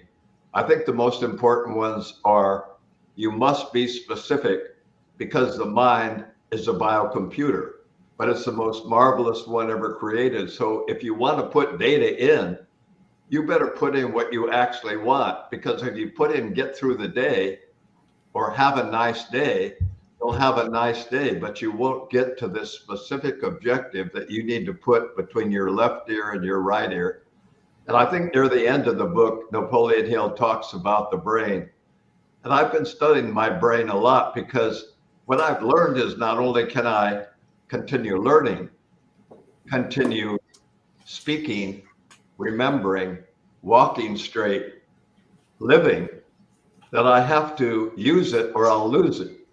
So life is a daily business of using what you have so you don't lose what you don't have. And so you have to keep exercising every day. And what I learned yesterday that I didn't know is that if you, for example, have some mental issues and you have somebody that may be getting Alzheimer's, or you have somebody who is forgetful, you have somebody who has ADD, you have somebody who has autism, you need to go in and get a brain scan that will show the brain activity in which parts of the brain are turned on too little, turned on too much, turned on in back, turned on in front. And they actually can map where the activity is in your brain is, so that they can then develop a program. And I thought to myself, well, wait a minute. When I had throat cancer, they did a biopsy. When I had a little bit of lung cancer, they went in and did a biopsy of my lung. But they don't do a biopsy of your brain in order to overcome mental issues. But in today's neuroscience world, you can get that picture of your brain. You can see what's going on. You can see what you need to do, because that's like having a biopsy when you're alive without having to poke a hole in your skull. I said, wow, if I have any mental issues, I'm going to get my brain checked to see where the activity is, what I'm losing, what I'm gaining.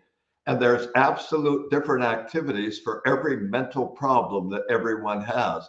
Why we don't do that on a regular basis, I don't know, but that's really important. And then I guess at the end, he talked about the sixth sense. I've been studying animals, and animals have a sixth sense. A dog can go all the way across the country without being able to smell or know where their owners are by normal method. So can a cat. And an elephant can find water even though they don't know where it is. They remember from the last herd, and it was passed on through generations. So there is definitely a sixth sense.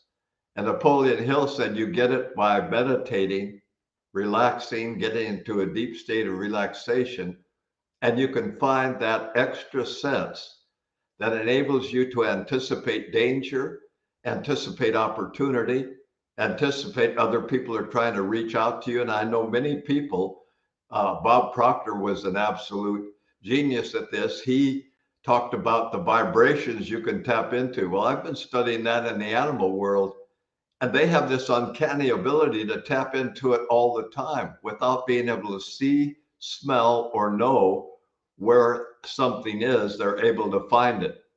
So, Think and Grow Rich fits right into the new psychology of winning. But I always like to talk about the person, the event, or the subject rather than myself. That's one thing I've learned. It's not about me. It's getting out of me and into you.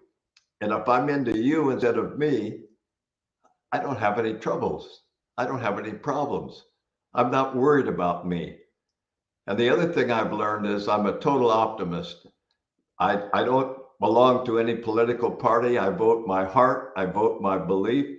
I vote as much truth as I can. And I never hate anyone, because I believe that hate is the very worst use of emotions. It depletes you, it makes you vengeful, makes you hateful, and nobody wants to be around a person who's always complaining. Instead of complaining, we should be training. No train, no gain. And instead of saying, why don't they do something? Why not say, here's what I'm doing. I'm acting locally while I'm thinking globally. And I'm only can do what I can do, but I can't do what the government can't do or can do. So I just only can do what I do. But those are just a couple of things. And that's why I plan as if I'm going to die tomorrow. I live. So I live for the moment, in the moment, but not what it will bring me, but what I can bring it and other people alive. And I always dream and think about things 1 year, 2 years, 5 years from now, because I know when you plan things, when you have goalposts, when you have ideas, when you're into your why, you're into life itself. And so I don't know how long I'll live, but I can't imagine not being alive. So since I won't know that I'm not alive, I'll always think I am. Well, we have some goals. If you remember in the New Psychology of Winning tour, we already decided that you are going to be the oldest man in outer space. We're going to beat William Shatner's record. So if you remember that, Dennis. So we have a lot of work we need to do. I'm going to step back and let my friends here take over before I get accused of hogging the airtime. But before I do that, I want to remind folks, and you know, it's interesting, Dennis, what you're saying is also one of the 10 qualities of a total winner. The second one was make clearly defined goals.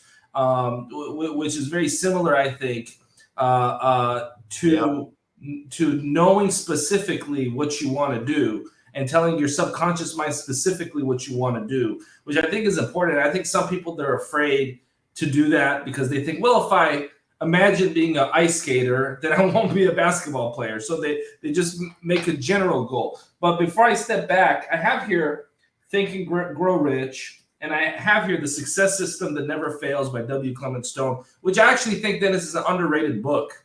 I think that this particular book is very underrated, not spoken about as much. I asked Don Green this question earlier today. And, you know, I even told Don Green, I said, I've heard few people that can speak, and it's as if they can just transplant you straight into whatever story he's telling, because he does not miss a piece of detail when he shares a story. He'll tell you the color of the walls. He'll tell you the name of the people he was with, what year it was, what they were having. I mean, I'm just amazed at Don Green as a storyteller because he's so detail oriented. But I digress from that point. I asked him, what do you think what are the main differences and the distinctions between these two books? So I'm going to ask you, as somebody that knew Clement Stone, what do you think the differences were with him and Napoleon Hill, both philosophically? And I know you never met Napoleon Hill. You were asked that yesterday. But if someone were to ask you, because we know what you know the same things are, but what is different about their approach and their work? Please, Dennis. Well, you know, with W. Clement Stone, of course, he had his little mustache. He usually wore a white suit, and he was really good on the stage. He was the kind of guy that said, Mr. Stone, you have a problem. We have a major problem in the company. And he would say, that's great. So every time there was a negative thing, he would say, that's great, because he taught Norman Vincent Peale and others that a problem is an opportunity disguised as something needing a solution. So anytime that they brought him a man-sized problem, he got very excited. I think the power of a positive mental attitude, and all the time I saw Clement Stone, he was the one that first started the Success rallies. So when he formed Success magazine and had Og Mandino as the first publisher of that magazine, it was filled with W. Clement Stone's power of a positive mental attitude. And then Norman Vincent Peale wrote his book that his wife threw in the trash can. And Norman Vincent Peale said to Ruth, don't you take my book out of the trash can. So she took the trash can down to the publisher, And because Norman Vincent Peale didn't feel his book was worth publishing, what W. Clement Stone said is, you are the author. You need to be worth being a published author before you'll be good enough to have your book published. The book is what it is. And this is a really important idea. It may stray away from the question, but it's an important idea. A book is like a barn. You paint it. You slosh paint all over. It'll never be perfect. It'll never be the Picasso that you want your one book to be, the one story of your life. Get over it. Get the book, write the book, publish the book, and then do another book and keep improving on your writing. I mean, Brian Tracy's written over 100 books. I've only written 20, and some of them have been co-authored. But each book has some of the other in it, and it's been improved upon based upon what I've learned. So stop procrastinating with the fear of success, with the fear of being laughed at, and with the fear of rejection. Because in today's self-published world, it's better to write the book, get it out, and then do another one, and keep getting your craft work, but don't hesitate, because procrastination is definitely a hiding place for perfectionists. And that's really all I want to say about the difference, because there's so many similarities between the two approaches. I think W. Clement Stone learned as much from Napoleon Hill, and Earl Nightingale learned from both of them. And the river runs through us. So one thing before I have Rex ask some questions, I know he's been eager to do that for a year now, just about, Dennis, is that if you all do not know who Dennis is, on our last tour, there were so many speakers that came with tears in their eyes. Dr. DeMartini saying, to get to be here with you, my hero. Bob Proctor, one of the last live events that he did outside of his ecosystem, he was professing how your work and your words moved him into being. John Maxwell has called you his mentor. Les Brown was there saying, Dennis Whaley is going to let me speak on his behalf.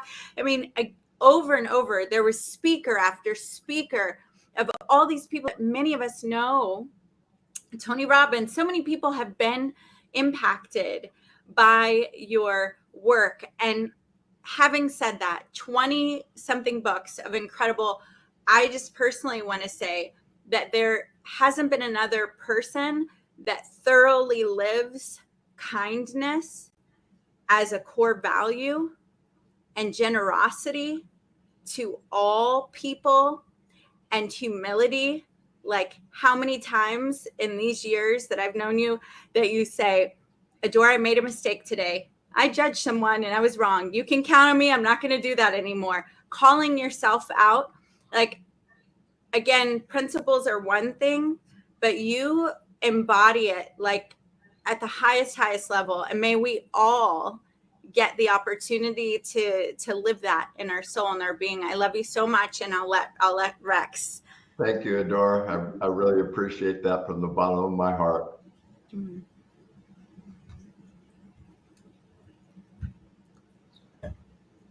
That was beautiful, Adora. It really was. Hi, Dennis. How are you doing today? Doing great, Rex. It's so good to see you, and I'm so happy to be here. You know, one of my favorite quotes is something you sort of have expressed in your work for all of these years, and that quote is, "To enjoy enduring success, one must travel a little in advance of the world." You know, that's so true. You know, to be ahead of it, to be thinking ahead, to be a trailblazer, not to worry about being on the cutting edge and doing something. When people tell you you're crazy, then you're onto something. And when you're thinking out of the box, you know, I was one of the first ones that thought Amazon would make it. In fact, I used to preach about Amazon before it was even successful, because I knew in the bottom of my soul that Amazon was going to be a big river of goods. But I thank you for that, Rex, because I think you have to be a little bit ahead of the spin.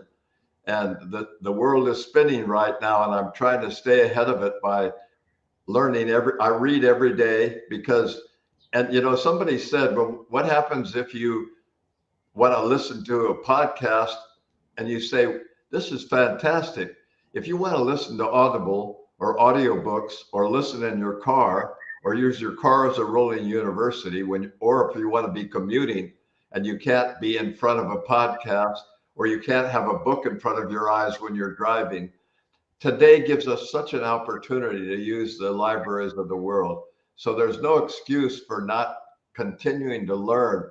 And I think that's one of the things that keeps people young. I remember George Bernard Shaw, when he was in his 90s, learned 8 languages. So I'm hoping to learn, let's see, I know English and Spanish. I'm struggling with Mandarin, but I can know a little bit, but I think we're capable of learning and doing so much more. And we need to stay ahead of the times instead of just being part of the present or the past. Well, you also your work about training, the idea that you train and you condition and you program is always in advance of what the skill is that somebody's going to, like Muhammad Ali or a skier or an Olympic contender. They are traveling in advance of the world by what they think and how they use their body and how they feel, so that it does become body memory.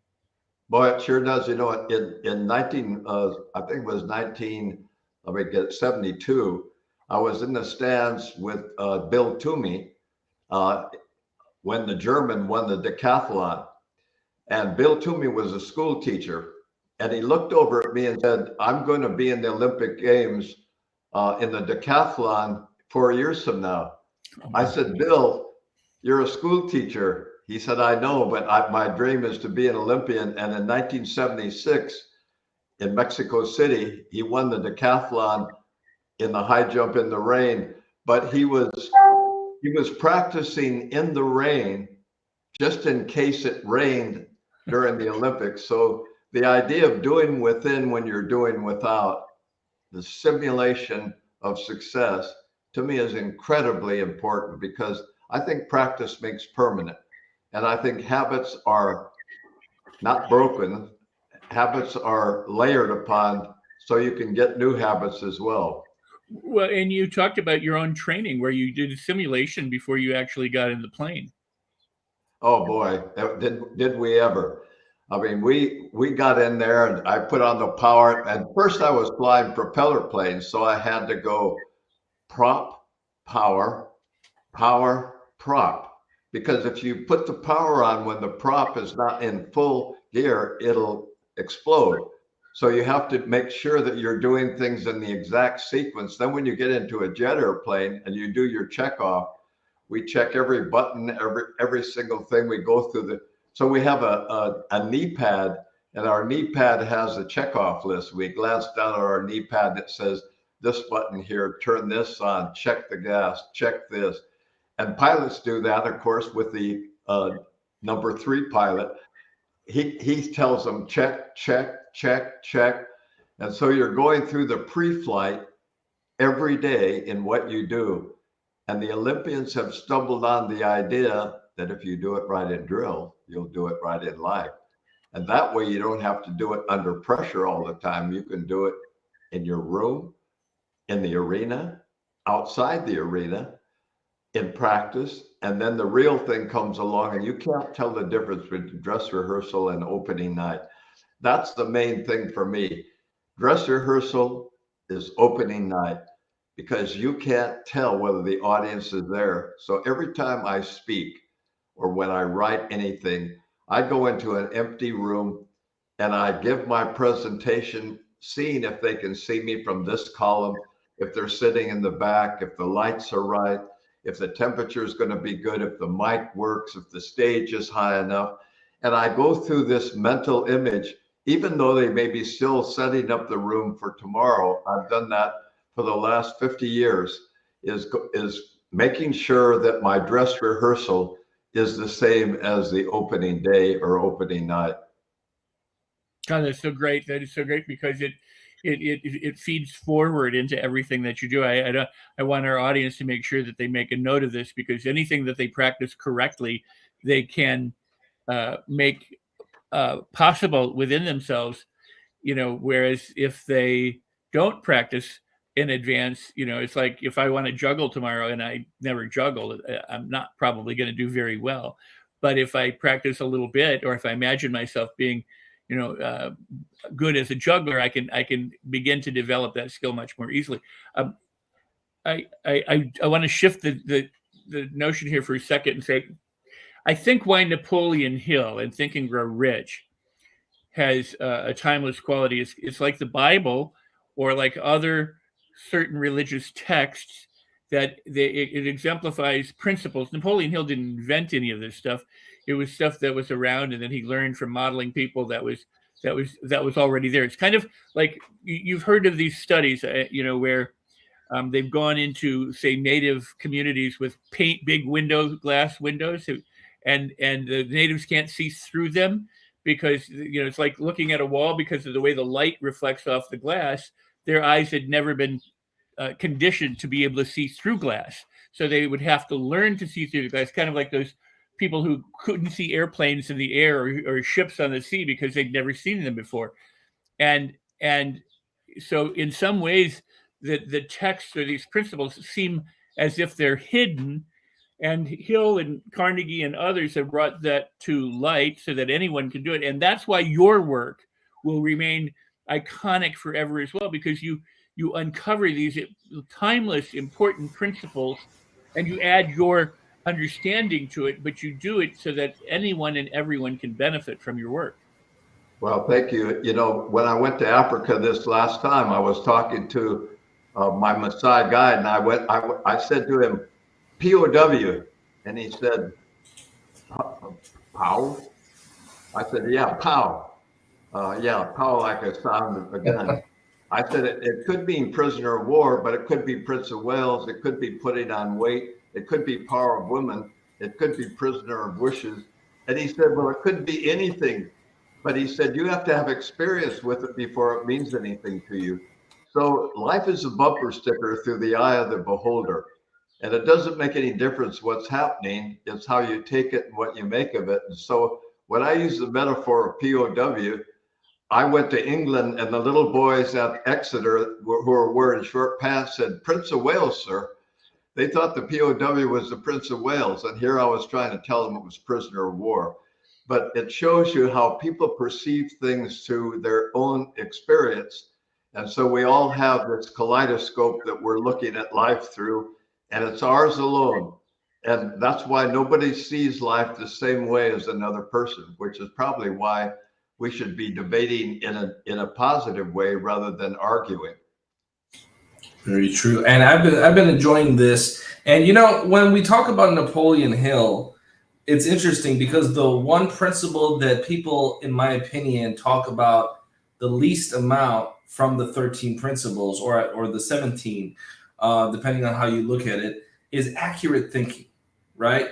Yeah. I don't see a lot of people really talk about accurate thinking as much as the other ones, perhaps because it's less exciting, perhaps because accurate thinking requires some work. I don't really know the reason why.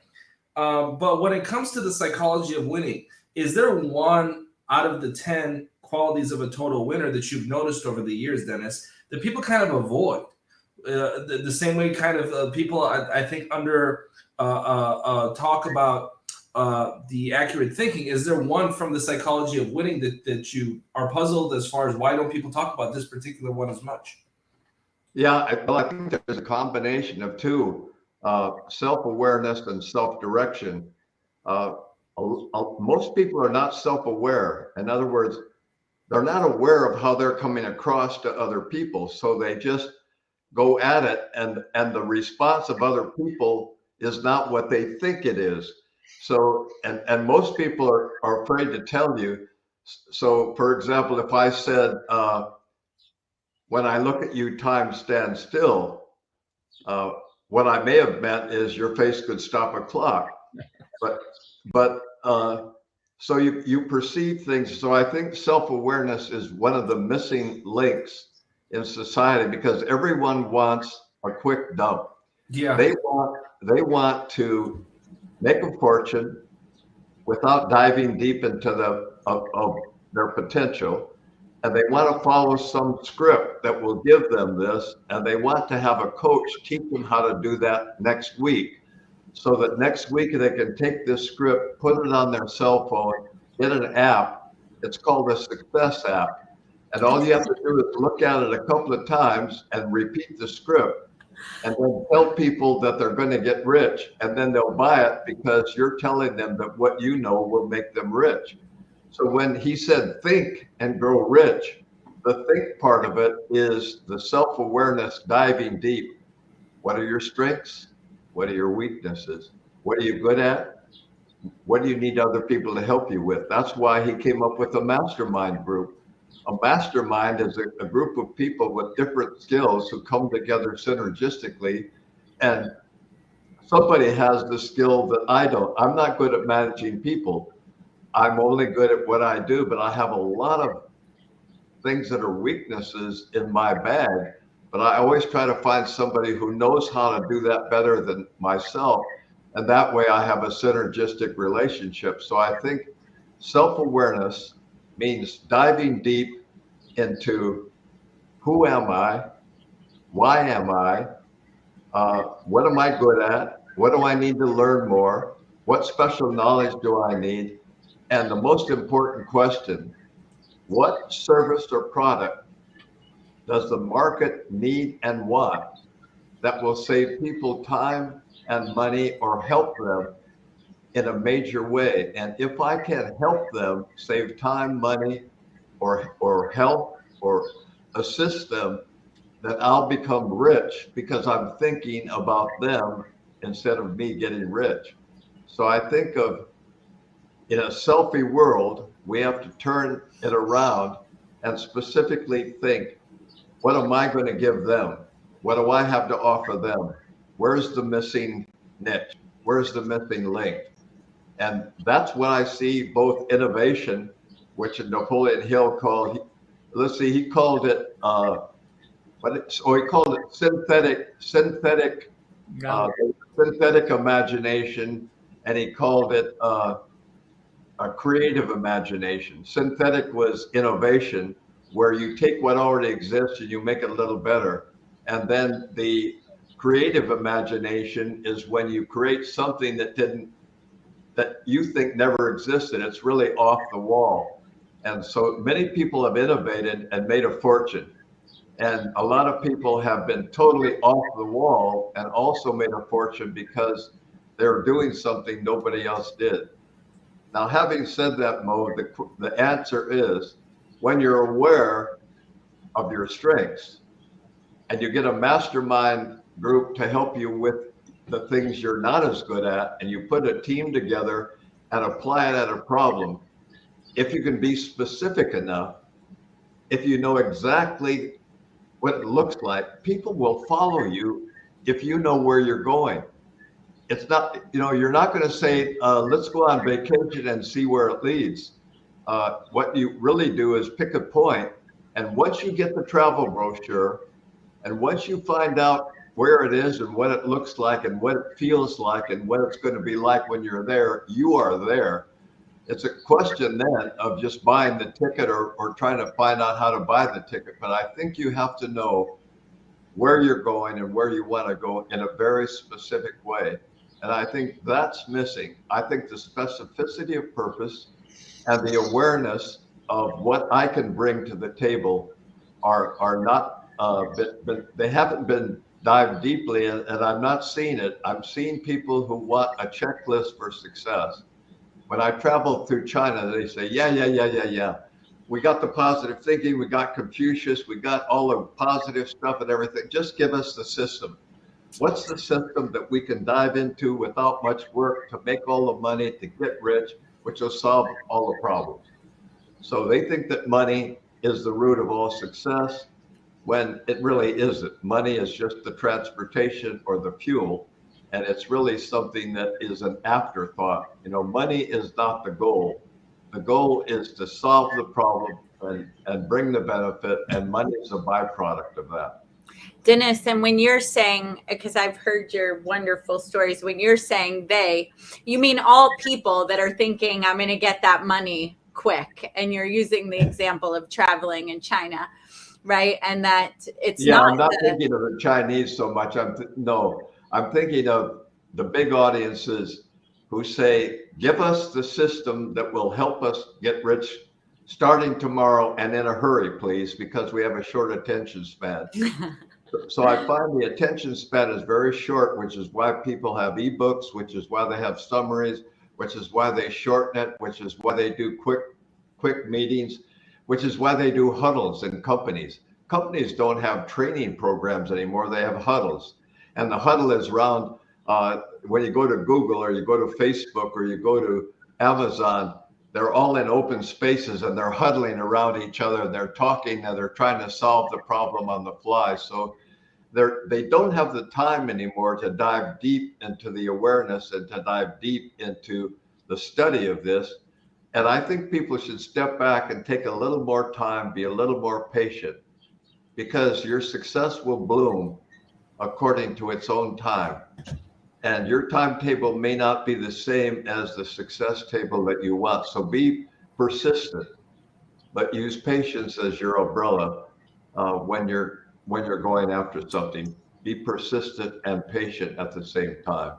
Persistent and patient. And Dennis, Don Green has been on here quite a bit. You guys were on here, and he considers you one of his mentors and heroes. He shared that yesterday. And one thing that we've talked about so much here is that learn from the people that have been there. And you are someone that so many of the legends say they learn from. You're one of the last guys standing, as you say it, of your generation. And it's so awesome that we have you here. And I encourage everyone, if you haven't checked out Dennis Waitley and the New Psychology of Winning, or any of the Dennis Waitley works, to do that. The Winner's Edge, Be the Best. There's a lot of great things out there. Seeds of Greatness. I have a final question. If Adora and Rex don't mind, because I know, and Carissa, because I know everyone has questions. The 10th quality is live in the present, right? Now, some people, Dennis, have a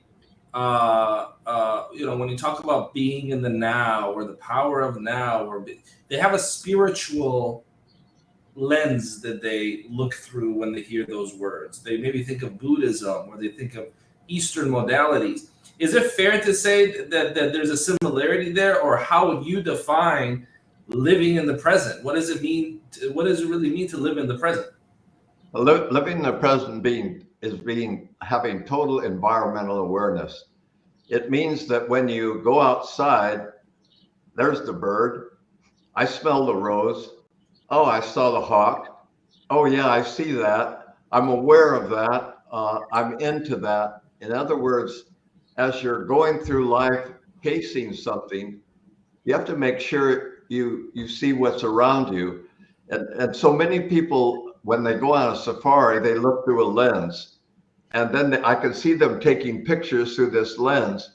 And it's like looking through a telescope at one star when you could look at all the stars in the universe. So I think when you're in the moment, you're fixated on the smell, the taste, the touch that you're into, but you're not on your way somewhere.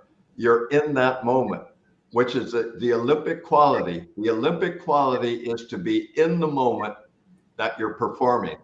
There's no past, there's no future, there is only this moment. And this moment determines the outcome of the rest of your life if you're fully involved in it. So I watch children at play and they're engrossed in it.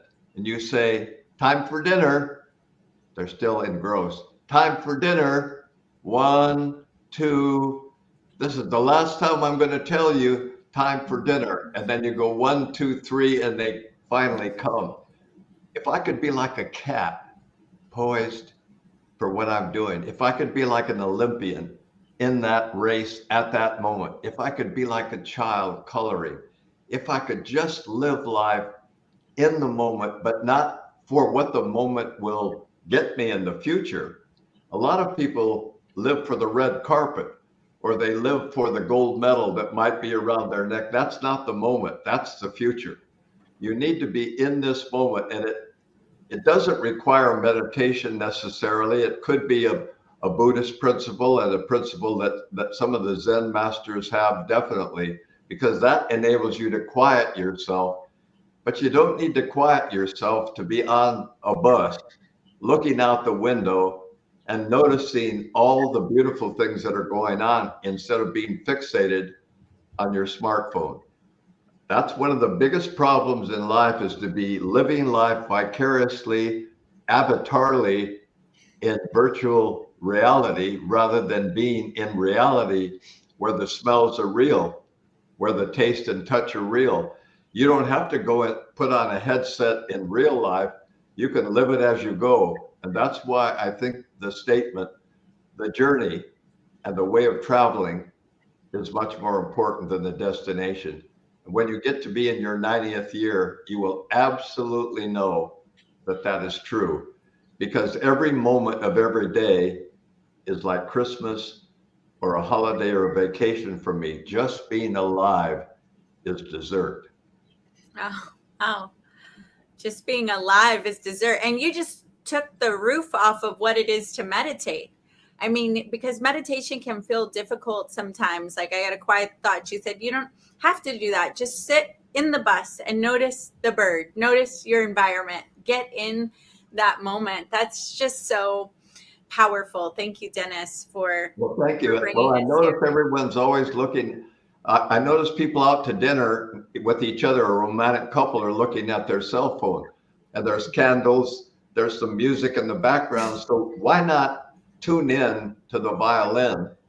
Why not look at the flickering candle, and why not relax a little bit and enjoy the moment, rather than seeing who's wanting you to be with them instead of where you are. That's really the point. And I'm trying really hard, and it's working for me, to be with my great-grandchildren, to be with my dog, to be outside, to be there. Rather, I don't know where I was going all these years. I was just in high school, I think about 20 years ago, but now I'm in my 90th year, and I don't know where I was going all those years, but I was in an airport somewhere. I was in a waiting room. I was in a car, a taxi, or a limo. And I know I was in front of an audience, but that's just a blur. But now, when I smell something, it is exquisite. So we have some beautiful roses in our garden, and they are the most fragrant flowers. I never stopped to smell them before. Never. But I'm smelling them a lot these days. And so that's kind of what I mean. Life is for the living. It's not in the future, and it's not back there. It's right where you are in the driver's seat, and the future will come. There's no question, but it will come as a result of what you're doing in this moment. Beautiful. Dennis, I want to honor your time, because I know it's, like everyone's, very valuable.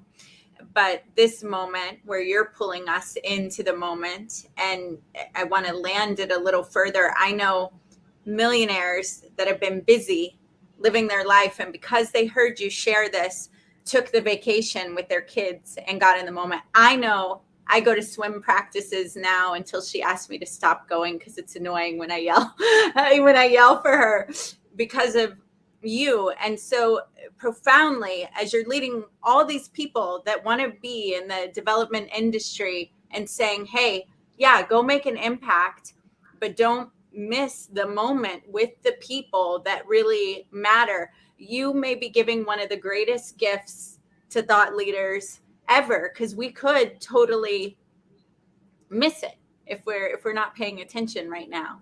So thank you for that. Well, I believe that, and I can tell you from experience that there's a period of time when I was so focused on where I was going and getting there that I missed what was happening beside me.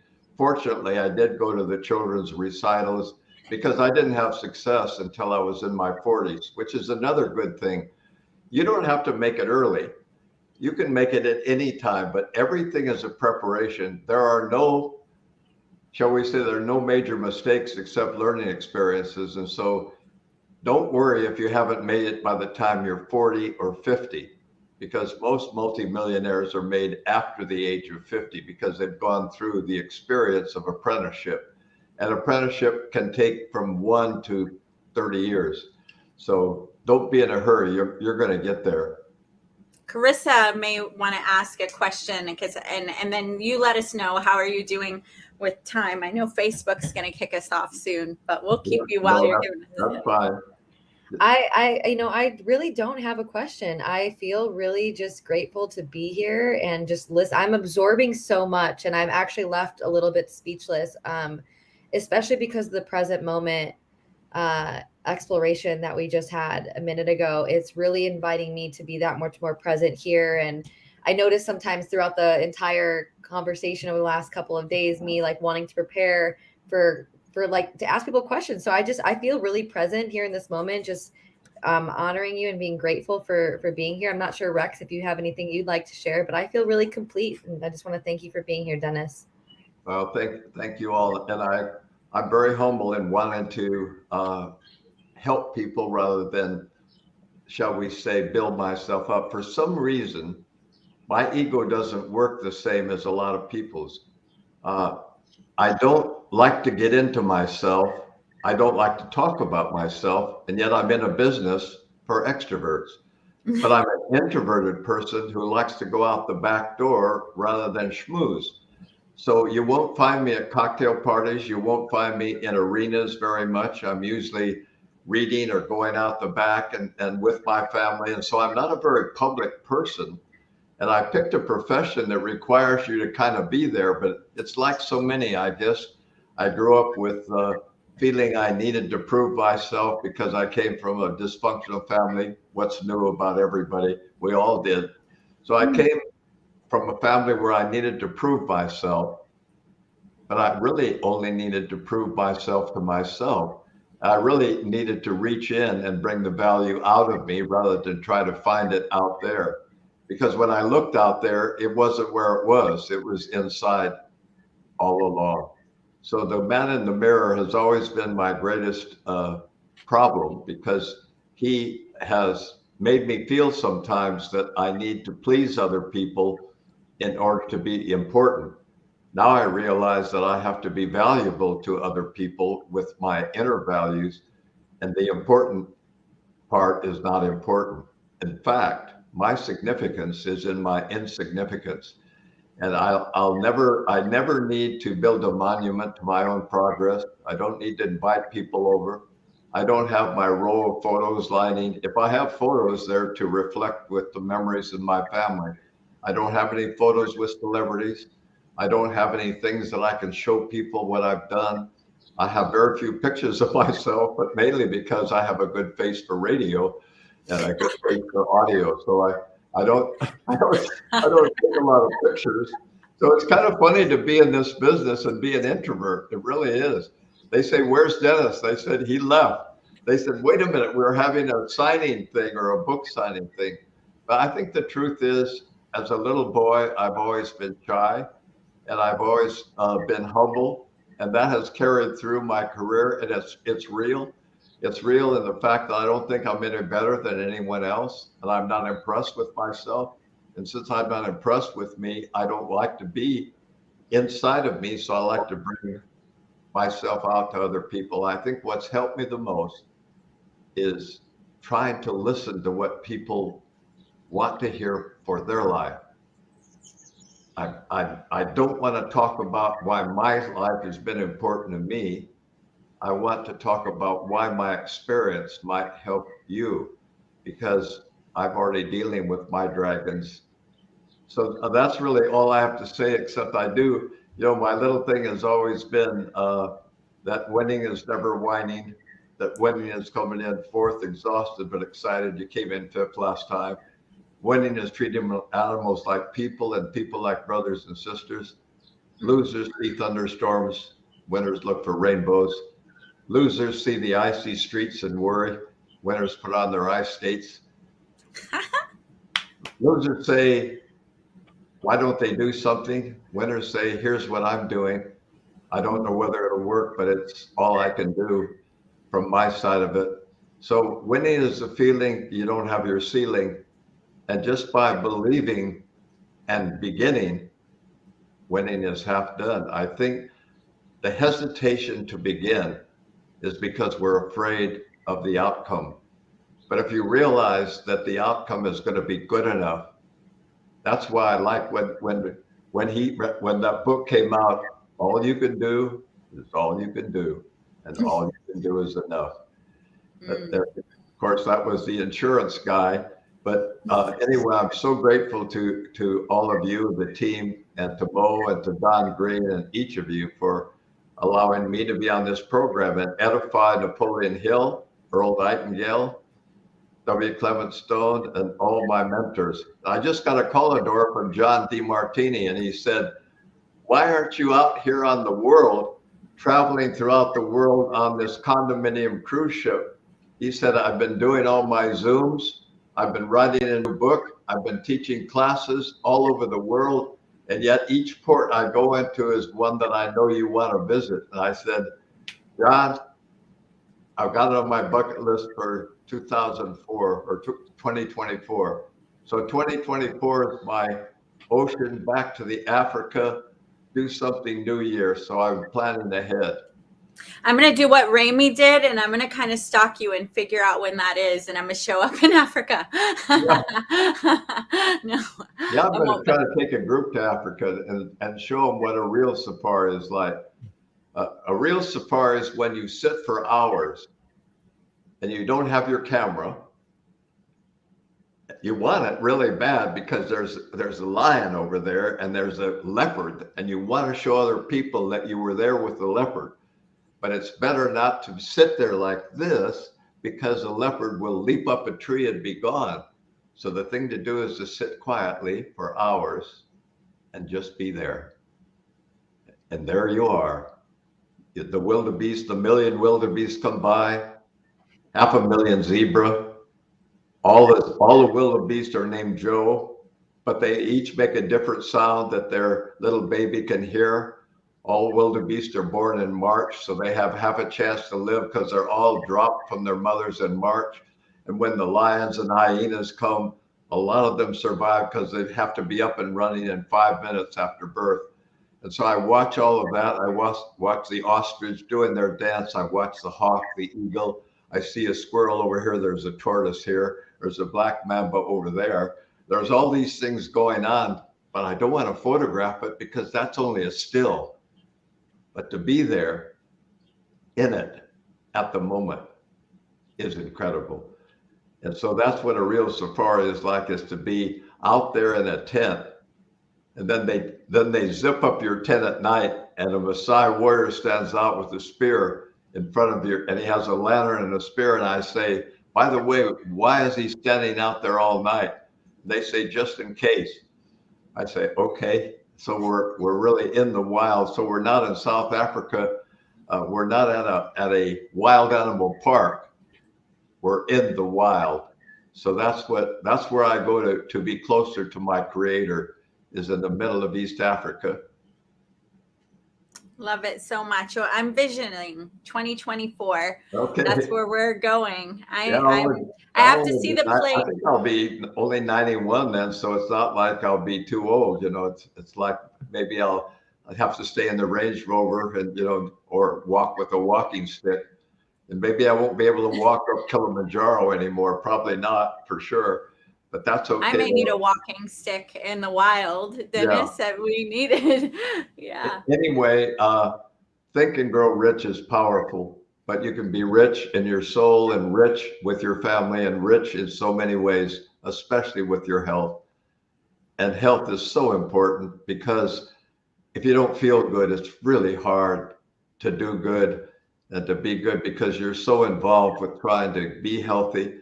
So I cherish my health, but I appreciate anyone who's watching and listening. It's mainly the experiences I've had, not the knowledge. It's the mistakes I've made and tried to correct. I've tried not to make the same mistake 3 times. because I've made many of them twice, because I used to say shame on you, then I said shame on me, and then I didn't do it the third time, because I finally learned that it's really an inside job. Awesome, Dennis. Thank you so much. Thank you for being so generous with your time. I know we're going to see you in VIP in a few weeks. And final words, and thank you from all of us on the tour at the Tribune, Carissa, Matt, Tamayo, who's working registration. Thank you, Carissa, and thank you, Rex, and thank to you, Dora and Mo, and thanks to Don Green. And thanks to all my colleagues. They're all great. In fact, I've learned from all of them. Tony Robbins, I remember I gave a Jim Rohn memorial, and I said, Jim never stood up and leaped around the stage, and he never held a bag up of his programs. And Tony Robbins came up and said, no, that was me, Dennis. I'm the one that held up the bag of stuff. And I said, no, I'm sorry, I didn't mean that. And he said, no, I know what you meant, because Tony Robbins learned from Jim Rohn, who learned from Earl Nightingale and Napoleon Hill, and there we go. The original thoughts go back to the creation of this wonderful world. But rather than keep talking as older people do, I'll just say thank you very much, and I'll see some of you in the VIP Q&A session. And many people have learned from Dennis Waitley, and I think the tour that we did last year was a testament to that. I mean, watching Brian Tracy, you remember Adora, called Dennis Waitley the godfather of the personal development. And he did this. He was like, Dennis, that was such an adorable picture. And I love Brian Tracy, but all psychology of achievement, these are fantastic. They all came after the psychology of winning. Brian's been over the house several times, and he's battling his health issues just as we all have. I think everyone has some kind of issue or another. And I just, saw from Jim Cathcart and Toli and Alessandra, they turned 75 this last week. And so many people have had birthdays similar in June. Mine just happened to fall on D-Day. But at any rate, this is a big ocean full of the same river that's flowing. And so I look forward to spending more time with you too, Mo. With you have a great platform, and I hope it brings the best of the personal development, professional development world to the world. So keep on going. I'll be watching. Thank you. Thank you. Well, I hope you'll be watching in the arena with us. That would be preferable. Yeah, I'll be there. On the court with us, I should say. Backstage, trying to correct some of the mistakes that people make. That would be preferable. That would be great. Anyway, bless you all. Thank you, Dennis. Thank you. Appreciate you. Thank you so much. Have a great weekend. All right, you too. Thank you, Dennis. Okay. Awesome. Just so awesome. Well, as we wrap up, Carissa, Rex, what would you like to say? I think Mo's going to come on. I'll make a reminder about our tickets, and then we'll see everybody tomorrow, mañana. I have learned so much today. I have taken notes upon notes. I want to say, there were so many key takeaways here. My favorite being Marie Diamond. I really loved learning from her and about the Feng Shui and creating my success corner and really getting in tune with the energy of that. So I would say that was my biggest takeaway today, but I took a ton of notes for everybody that spoke today. And I'm really excited about tomorrow because we have just as many epic and incredible speakers. How about you, Rex? What was your takeaway for today? Well, what I really enjoyed was all of it, all of the speakers. Adora was just absolutely incredible and mesmerizing and so full of energy and presence and powerful, positive messages that truly, truly wonderful. But I enjoyed all of it, and I'm so happy that the people who joined us live and or who will join us in the replay are doing so, because, between Adora and Mo and this tour that you guys have created, I think Dennis just said it, you've got a platform that's changing the world. And, while he said, I'll be backstage, he's actually in the mix. He's in the soup. He's right here. But it is true that the world is getting firsthand from a lot of really powerful, positive people. And lastly, I just sum it up this way. Napoleon Hill, the book came out, Think and Grow Rich, after the Depression, as it was winding down. But the country had been in a hard spot, and people were really. And the book came out, and I know that Satish mentioned it, but what it tells us is that look at where we are. How many years later than that? Literally almost 100 years. We're about 15 years from it. We're still here, and though we've had tough times, people like the speakers that we've seen yesterday and today, Dennis Waitley's work, and all of the messages that we're getting are the very same thing as Think and Grow Rich on the heels of a tough time. Yes. So, and Rex, we have 30 seconds before we actually get cut off. Oh, then I'm done. And that's not by choice. That's just how it is. So with that being said, Adora, if you have any final words before we wrap up. That marathon energy, go love somebody, hug somebody, implement something you learned today. We'll see you back tomorrow. Share, be generous, invite your friends. Bye. Bye.